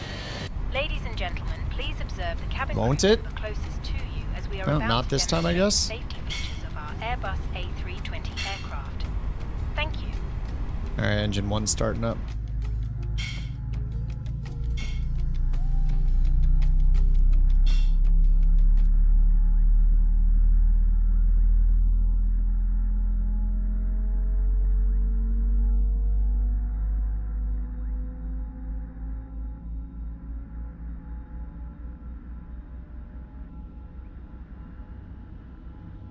So quiet right now.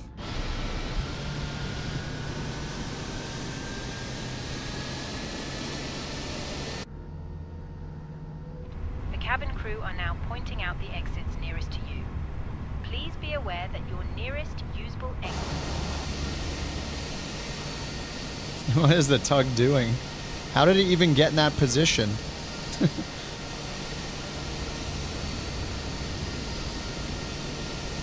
Yeah, Chrono's a timer. Stopwatch.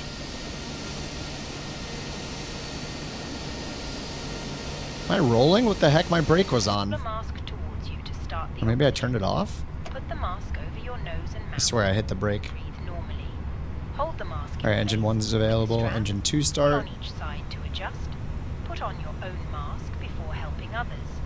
If we land on water, take a life jacket from under your seat. Remove from the pouch and put it over your head. I don't know exactly how real pilots use their timers, but I think, you know, besides like holds and stuff like that, but I think generally they, when they're like off block, like they start the pushback and they hit the engine on button, that's when they start one timer, and then on takeoff they start another timer. So like engine on and off time versus air time, like off the ground, on the ground time. I don't know for sure though. I've just seen other people do it. Information regarding your safety on board can be found in the in-flight magazine. We hope you have a great flight.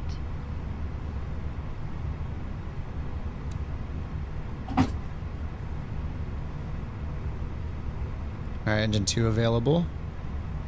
Ignition off, spoilers armed. Flaps 2. And down 0.3. There we go, down 0.3. Auto brakes to maximum. Takeoff config check. Everything's green. And we're ready to taxi. APU off. Monterey ground, Viva 4072 ready to taxi. Viva 4072, runway 12 taxi via Bravo. All right, 12 Bravo, All right, parking we'll brakes taxi off. to runway 12 via Bravo, It's Viva right in front of us. 4072. Via Bravo right there. We'll just get the departure ready.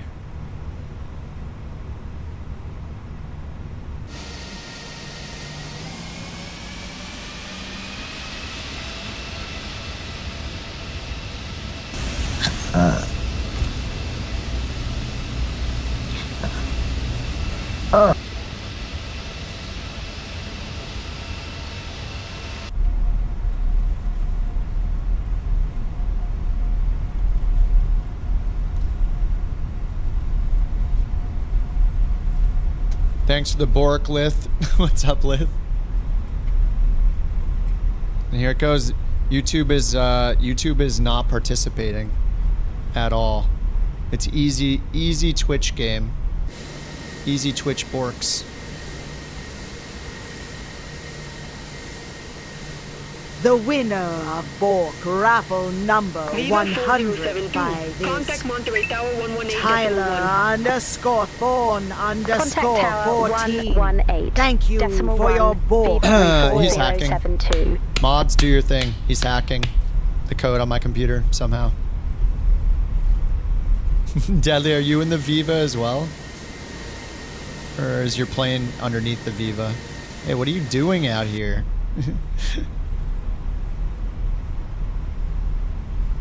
What is he doing out here? Aren't you going to be a father? Stop endangering yourself. Get out of here. Oh, crap. What am I doing? No, wait. No. All right, we're holding short. We're ready to roll. Viva 4072, ready for departure. Runway 12. Viva 4072, Monterey Tower, wind 115 at 4, runway 12, cleared for takeoff. Ooh, cleared for takeoff, Runway 12, just like that. cleared for takeoff. Viva 4072.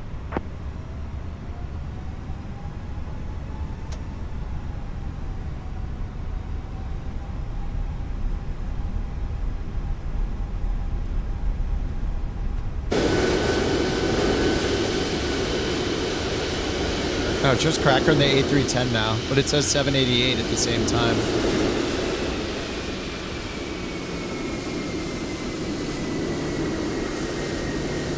Count it? Wait, did it not count it? But Oops. don't milk me, raccoon. Yeah, don't send me the milks. Milking me. Don't send me the milk emotes when I have a good landing.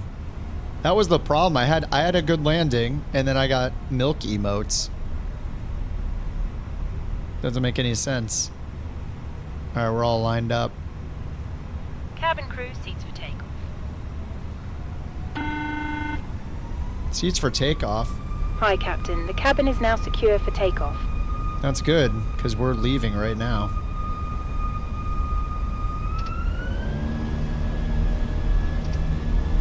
Alright, man, SRS, climb, nav, auto throttle, or auto thrust. Is it auto throttle or auto thrust in an Airbus? I don't really know.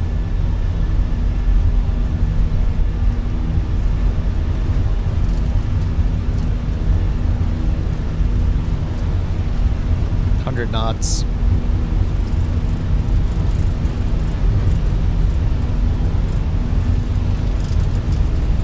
The normal call out's 80. I just call out 100 because I know that's when I'm supposed to release the down pressure on the stick. B1, rotate. Yeah? Well, yeah. You know, that's just like your opinion, man. Yeah. What's up, Sawyer? It's just like your opinion, man. 400 AGL. Viva 4072, contact Monterey departure 119er.75. Contact Monterey departure 119er.75. Viva 4072. Alright, Monterey spoilers departure, disarmed. Viva 4072. Good day, 2,500 feet. Viva 4072, Monterey departure identified. Climb to 16,000 feet. Climb to 16,000 feet. Viva All right, 16,000. Lever climb. Open climb, 16,000. Maybe they'll just give us a direct. We are on the radial.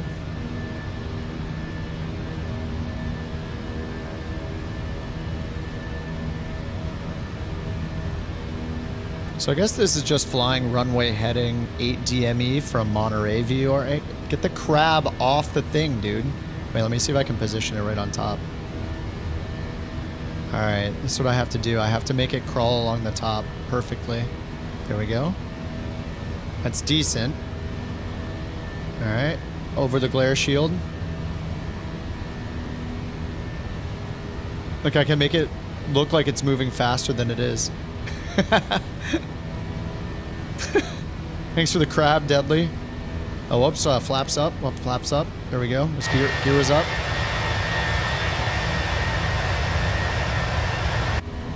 Ladies and gentlemen, please keep your seatbelt fastened while the seatbelt sign is on. All right, I don't think it's gonna sequence us. I just want to go, yeah, discontinuity ahead.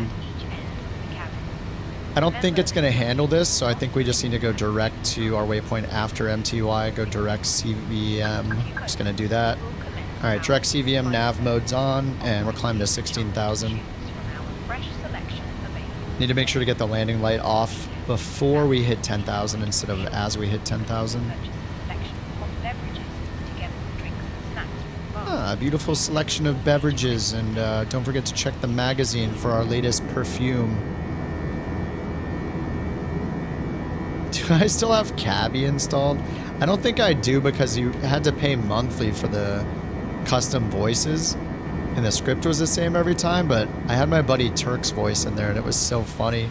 Every time it got to cruise, it would be him, just me listening to his voice trying to sell us perfumes. We have a great selection of the finest perfumes, or you'll see a set of 3 perfumes for sale or something. It was the same thing every single time. It's like, what the hell is going on? The crab is so cute. Yeah, he's just doo-doo-doo, just walking by. Yeah, he's chilling. He's been good. All right, we're already done with the departure procedure because we're not doing the full procedure. We're going down this direction to our first en route waypoint.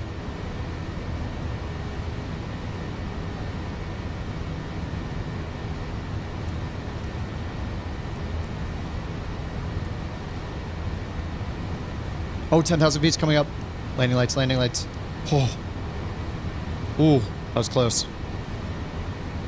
I think transition altitude's probably still 18.5. Check that over here. Navigaph.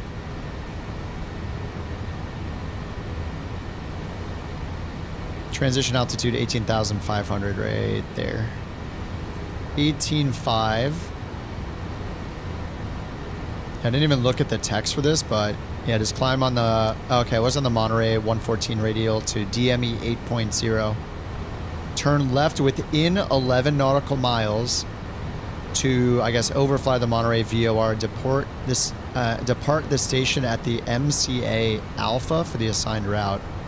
Where's MCA A? That's A is Monterey VOR. What does MCA mean? At the MCA? Wait, is that the Monterey?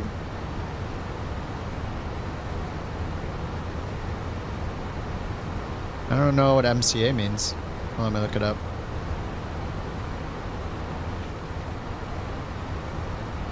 Oh, minimum crossing altitude. Right, right. Duh. Lowest altitude cross with specific fix on a departure route. All right, minimum crossing altitude at the VOR. So did it show an MCA at the VOR? Yeah, okay, it's right there. Yeah, 1D. Turn at 8 or above 2,800. Okay, and then what's the minimum crossing altitude, though? I mean, we see where the VOR is. Is the MCA just 2,800? No, I doubt it. How do I find the MCA? Oh, it's right here. Holy crap. I've never looked in detail at this stuff. Minimum, oh, A is referring, okay, A not only refers to showing the A over here for the VOR, but the inset right here. Minimum crossing altitude depending on... Center on 125.6. Is that just depending on what waypoint we're going to next? Bye-bye. Minimum Monterey crossing Center, altitude Viva CVM or 4072, OTOBA. Through So 3,500 CVM feet for 16,000 feet. Direct. Victoria. 2000. And UJ-15's an airway, which is where we're going, yeah. So it would have been 2,000 for the minimum crossing altitude. Climb to flight level 330, Viva 4072. All right, 330.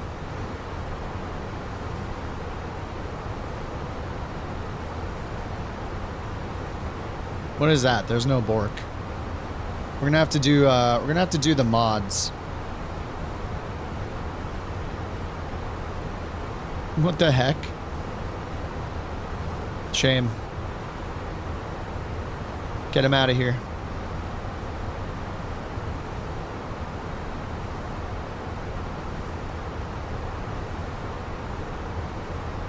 All right, we'll give him a 5-minute timeout for now. Shame. Shame. Monterey Center, Costera 2420, 3,600 feet. All right, 16,000. We're gonna want standard altimeter in a second. We're almost at standard anyway. Center, radar contact, descend to 3,000 feet. Oh, we're going. I'm gonna need to get a snack from the fridge soon. Descend to 3,000 feet, altimeter 29904. It's almost snack time. Ooh, the sound.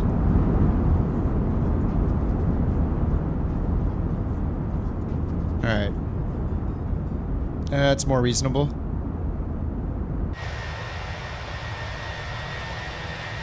Oh, the VRAM. Ugh. I'm gonna miss these stutters so much. All right, the stutters aren't gonna go away completely probably, but I don't know, we'll see. I have high hopes for the 24 gigabytes of VRAM.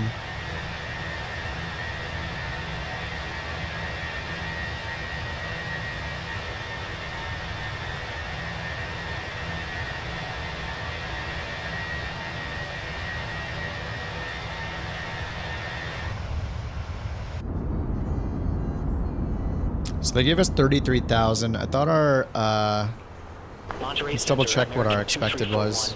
It was 33,000. Let me go down here and make sure that our cruise under performance, or our climb, yeah, and cruise is 33,000. It is. Monterey Center, identified. All right. We're at standard already, 18.5 we passed. Turn right, heading 060, descend to 2,000 feet. Yeah, I didn't use the chrono again. I always forget to use the chrono. Turn right. Yeah, here's the chrono, and on the A320 it shows right here. And then we also have a couple more timers over here. There's a second chrono. I turn that on when we start the engines. Or an elapsed timer that'll do hours and minutes. This one will just do minutes and seconds, kind of like this chrono right here. Actually, I don't know what happens if it gets to 1 hour. Does that? Oh, no, it changes to hours and minutes, I think, right? Yeah, I think it just changes. Shifts over. All right, I'm going to go grab a snack. Be right back. Monterey Center, Volaris 946. Good day. Flight level 360. Which view is best? Which view? This one? I think this one. The mountains right there. It's beautiful. Costera 2420, 4 miles from 8 Mom. Turn right heading 110, maintain 1,500 feet until established on the final approach course. Cleared Vortme Zulu runway 15. Turn right, heading 110, 1,500 feet until established. Cleared Vortme Zulu runway 15, Costera 2420.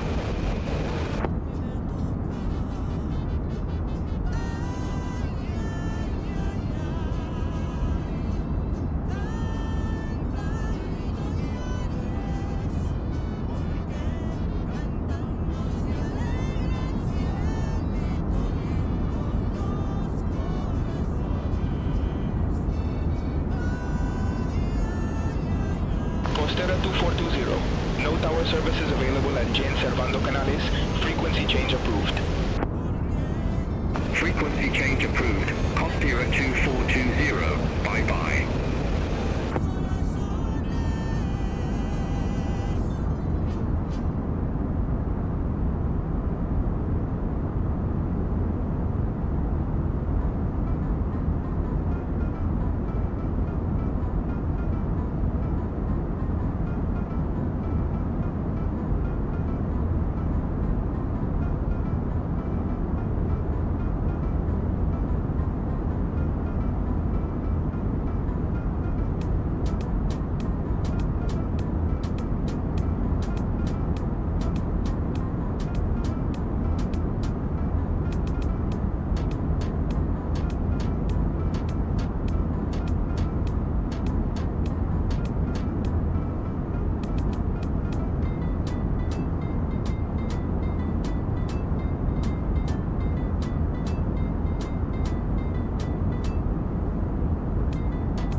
Viva 4072, contact Monterey Center 124.5. Center on 124.5, Viva 4072. Monterey Center, Viva 4072. Good day. Passing flight level 245 for flight level 330.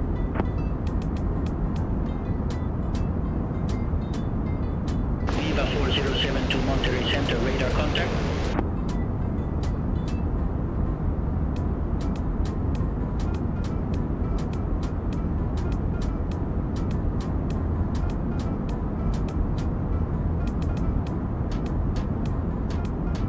Monterey Center, United 2405, flight level 314. United 2405, Monterey Center, radar contact.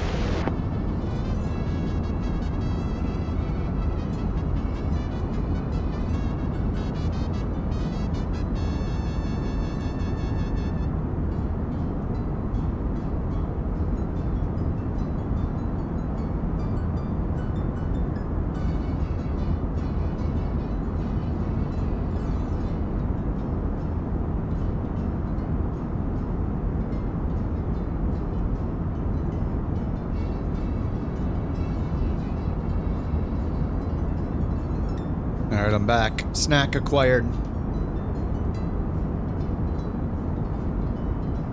Monterey Center, Costiera The views in the game, yeah. Good day. Flight level 380. It's all about using auto FPS, I think, regardless of what card you have. I mean, once you get into cruise, you probably have a bunch of alright, who's the spammer? Let me get this guy out of here.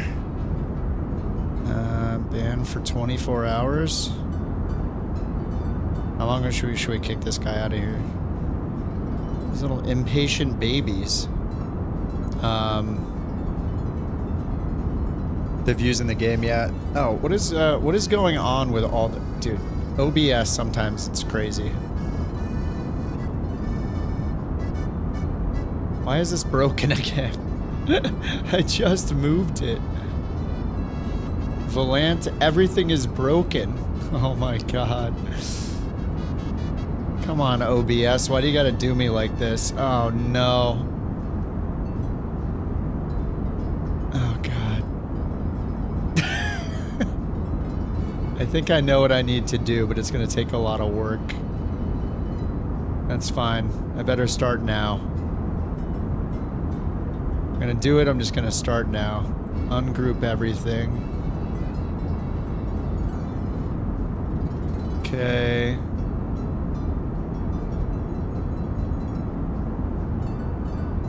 Do a little housekeeping here for the stream.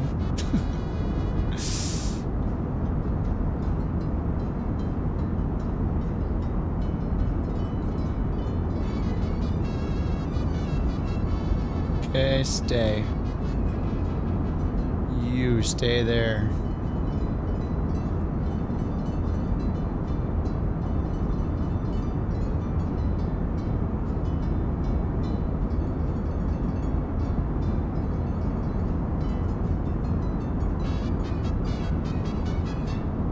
Alright, and then Chrome.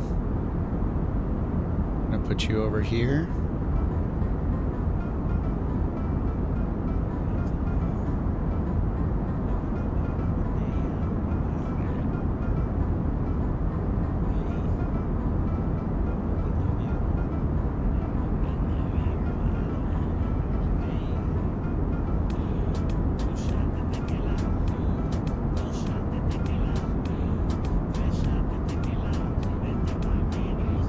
Alrighty, there we go. Alright, how we doing here? Get the Chrome out of the way.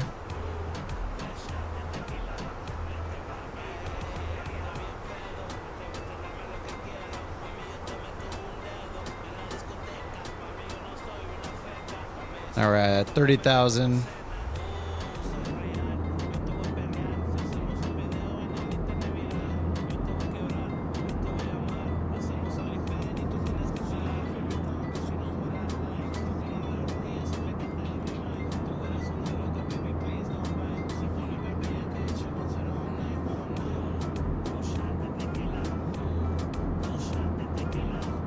Sorry, I'm not AFK. That's a lie.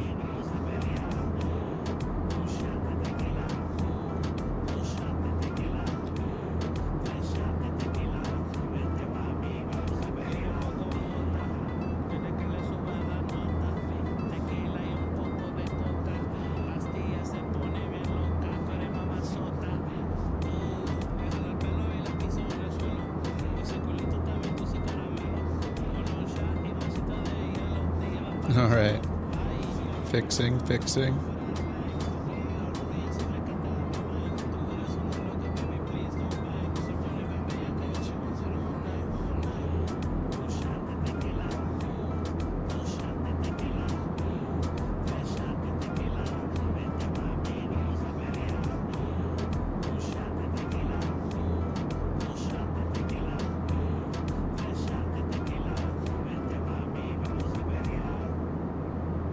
Alright, testing this. Good. Testing that. Beautiful. Alright, I think we're good. i7, 16 gigs of RAM, 3060 Ti. On your side, the game runs pretty decent. Medium settings, 1080p. Nice, yeah. That's good. I mean, you can definitely, especially if you're playing in multiplayer, like a lot of the stuff I think I run into is because, well, not only was I trying to run 4K before, which is a whole nother thing. I mean, it's like more than double the pixels. Here's with the VRAM bug like this, I feel like having so much of us together, so many of us around each other is something that not a lot of people do. There's not too many big groups of airliners and stuff flying together. Like usually other streamers, they'll do it through VATSIM. So there's like a couple people maybe on screen at once with them. I think Two Tone does a lot of big group flights. I think we've certain days we've contended with those sizes. Like for sure, we've had some pretty massive group sizes before. In the smaller planes, it's not a huge deal. As soon as you get into the business jets, obviously the airliners, it just gets with the LOD problem and the VRAM problem, it gets insane. So I think by turning down like air traffic to a lower setting, if you turn it off, you won't see anybody. But you could put it on low or medium, so it limits the generic models and all that. Center on 127.4. JetBlue 2097. I think I usually have mine on too high of a setting, but I just want to see everybody in the right planes. I mean, look, now the VRAM's finding it. It's just a weird bug. It'll be really interesting to see how good things feel tomorrow. Assuming I can get everything set up tomorrow. I really don't know what to expect. I assume I need to do like DDU before I swap the card out. Make sure all the NVIDIA stuff is off my system. All I have is the control panel and the driver, that's it. I don't have the NVIDIA app, so I use like DDU, remove the drivers, shut the computer down, swap the cards, swap the power supply in the cards. American 390, good day. Could probably do it at lunchtime or something if it's, it won't take me that long. It'll take me less than an hour probably. Just get it booted up and get the drivers installed. Hopefully I'll be up and running at the normal time tomorrow.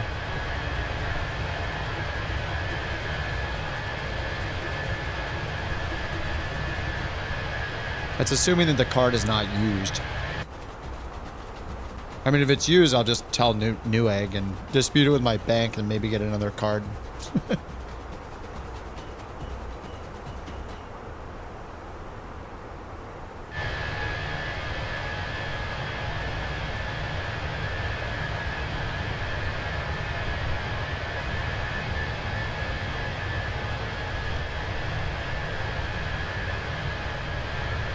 Disconnect the internet when you first boot the car, or Windows will install a driver? What? For the AMD, really?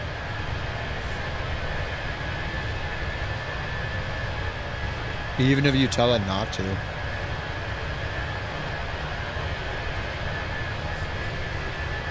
So if I boot and then I connect the internet again, it will not download the driver once I plug it in?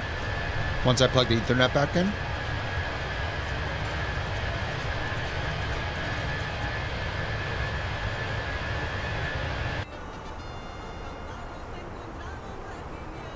Oh, did I get the seatbelt signs off? Sorry, everybody.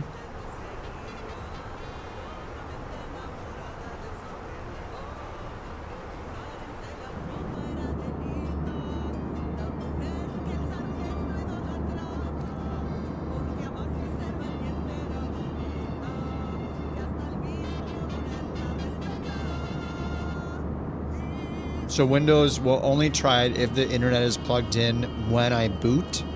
But once I boot and then I plug the internet in to get my AMD driver, it will not do it? Or should I just have the AMD driver ready to go, install the AMD driver offline, and then reconnect?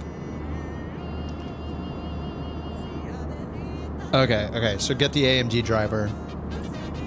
Got it. I'll just download that driver right now then.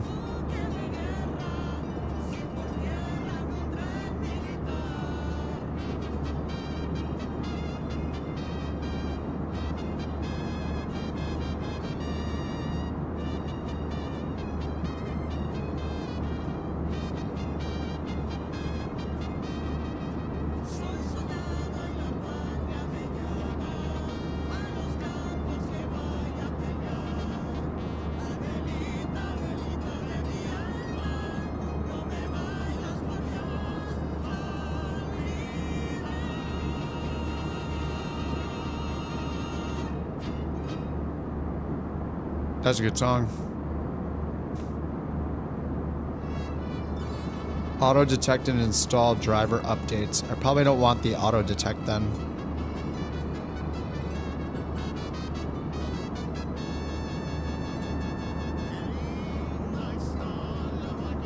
Alright, I'm just gonna download the latest driver manually.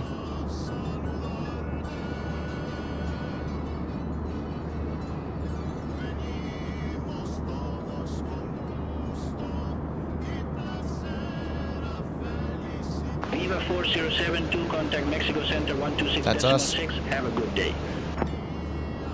Center on 126.6, Viva 4072. United 2079, contact Monterey Center 124.5. Have a good day. Contact Monterey Center 124.5, United 2079. Got it, thanks, Jewel. Mexico Center, Viva 4072. This one says minimal flight setup level web. 330. How do I get the non-web version? Alright. Viva 4072, Mexico Center, radar contact. What's up, Samuel? Does the FSLTL work for you with Beyond ATC? Yeah. Wait. The plugin. Wait, what do you mean the plugin? I use the models. With Beyond ATC, you don't install the injector, you only install the base models from FSLTL. Beyond ATC has its own injector that runs. So you do not need to open the FSLTL injector.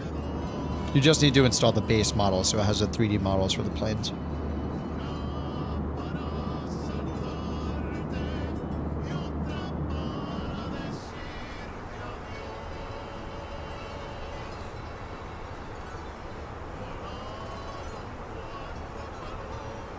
$311 miles. Oh. All right, double speed time for this one.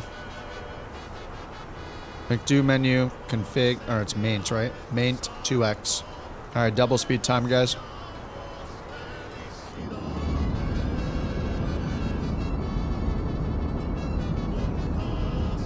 Yeah, no problem, Samuel. Yeah, you only need the base model. Do not download or run the FSLTL injector. You don't need it. Just the models and then run Beyond ATC. Which NVIDIA driver? The newest one. The one that got released, was it like 2 weeks ago? But tomorrow I'm switching to an AMD, so well, we'll see how it goes. I should be switching to an AMD tomorrow.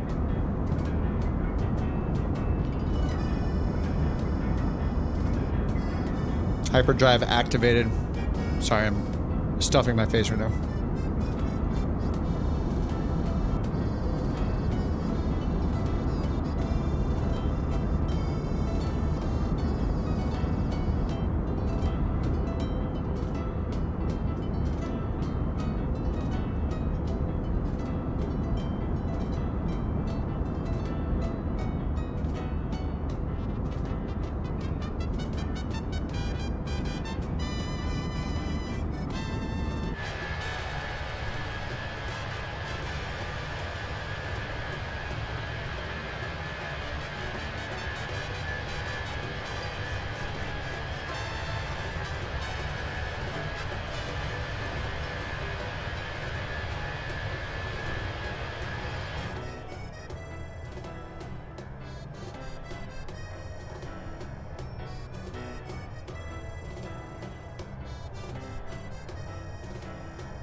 Clarity is awesome. What clarity? Good day. Flight level 370. I don't know that the drivers did anything for me. I haven't really noticed a big difference. I'm not using DLSS or FrameGen or any of that. I mean, in Flight Sim 24 specifically, the VRAM bug is the main issue, which is why I'm switching to an AMD. If it arrives, it'll be tomorrow, but it's possible I'll have some problems setting it up. I don't know, we'll see. Hopefully all is good. What's up, Kelly? Welcome back.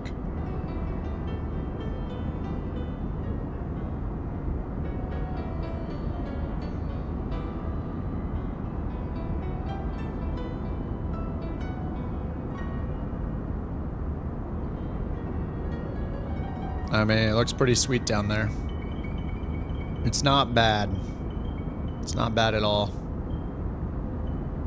Oh yeah, I remember what I need to do. I need to add my TTS back into the points thing.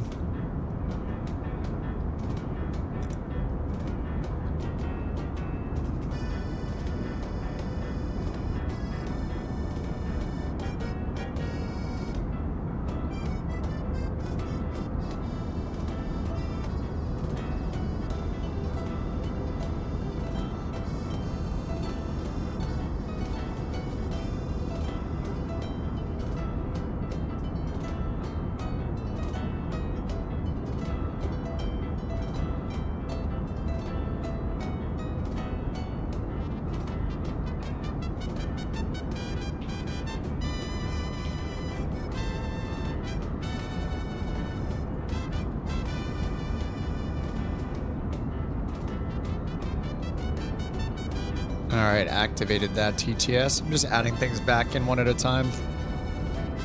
Slowly.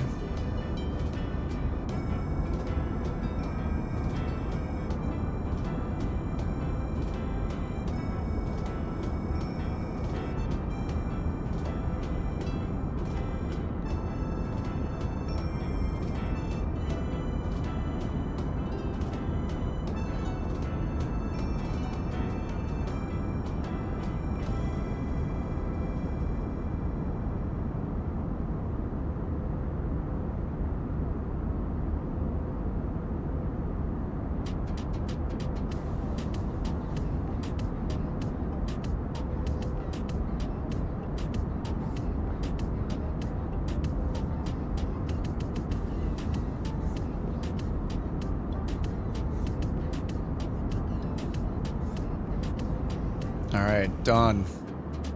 Ooh. So the 350 comes out tomorrow. They didn't say what time though, right? So I don't know, whatever. During the workday at some point, I'm sure it'll be released.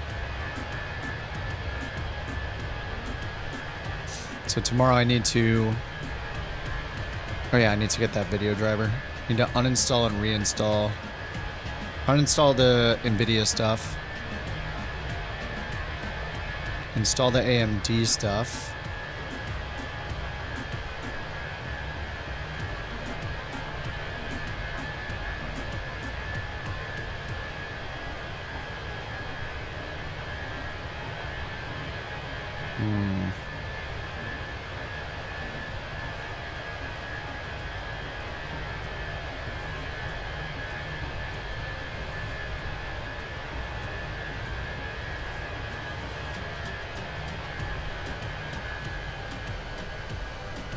I'm a little nervous I'm going to run into a ton of technical problems tomorrow after installing the AMD card. I have no idea what to expect. I don't even know if I should run the... I guess I should run the monitor in 4K just to... Viva 1124, Mexico This Center. VRAM stuff is so insane in this. Expect Monterey, runway 12. My god, this looks awesome. The frames are garbage right now. Yeah, the stress test. Yeah, exactly. There are some weird things that happen with streaming. If I... Yeah, I should be able to run it in 4K.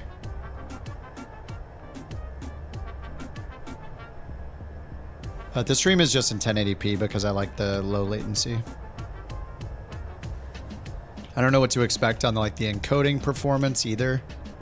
You know, I've been using an NVIDIA to stream for so long, I don't know what to expect, but I'm sure it'll be good.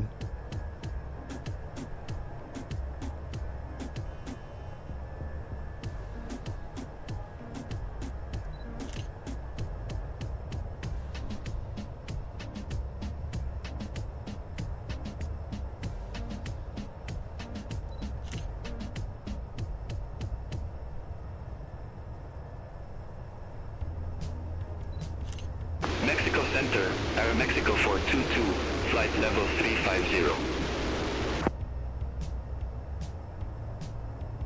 Aeromexico 422, Mexico Center identified.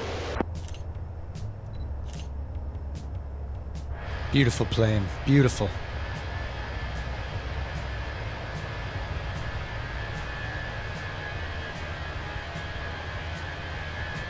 NVIDIA... Oh, sorry, I read that already.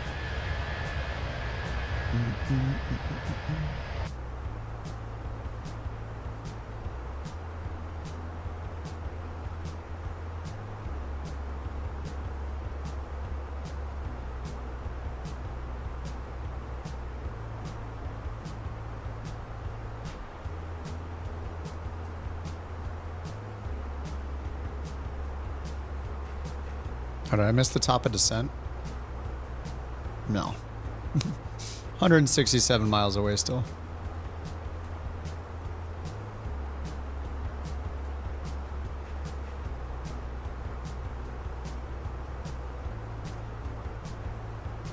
All right, airport, VOR. Okay, it's got the two VOR approaches. VOR Yankee and Zulu for runway 1. We have no arrival procedure. I wonder if I can use this FI. Okay, 22.3. What's up, Pink? How do I like it? I used it. I've been on it since launch day. Haven't used 2020 since launch, except to buy the P180, the Piaggio. It's the only reason I installed it, just to use the marketplace, and then uninstall it again. That's it. What's up, Nakaz? But yeah, I mean, 24 is generally just better. It's got its issues with VRAM, so that's one of the biggest problems with it is the VRAM, and then the career mode has a bunch of bugs, but whatever. There's no career mode in 2020, so who cares? In free flight, it's been great. The VRAM bug is definitely the biggest issue, though. Expect Tampico, runway runway 14. So if you're flying in big groups, super high detail, high resolution, 4K in the Fenix, you can see that my frames were really bad just then, but now they're good again. So there's this annoying VRAM thing that they have to fix. But yeah, it just looks like a good, I don't know, 20-30% better than Flight Sim 2020 does, especially when you have like when you have the night lighting, the shadows, the detail of the grounds, the water, all the coastline stuff. Yeah, just that everything looks better. It's incredible. I think the only reason to play 2020 is if your plane's not in 24 yet, which is fair. Like there's a lot of planes not available in 24 yet. But the Fenix is in there once we get some PMDG planes. And then over time when they fix bugs in career mode, maybe more people will use it longer term. But I don't know, career mode kept me busy for a good, like, I don't know, 150 hours, something like that. Pretty much all of the end of 2024, I was just doing career mode nonstop. I mean, there are bugs, but whatever. Every game has bugs. Yeah, I think I hit 1,000 hours in this already.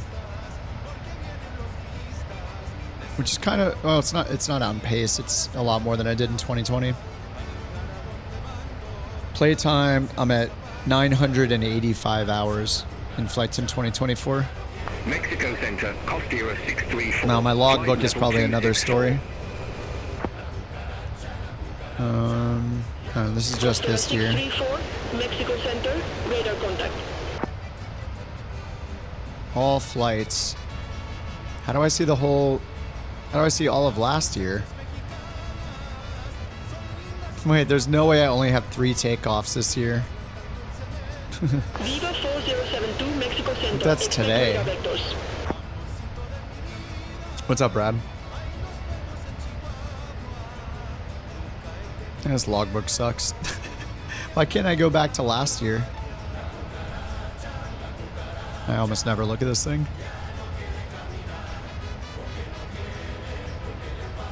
Viva 4072, Mexico Center, expect radar vectors. There's no way I only have 15 hours in February, right? I don't think so. The stats are messed up. The log-ish book, yeah.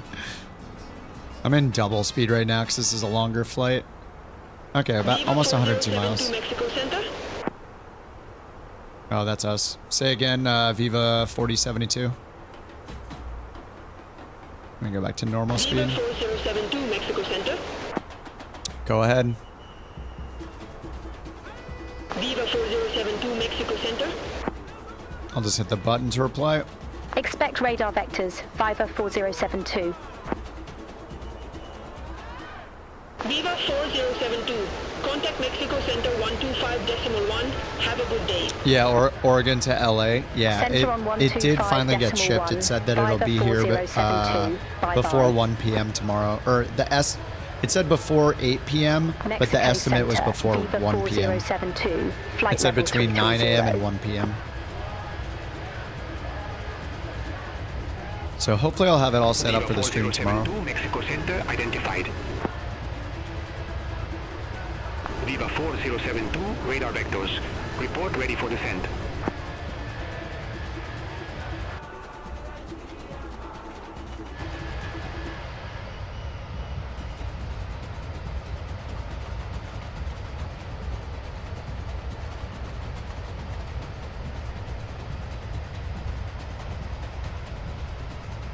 Viva 4072, radar vectors.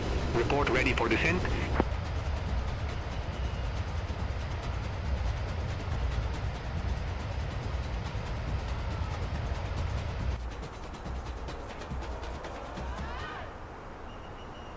Okay, 87.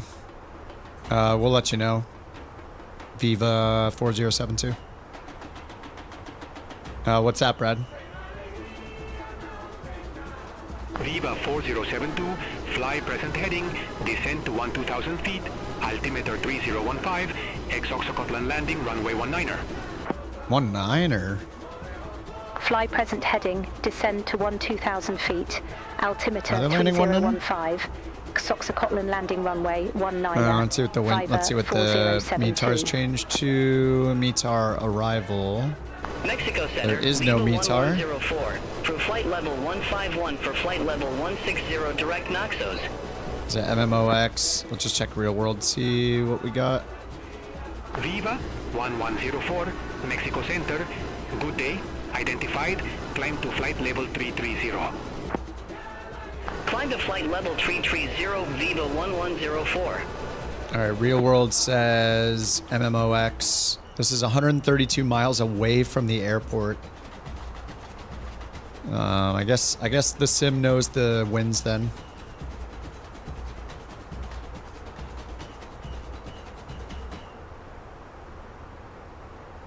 I guess we should just have to trust them. Enter destination data. All right, performance, next phase, descent, and approach. So we need the QNH, temperature, and winds, and we have none of it. Viva 4072, contact Mexico Center 128. All right, we'll ask Mexico Center. Center on 128.0, Viva 4072. The EFB. You think it has a METAR in here? Mexico Center, Viva 4072, flight level 330. No, there's no METAR. Oh, there's a TAF. Viva 4072, Mexico Center identified. Wait, this is probably not for this airport. Wait, how does it have a TAF for MMOX, but not a METAR? It says MMOX here. Costera 675, Mexico Center. We'll just ask for the weather info from Mexico. Expect Larlo 4 Alpha, runway 05 right, Costera 675. Mexico Center, Viva 4072. Can we get the QNH wind and temps at Oaxaca? Is it Oaxaca? I don't know how to say it. Oaxaca? Viva 4072, Exoxocotlan QNH 3015, winds 105 at 6 knots, temperature 23 degrees. Nice. 105 at 6, 23 degrees.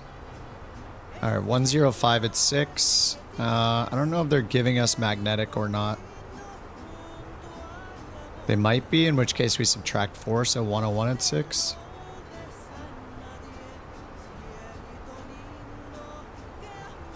Okay, and then they told us to expect runway 19er instead of runway 1. VOR Alpha 19er. We'll just choose that.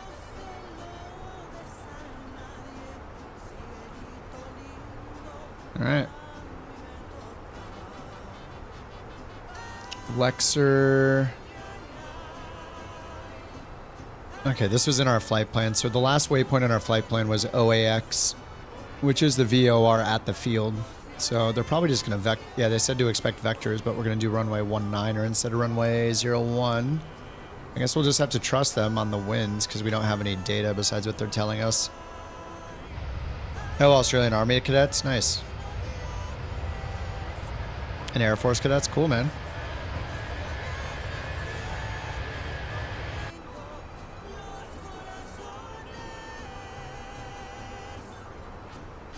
All right, 70 miles till top of descent. They gave us the descent already. So we are just waiting for the top of descent until we actually need to descend. It said to descend to 12,000 and then 3015 for the altimeter. So I'll put that in on standby, 3015, 12,000.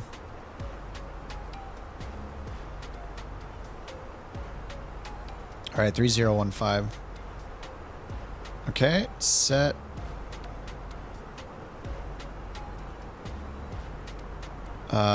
Descend to 12,000.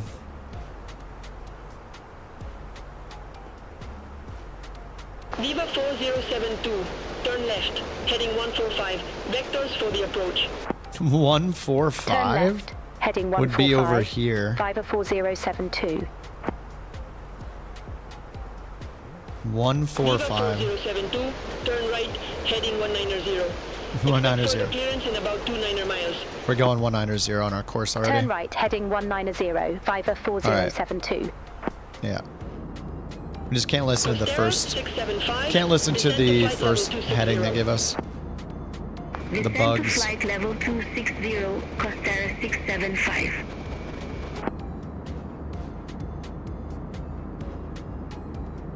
Do people actually have full motion simulators? Yeah. Probably not too many of them, but yeah. Mexico Center. And people get really into any hobby. Yeah, sure. I would never make one, but Volaris 607 Mexico Center identified. people get really into their hobbies.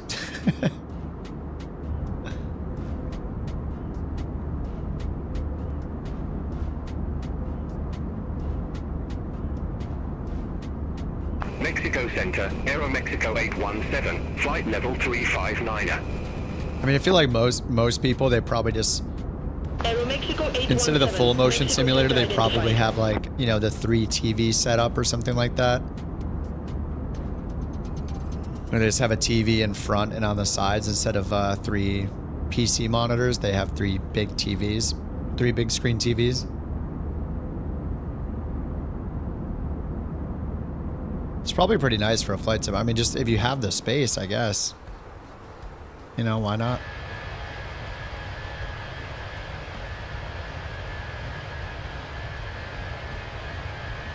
I think I'd rather, if I had the space for it, and I was that into it and willing to spend that much and set it all up and yeah, dedicate that much space to it, I feel like I would rather have like a 3 monitor or 3 TV setup like that over VR.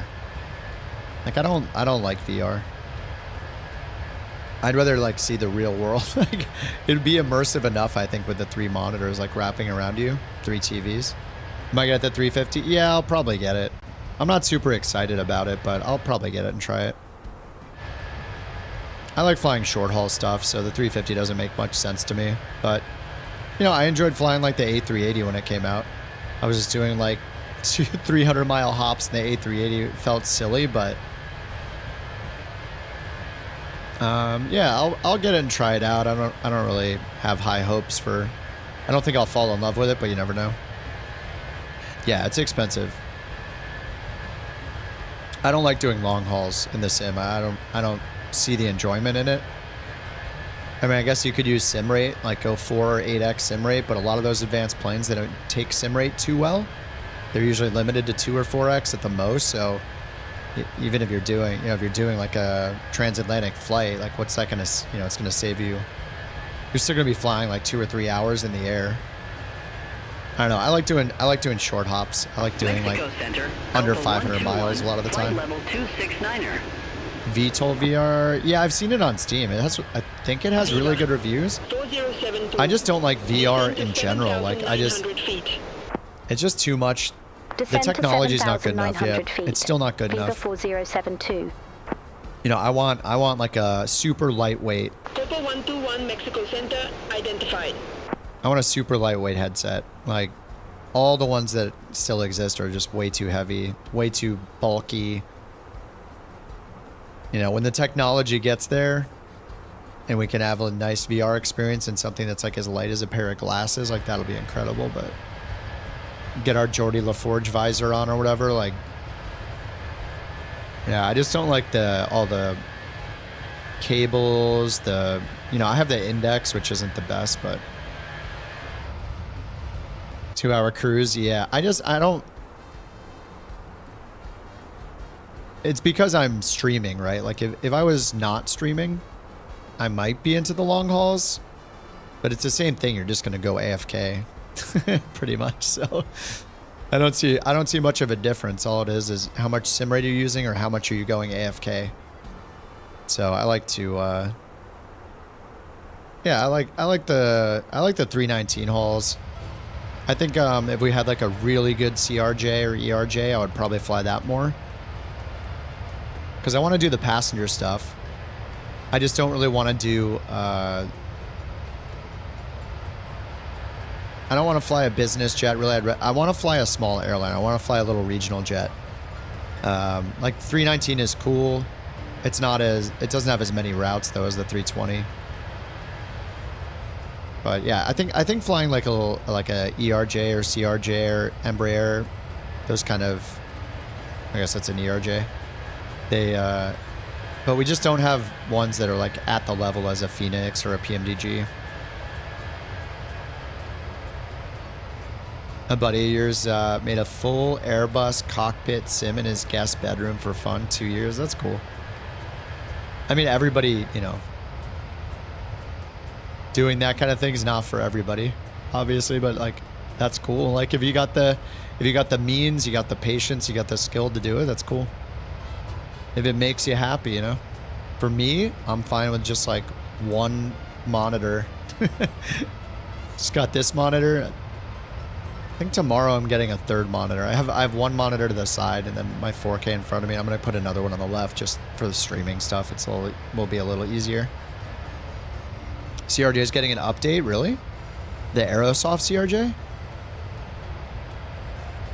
It's been forever since I've flown that thing. The only thing I always remember about it is that you can only fly ILS approaches in it. Aero Mexico 817, Mexico Center, expect Enaga 3 Alpha, runway 05 right. Expect Enaga 3 Alpha, runway 05 All right, 13 miles Aero top of Mexico descent. I'm gonna go ahead and do 817. open descent now, 12,000. They told us earlier to do that. We'll get it started. Damn, where are... Dude, this looks awesome right now. Where's my Volanta?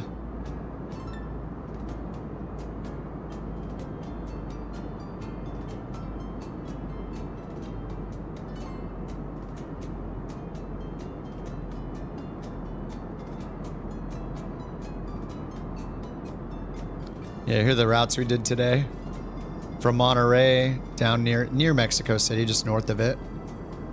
And then back to Monterey. And now all the way down to here. Am I saying that right? Is it Oaxaca? Oaxaca?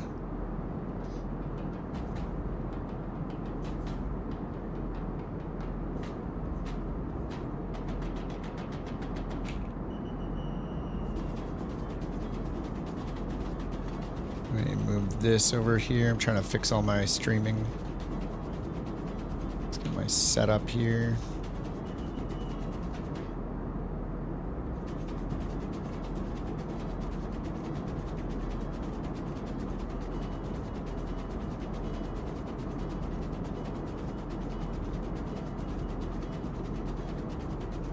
All right, there we go.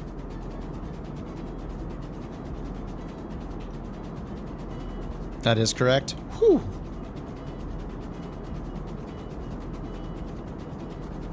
Mexico Center, Aero Mexico 678, flight level 276.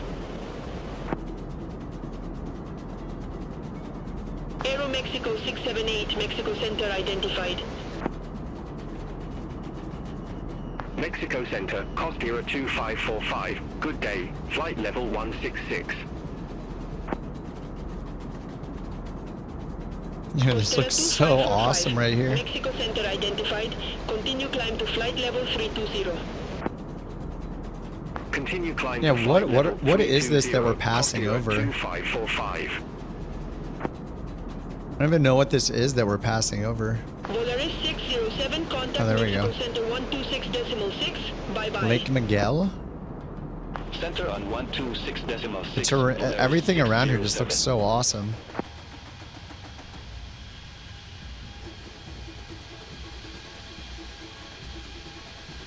Just the way the terrain is over here. There's like a cliffside right here, side of this mountain. Aero Mexico 817, descend to flight level 300. So many Descend to trees. flight level 300. Aero Mexico 817. Oh, the Aerosoft, yeah, it's in beta. Nice. Yeah, oh, the real plane can only do LNAV unless it's an NG. Yeah, I just remember I remember whatever the Aerosoft model was. I remember that it could only do ILS approaches.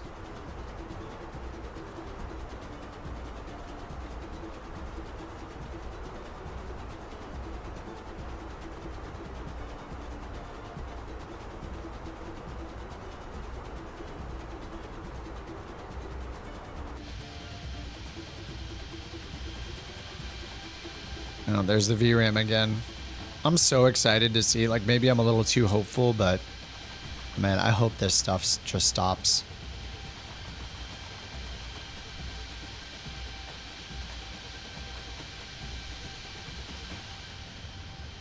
I don't think that, I don't think we're going to have like just one day where Microsoft is like, or Asobo or whatever is like, oh, we fixed the VRAM bug, and then it's actually fixed. I think it's going to be that thing where every big release they say that they've fixed it or improved it, but it just never goes away. I hope that it does. I hope it just is fixed for everybody, and then nobody's out hunting for new cards just to run one game when every other game works fine for them. Hope that's the case, but don't really know what to expect. I'm not gonna wait. I mean, look at the frames right now. Like, what has changed? Like, I've been flying this direction for a while. Like, what is it? The airport we're coming up, and now look, all of a sudden everything's fine. Like, what is going on? What did it do to suddenly triple my frames, quadruple my frames? I don't understand. I hope they understand, and then they can fix it. All right, 24,000 feet.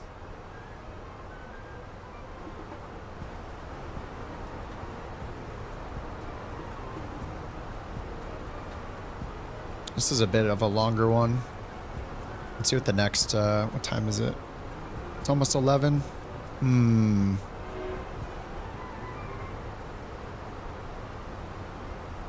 Oh, the next flight is just to go back. Yeah, this one was 560 miles. The next one is, yeah, it's a round trip. So we go back to Monterey. Then it's Guadalajara to La Paz. La Paz to Culiacan. I don't know how to say that. Culiacan? I don't know how to say it. And then from there to La Paz again.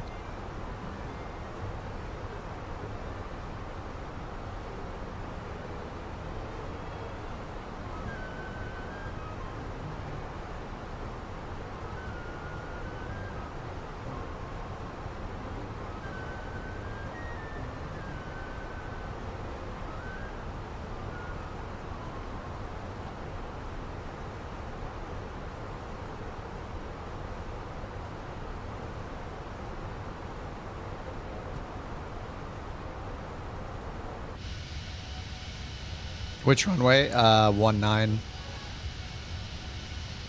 Are you there already, Jewel? Do you know what the winds are? There's like no data.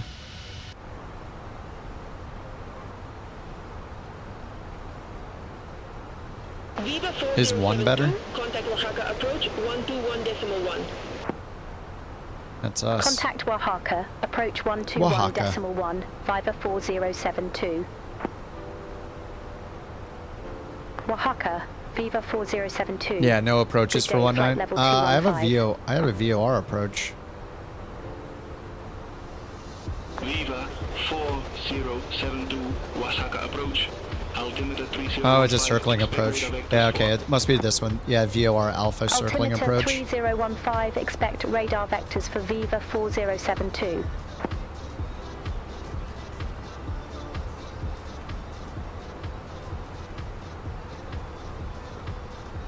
Yeah, VOR Alpha run for 19er, so it's a circling approach for 19, minimum circle to land, 5840.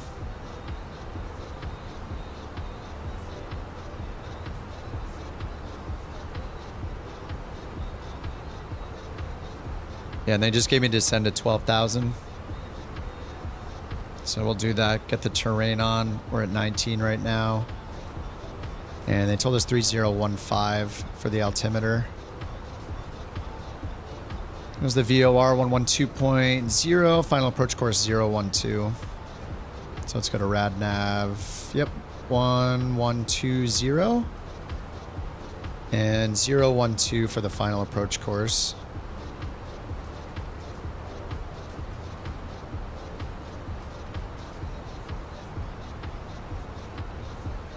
All right, 012. Let's get VOR1 on.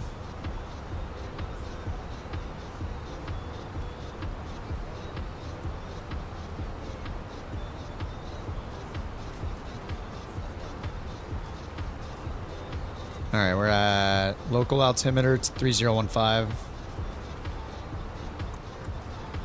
All right, 3015 here, over there, and on our standby.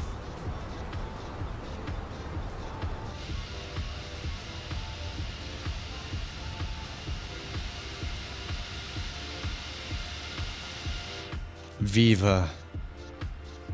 Viva Mexico.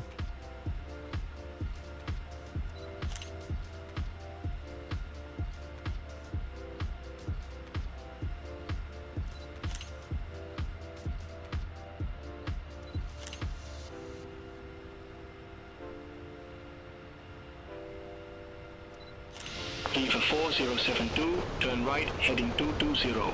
That's us. Turn 220. right, heading 220, Viva 4072.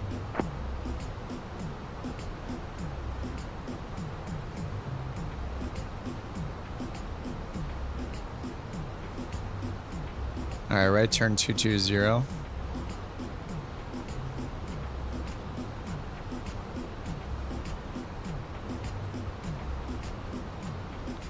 It's kind of interesting considering we were heading right towards the runway, but we do need to descend, so it's like they're going to circle us around. Is that the field right here? Yeah, there's the runway right there.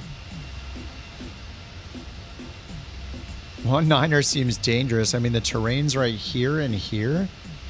Going around this way seems way safer, even out here and around and back in. Minimum safe altitude to the northeast is 14,000. South 13,500. 4072, turn left, heading 200, descend to 7,400 feet. 20074. Turn left, heading 200, descend to 7,400 feet. Viva 4072. So they're like setting us up for a pattern for 01. They took us outbound off the final approach course for 19.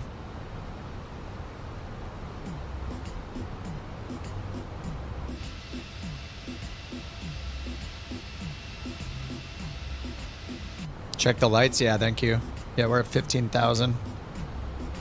I don't know on the way down. Do I just need to turn them on? Do I need to turn them on before we hit 10,000 or right below 10,000?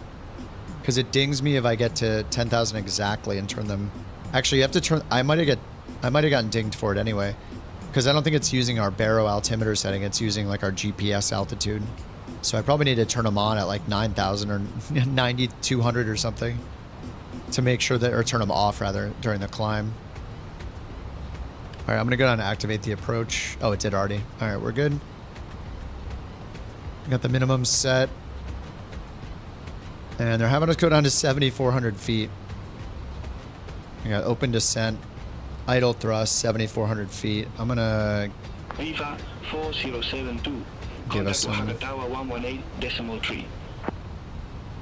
Over to Tower 118.3, Viva 4072. Yeah, let's do our arrival performance Bye-bye. at the last second. We don't really have the METAR. Oaxaca Tower, Viva 4072. And either way, we're gonna need medium braking. Viva 4072, Oaxaca Tower. Wind 165 at 7. Runway 19er cleared to land. 19er clear to land. Runway 19er That's cleared this to runway. land. Viva 4072. We have a tailwind right now. I don't think we're gonna land on 19er. I mean, 19er is right here. We have to come around this way. We have a tailwind right now. I think we should turn around and land on 1.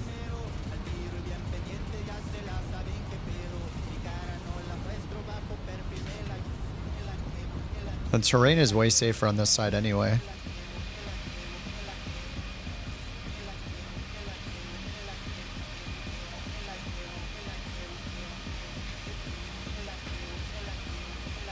Yeah, they kind of set us up to land on 1.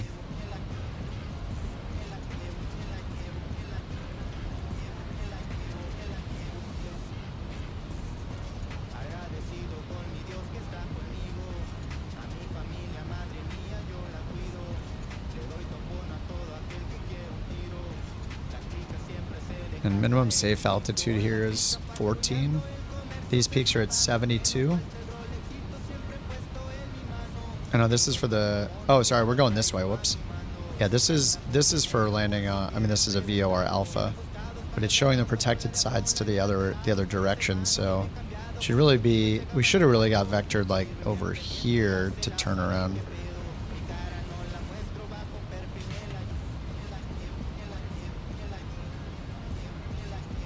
Yeah, we have a 6-knot tailwind right now, unless the winds are shifting 180 degrees when we get down.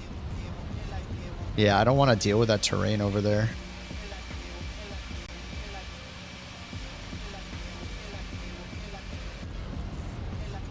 And we're coming up to 10,000.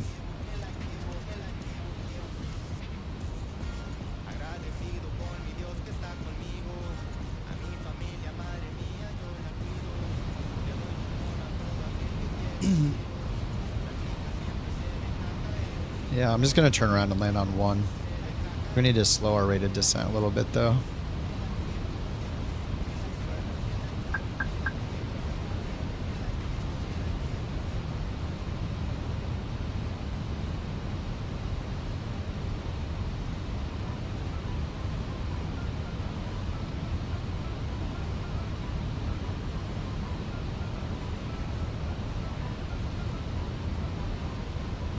I want to use my vertical speed. Ladies and gentlemen, we will shortly be landing. Please ensure your cabin bag is safely stowed with your laptop inside. Huh. That's weird. I'm commanding vertical speed and it's not. This is cutting it a little close. 5090. No, I ordered a 7900 X3D that comes tomorrow. Or sorry, 7900 X3D. 7900 XTX that comes tomorrow. So I'm going to try that out.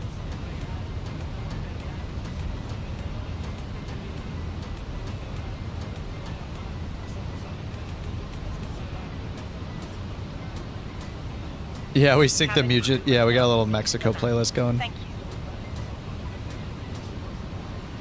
Hi, Captain. The cabin is now secure for landing. All right, for the approach, what was our final altitude? 8,700?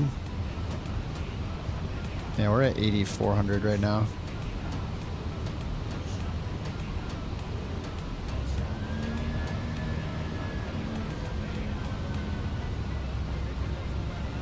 Yeah, I'm going to swing around these mountains here.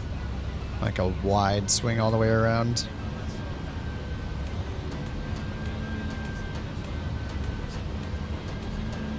You got clear to land at 18,000? Nice.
$600 hours in the Fenix. Nice, Panda.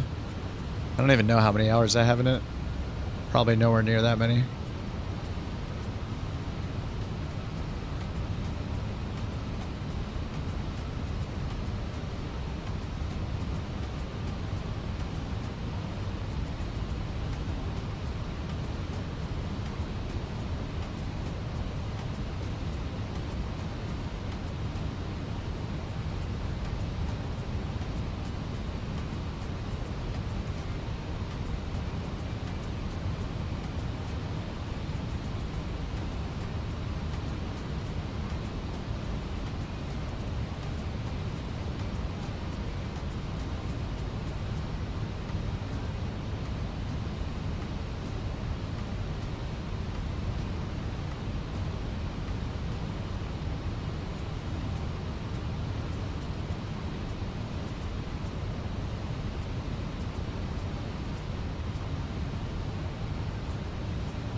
A little VOR approach action. I think there's a runway right there.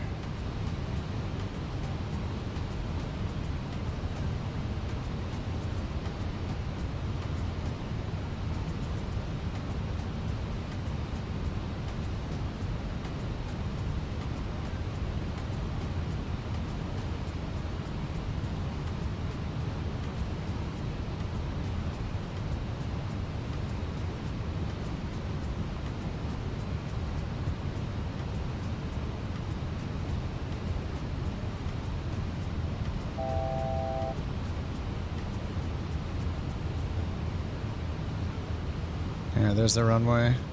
Yeah, I'd rather land this direction. Those mountains are way too close.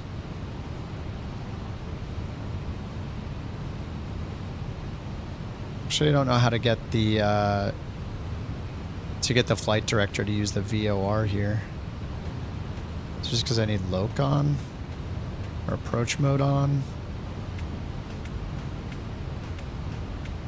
I gave it managed mode. And VOR is set here. I'm not sure how to do a VOR approach. I mean, I have the VOR there, it's fine. I can see the runway, so it's not a big deal. And I probably should be in managed speed mode at this point. We're just going like so slow.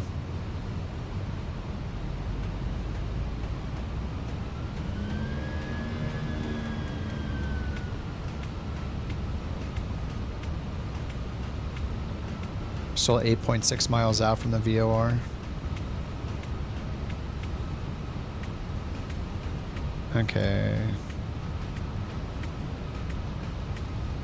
Is it 7 DME to start the descent down to our to the missed approach point, which is what, at 5840? About 1,500 feet to descend. All right, let's get gear down. We're at 7 miles out.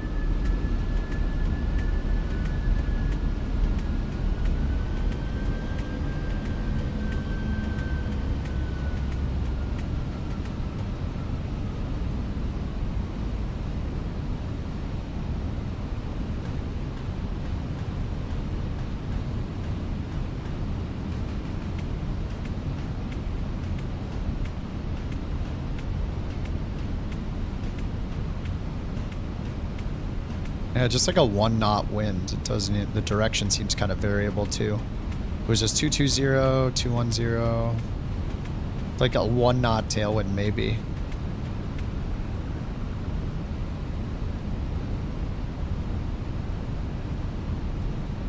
All right, flaps full, all green on the ECAM messages.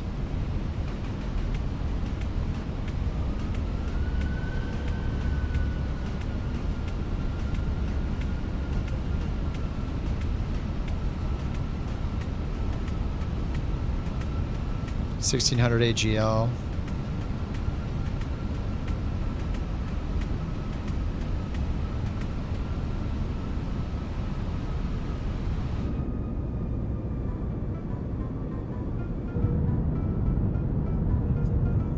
Yeah, this looks so cool.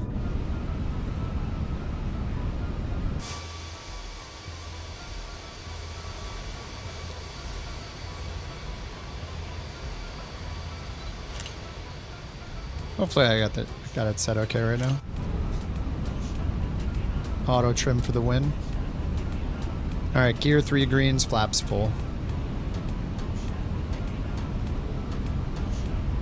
VRAM crapping out. Frames going crazy. 1,000 AGL.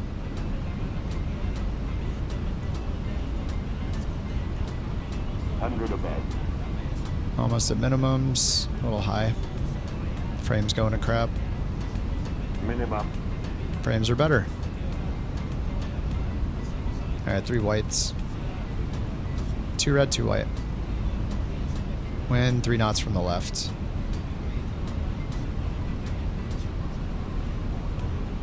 $500.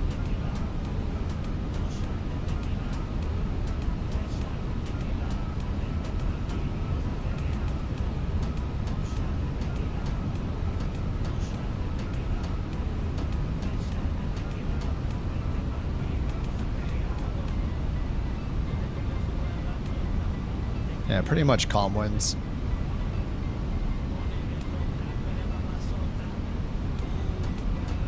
$100. 50, 40, 30, 20.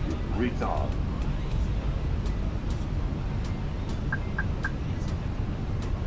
Drive. Oh, floaty. Oh.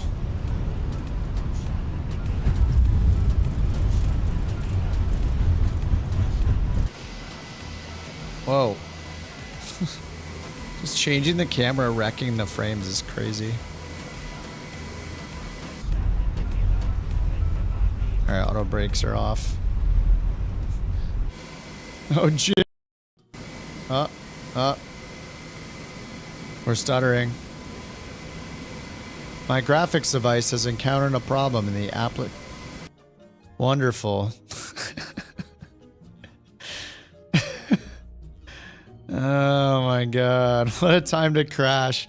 You know, this pretty much just summarizes my experience with the VRAM bug and stuff with this video card. That's just great. It's just wrecking the stream. All right, there, it crashed. Nice. Okay. What happens now with the pilot's life? Flight simulator disconnected during landing stage.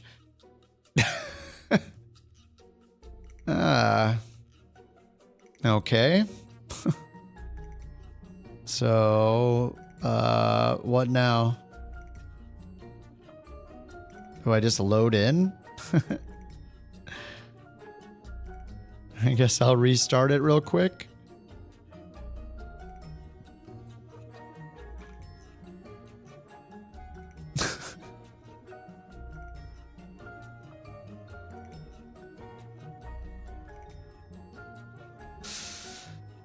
Hey.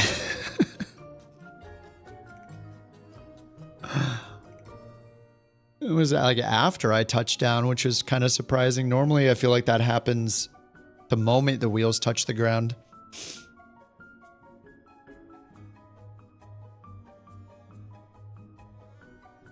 $4070 never has issues. Well, are you in the Fenix with auto FPS and flying in multiplayer for the last 5.5 hours? I did was that 4 flights back to back without shutting the plane down completely?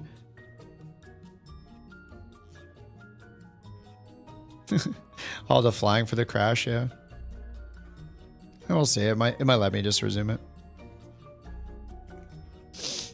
You have fewer problems than your buddy with the 4990. I mean, it matters what you're running. It matters what planes you're doing, what resolution, what your graphic settings are, how long has the sim been running, what add-ons you're using. There's like a million variables. It's not it's not just like luck.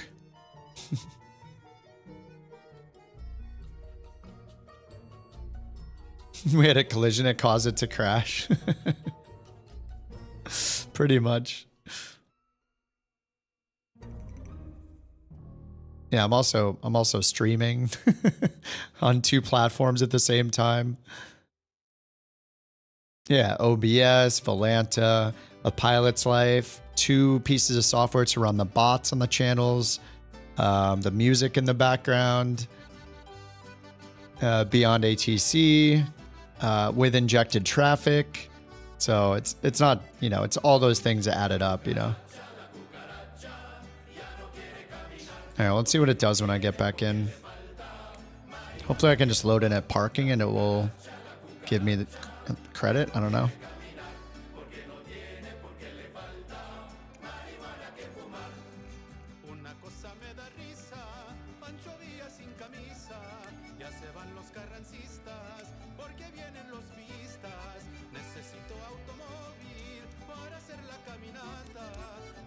All right, we'll see how it goes. Yeah, what's up, Rich?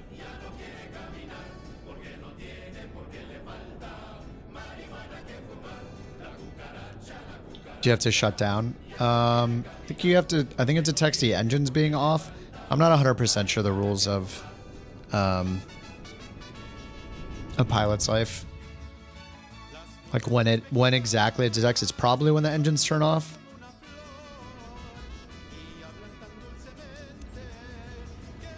So I'll see right now what it says. Yeah, it just detected it. So engines and everything off, and now it says flight has been submitted. Yeah, it's royalty free, Johnny. It's epidemic sounds.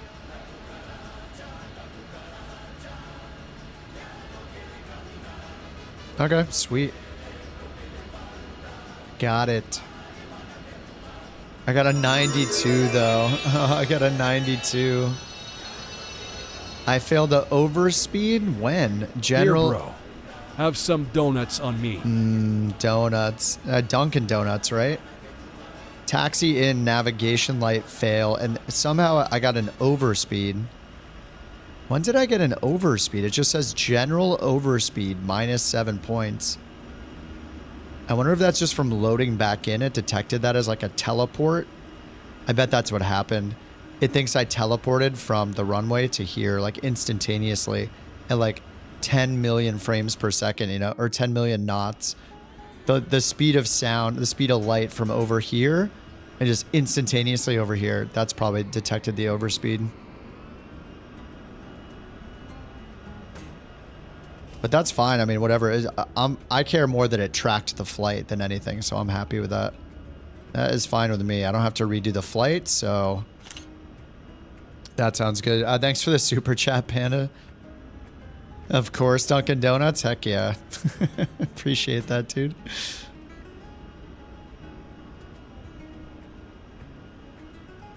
And the livery and the light hitting this livery is so bright. I have to lower the exposure so much for the screenshots.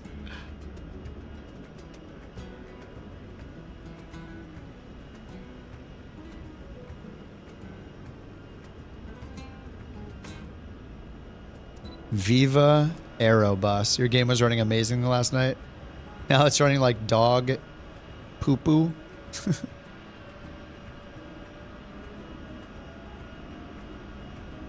Yeah, I mean, when I first got on tonight, my game,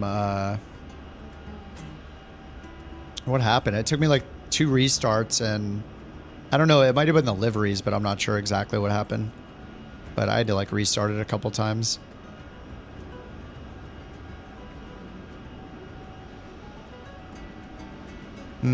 Should I play a little Kingdom Come or just pass out? What time? It's 11.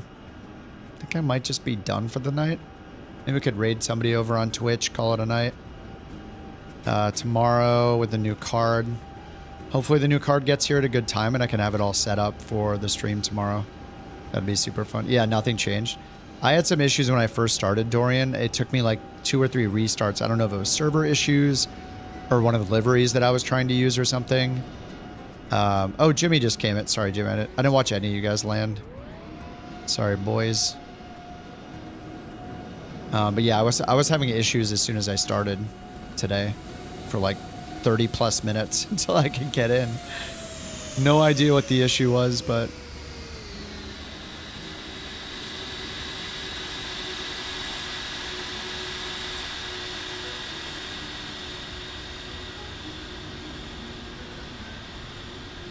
who's playing Flight Sim right now?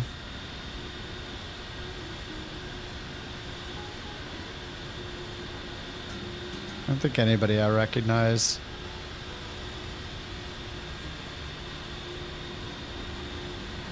Let's see. I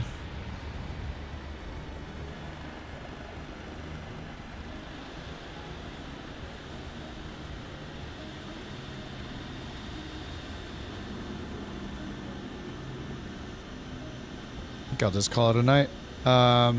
You were sitting at the end of the runway. Oh yeah, this just counted. It counted it, so I'm good here. I am good with, I'm glad that it counted it, so. Volaris 134, Oaxaca Tower. More Continue. Mexico tomorrow. Actually, tomorrow is going to be the 350 day, right? So I'm sure a bunch of you guys are going to be flying it. I don't know. I guess most people probably got their stream watching done today when everybody that was like given the pre-release version played it. So yeah, I'll grab it tomorrow. I'll see. At the least, I'll fly along with you guys on whatever routes you want to do. Nice tip touching right there. Yeah. Holding hands over here. All right, guys. Yeah, I'm going to finish a little early tonight. I mean, it's 11 p.m. Wednesdays for weather. Ooh, 350 crappy weather. Wednesdays are for weather. That could be fun. How do we christen the 350 on our first flights by just flying into low IFR everywhere? Saturday for the bush trip. I'm down. Yeah. Sounds good to me. I kind of want to like,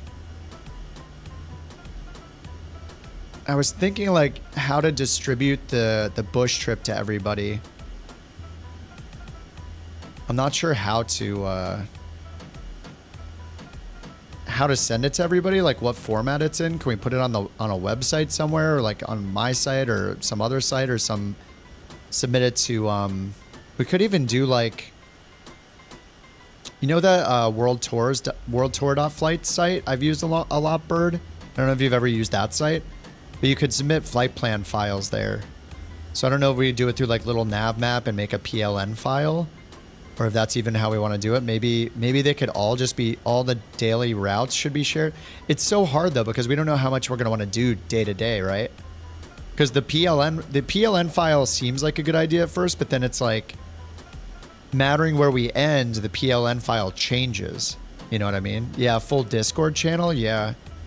I'm pretty stoked though. Yeah, we could chat about it on Discord, Bird. You have it in the planner? I'm just thinking, how do we resume it? You know what I mean? Because we have to be able to start and end anywhere and then pick up that same spot the next day. So it's kind of interesting. What do you mean 9950X or X3? Oh, the X3Ds are better for gaming in general.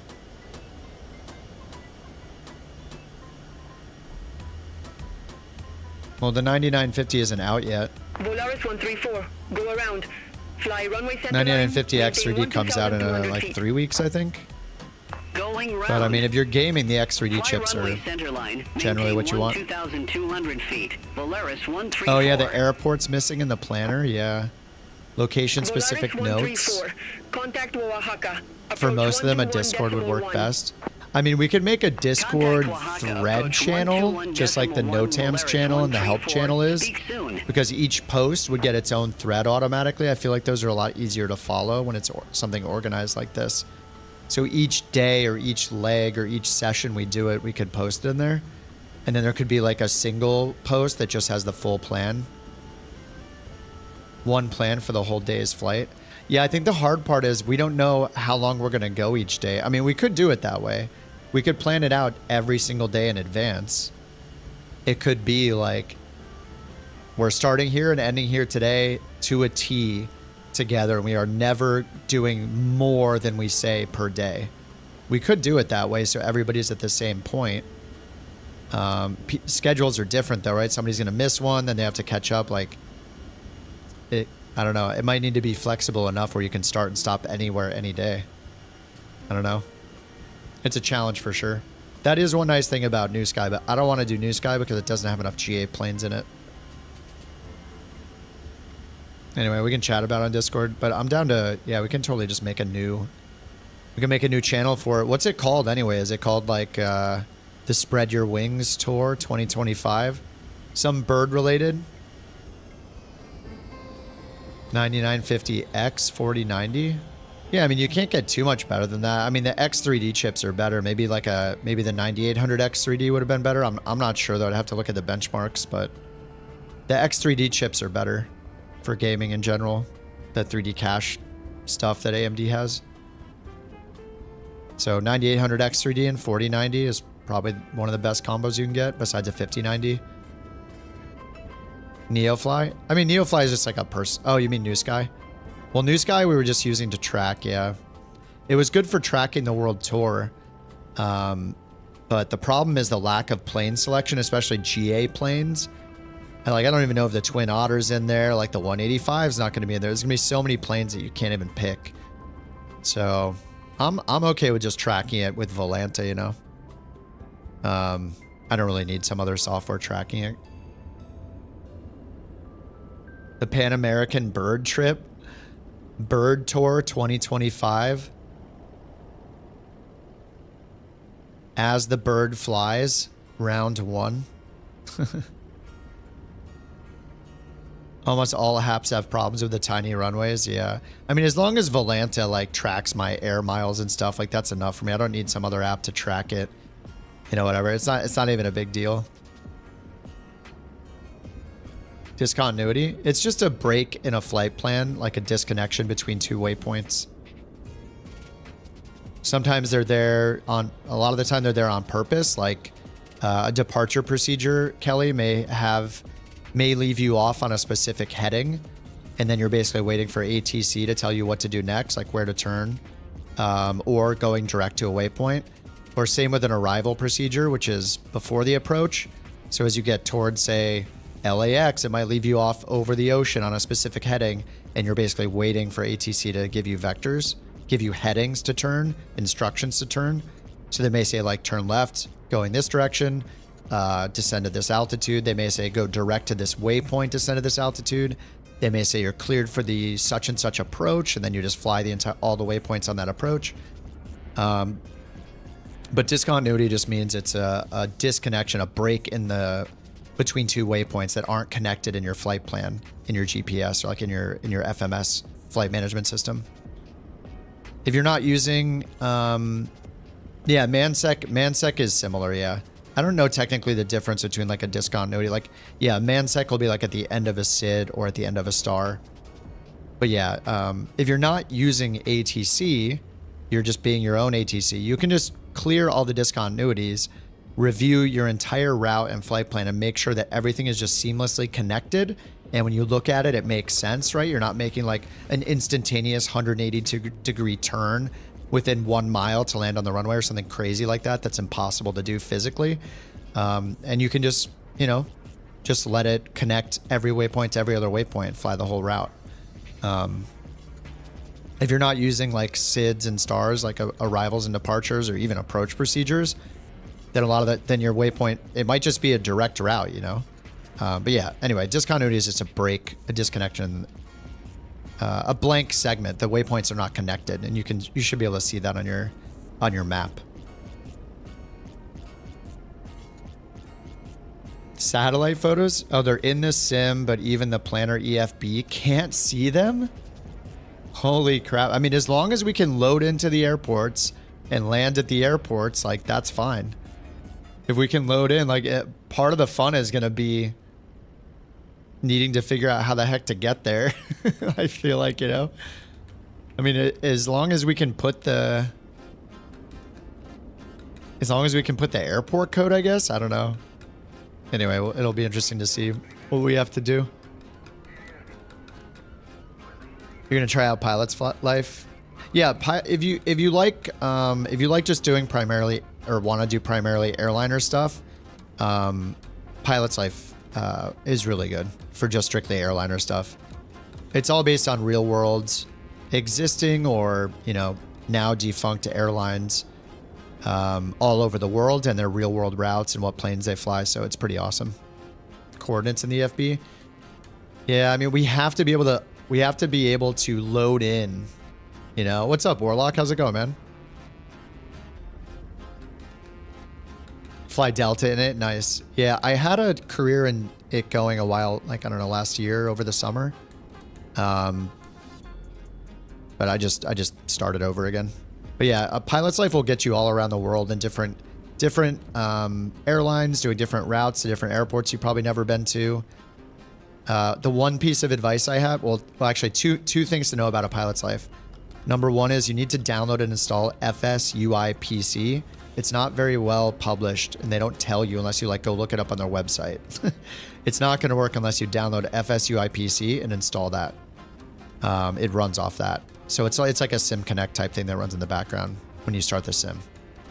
The second thing is, when you first start, the best thing, if you care which continent you're going to get your first job offers from, say you want to fly in North America or you know, Europe or whatever, go to the settings and choose your preferred continent in the settings. By default, it is on worldwide. So those first 5 job offers could be anywhere in the entire world.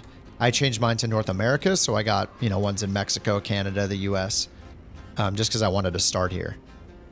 But make sure you do that, otherwise all your job offers are going to be randomly throughout the world, and you might not want to fly in certain regions to start. Oh yeah, you can start on the ground anywhere. That's right. Oh my god, that'd be so weird. I guess that would work, right? We start at a... we're just going to start like on a lake randomly somewhere, not even an airport, just coordinates. We're just going to start and just take off. Okay, I got it. We're just going to start by going on the ground. Okay. That's pretty awesome. Yeah, I'm totally down. It sounds awesome. Good stuff. Polaris 134, Oaxaca Tower. Continue. Wilco, Polaris 134. A tropical island? Dude, this is going to be epic. We're going to have to get some bird ATC some of the times.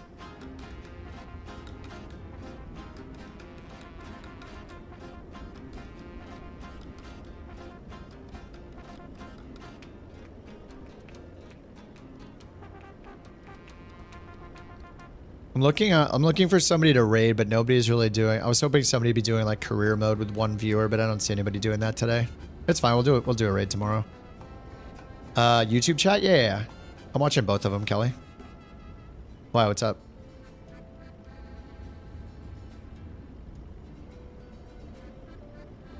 Couch style, yeah. All right, sounds fun. All right, guys. Hopefully tomorrow when I'm on at the end of the workday, I will have the 7900 installed, the drivers updated, the stream ready to go, the 350 installed. We'll see how it goes. The crabs. Here's a link to the Discord if anybody wants to join if you're not there yet and you're a Discord joiner. We would love to have you. Otherwise, see you on the next stream. Yeah, hopefully it goes smoothly. Yeah, there's a chance it doesn't. Like, let's be honest. Who knows? Who knows? It could happen. Something bad could happen. All right, guys. Good games. Thanks for flying along tonight. Good to see y'all. And, yeah, that's that. I'll be on tomorrow, hopefully with a well-performing new video card and less stutters. All right, guys. Have a good night. Thanks for hanging out. And Deadly, Lith, thanks for the bits. Raccoon, Oss, and Sawyer, if you're still here, thanks for the bits today. Panda, thanks for that super chat earlier. And X-Cub fan, if you're still here, thanks for joining the Couch Captains. I'll see you all in the Discord. See you tomorrow night. Fingers crossed. Good luck with your A350 purchases, and everything goes good. We'll be flying them tomorrow night into some, I guess maybe into some really crappy weather. Wednesdays are for weather. All right, guys. See you, Rich, Warlock, Bird. Goodbye, Couchbot. See you, Tyler, Kelly. All right, guys. Have a good night. See you tomorrow. See you, Johnny.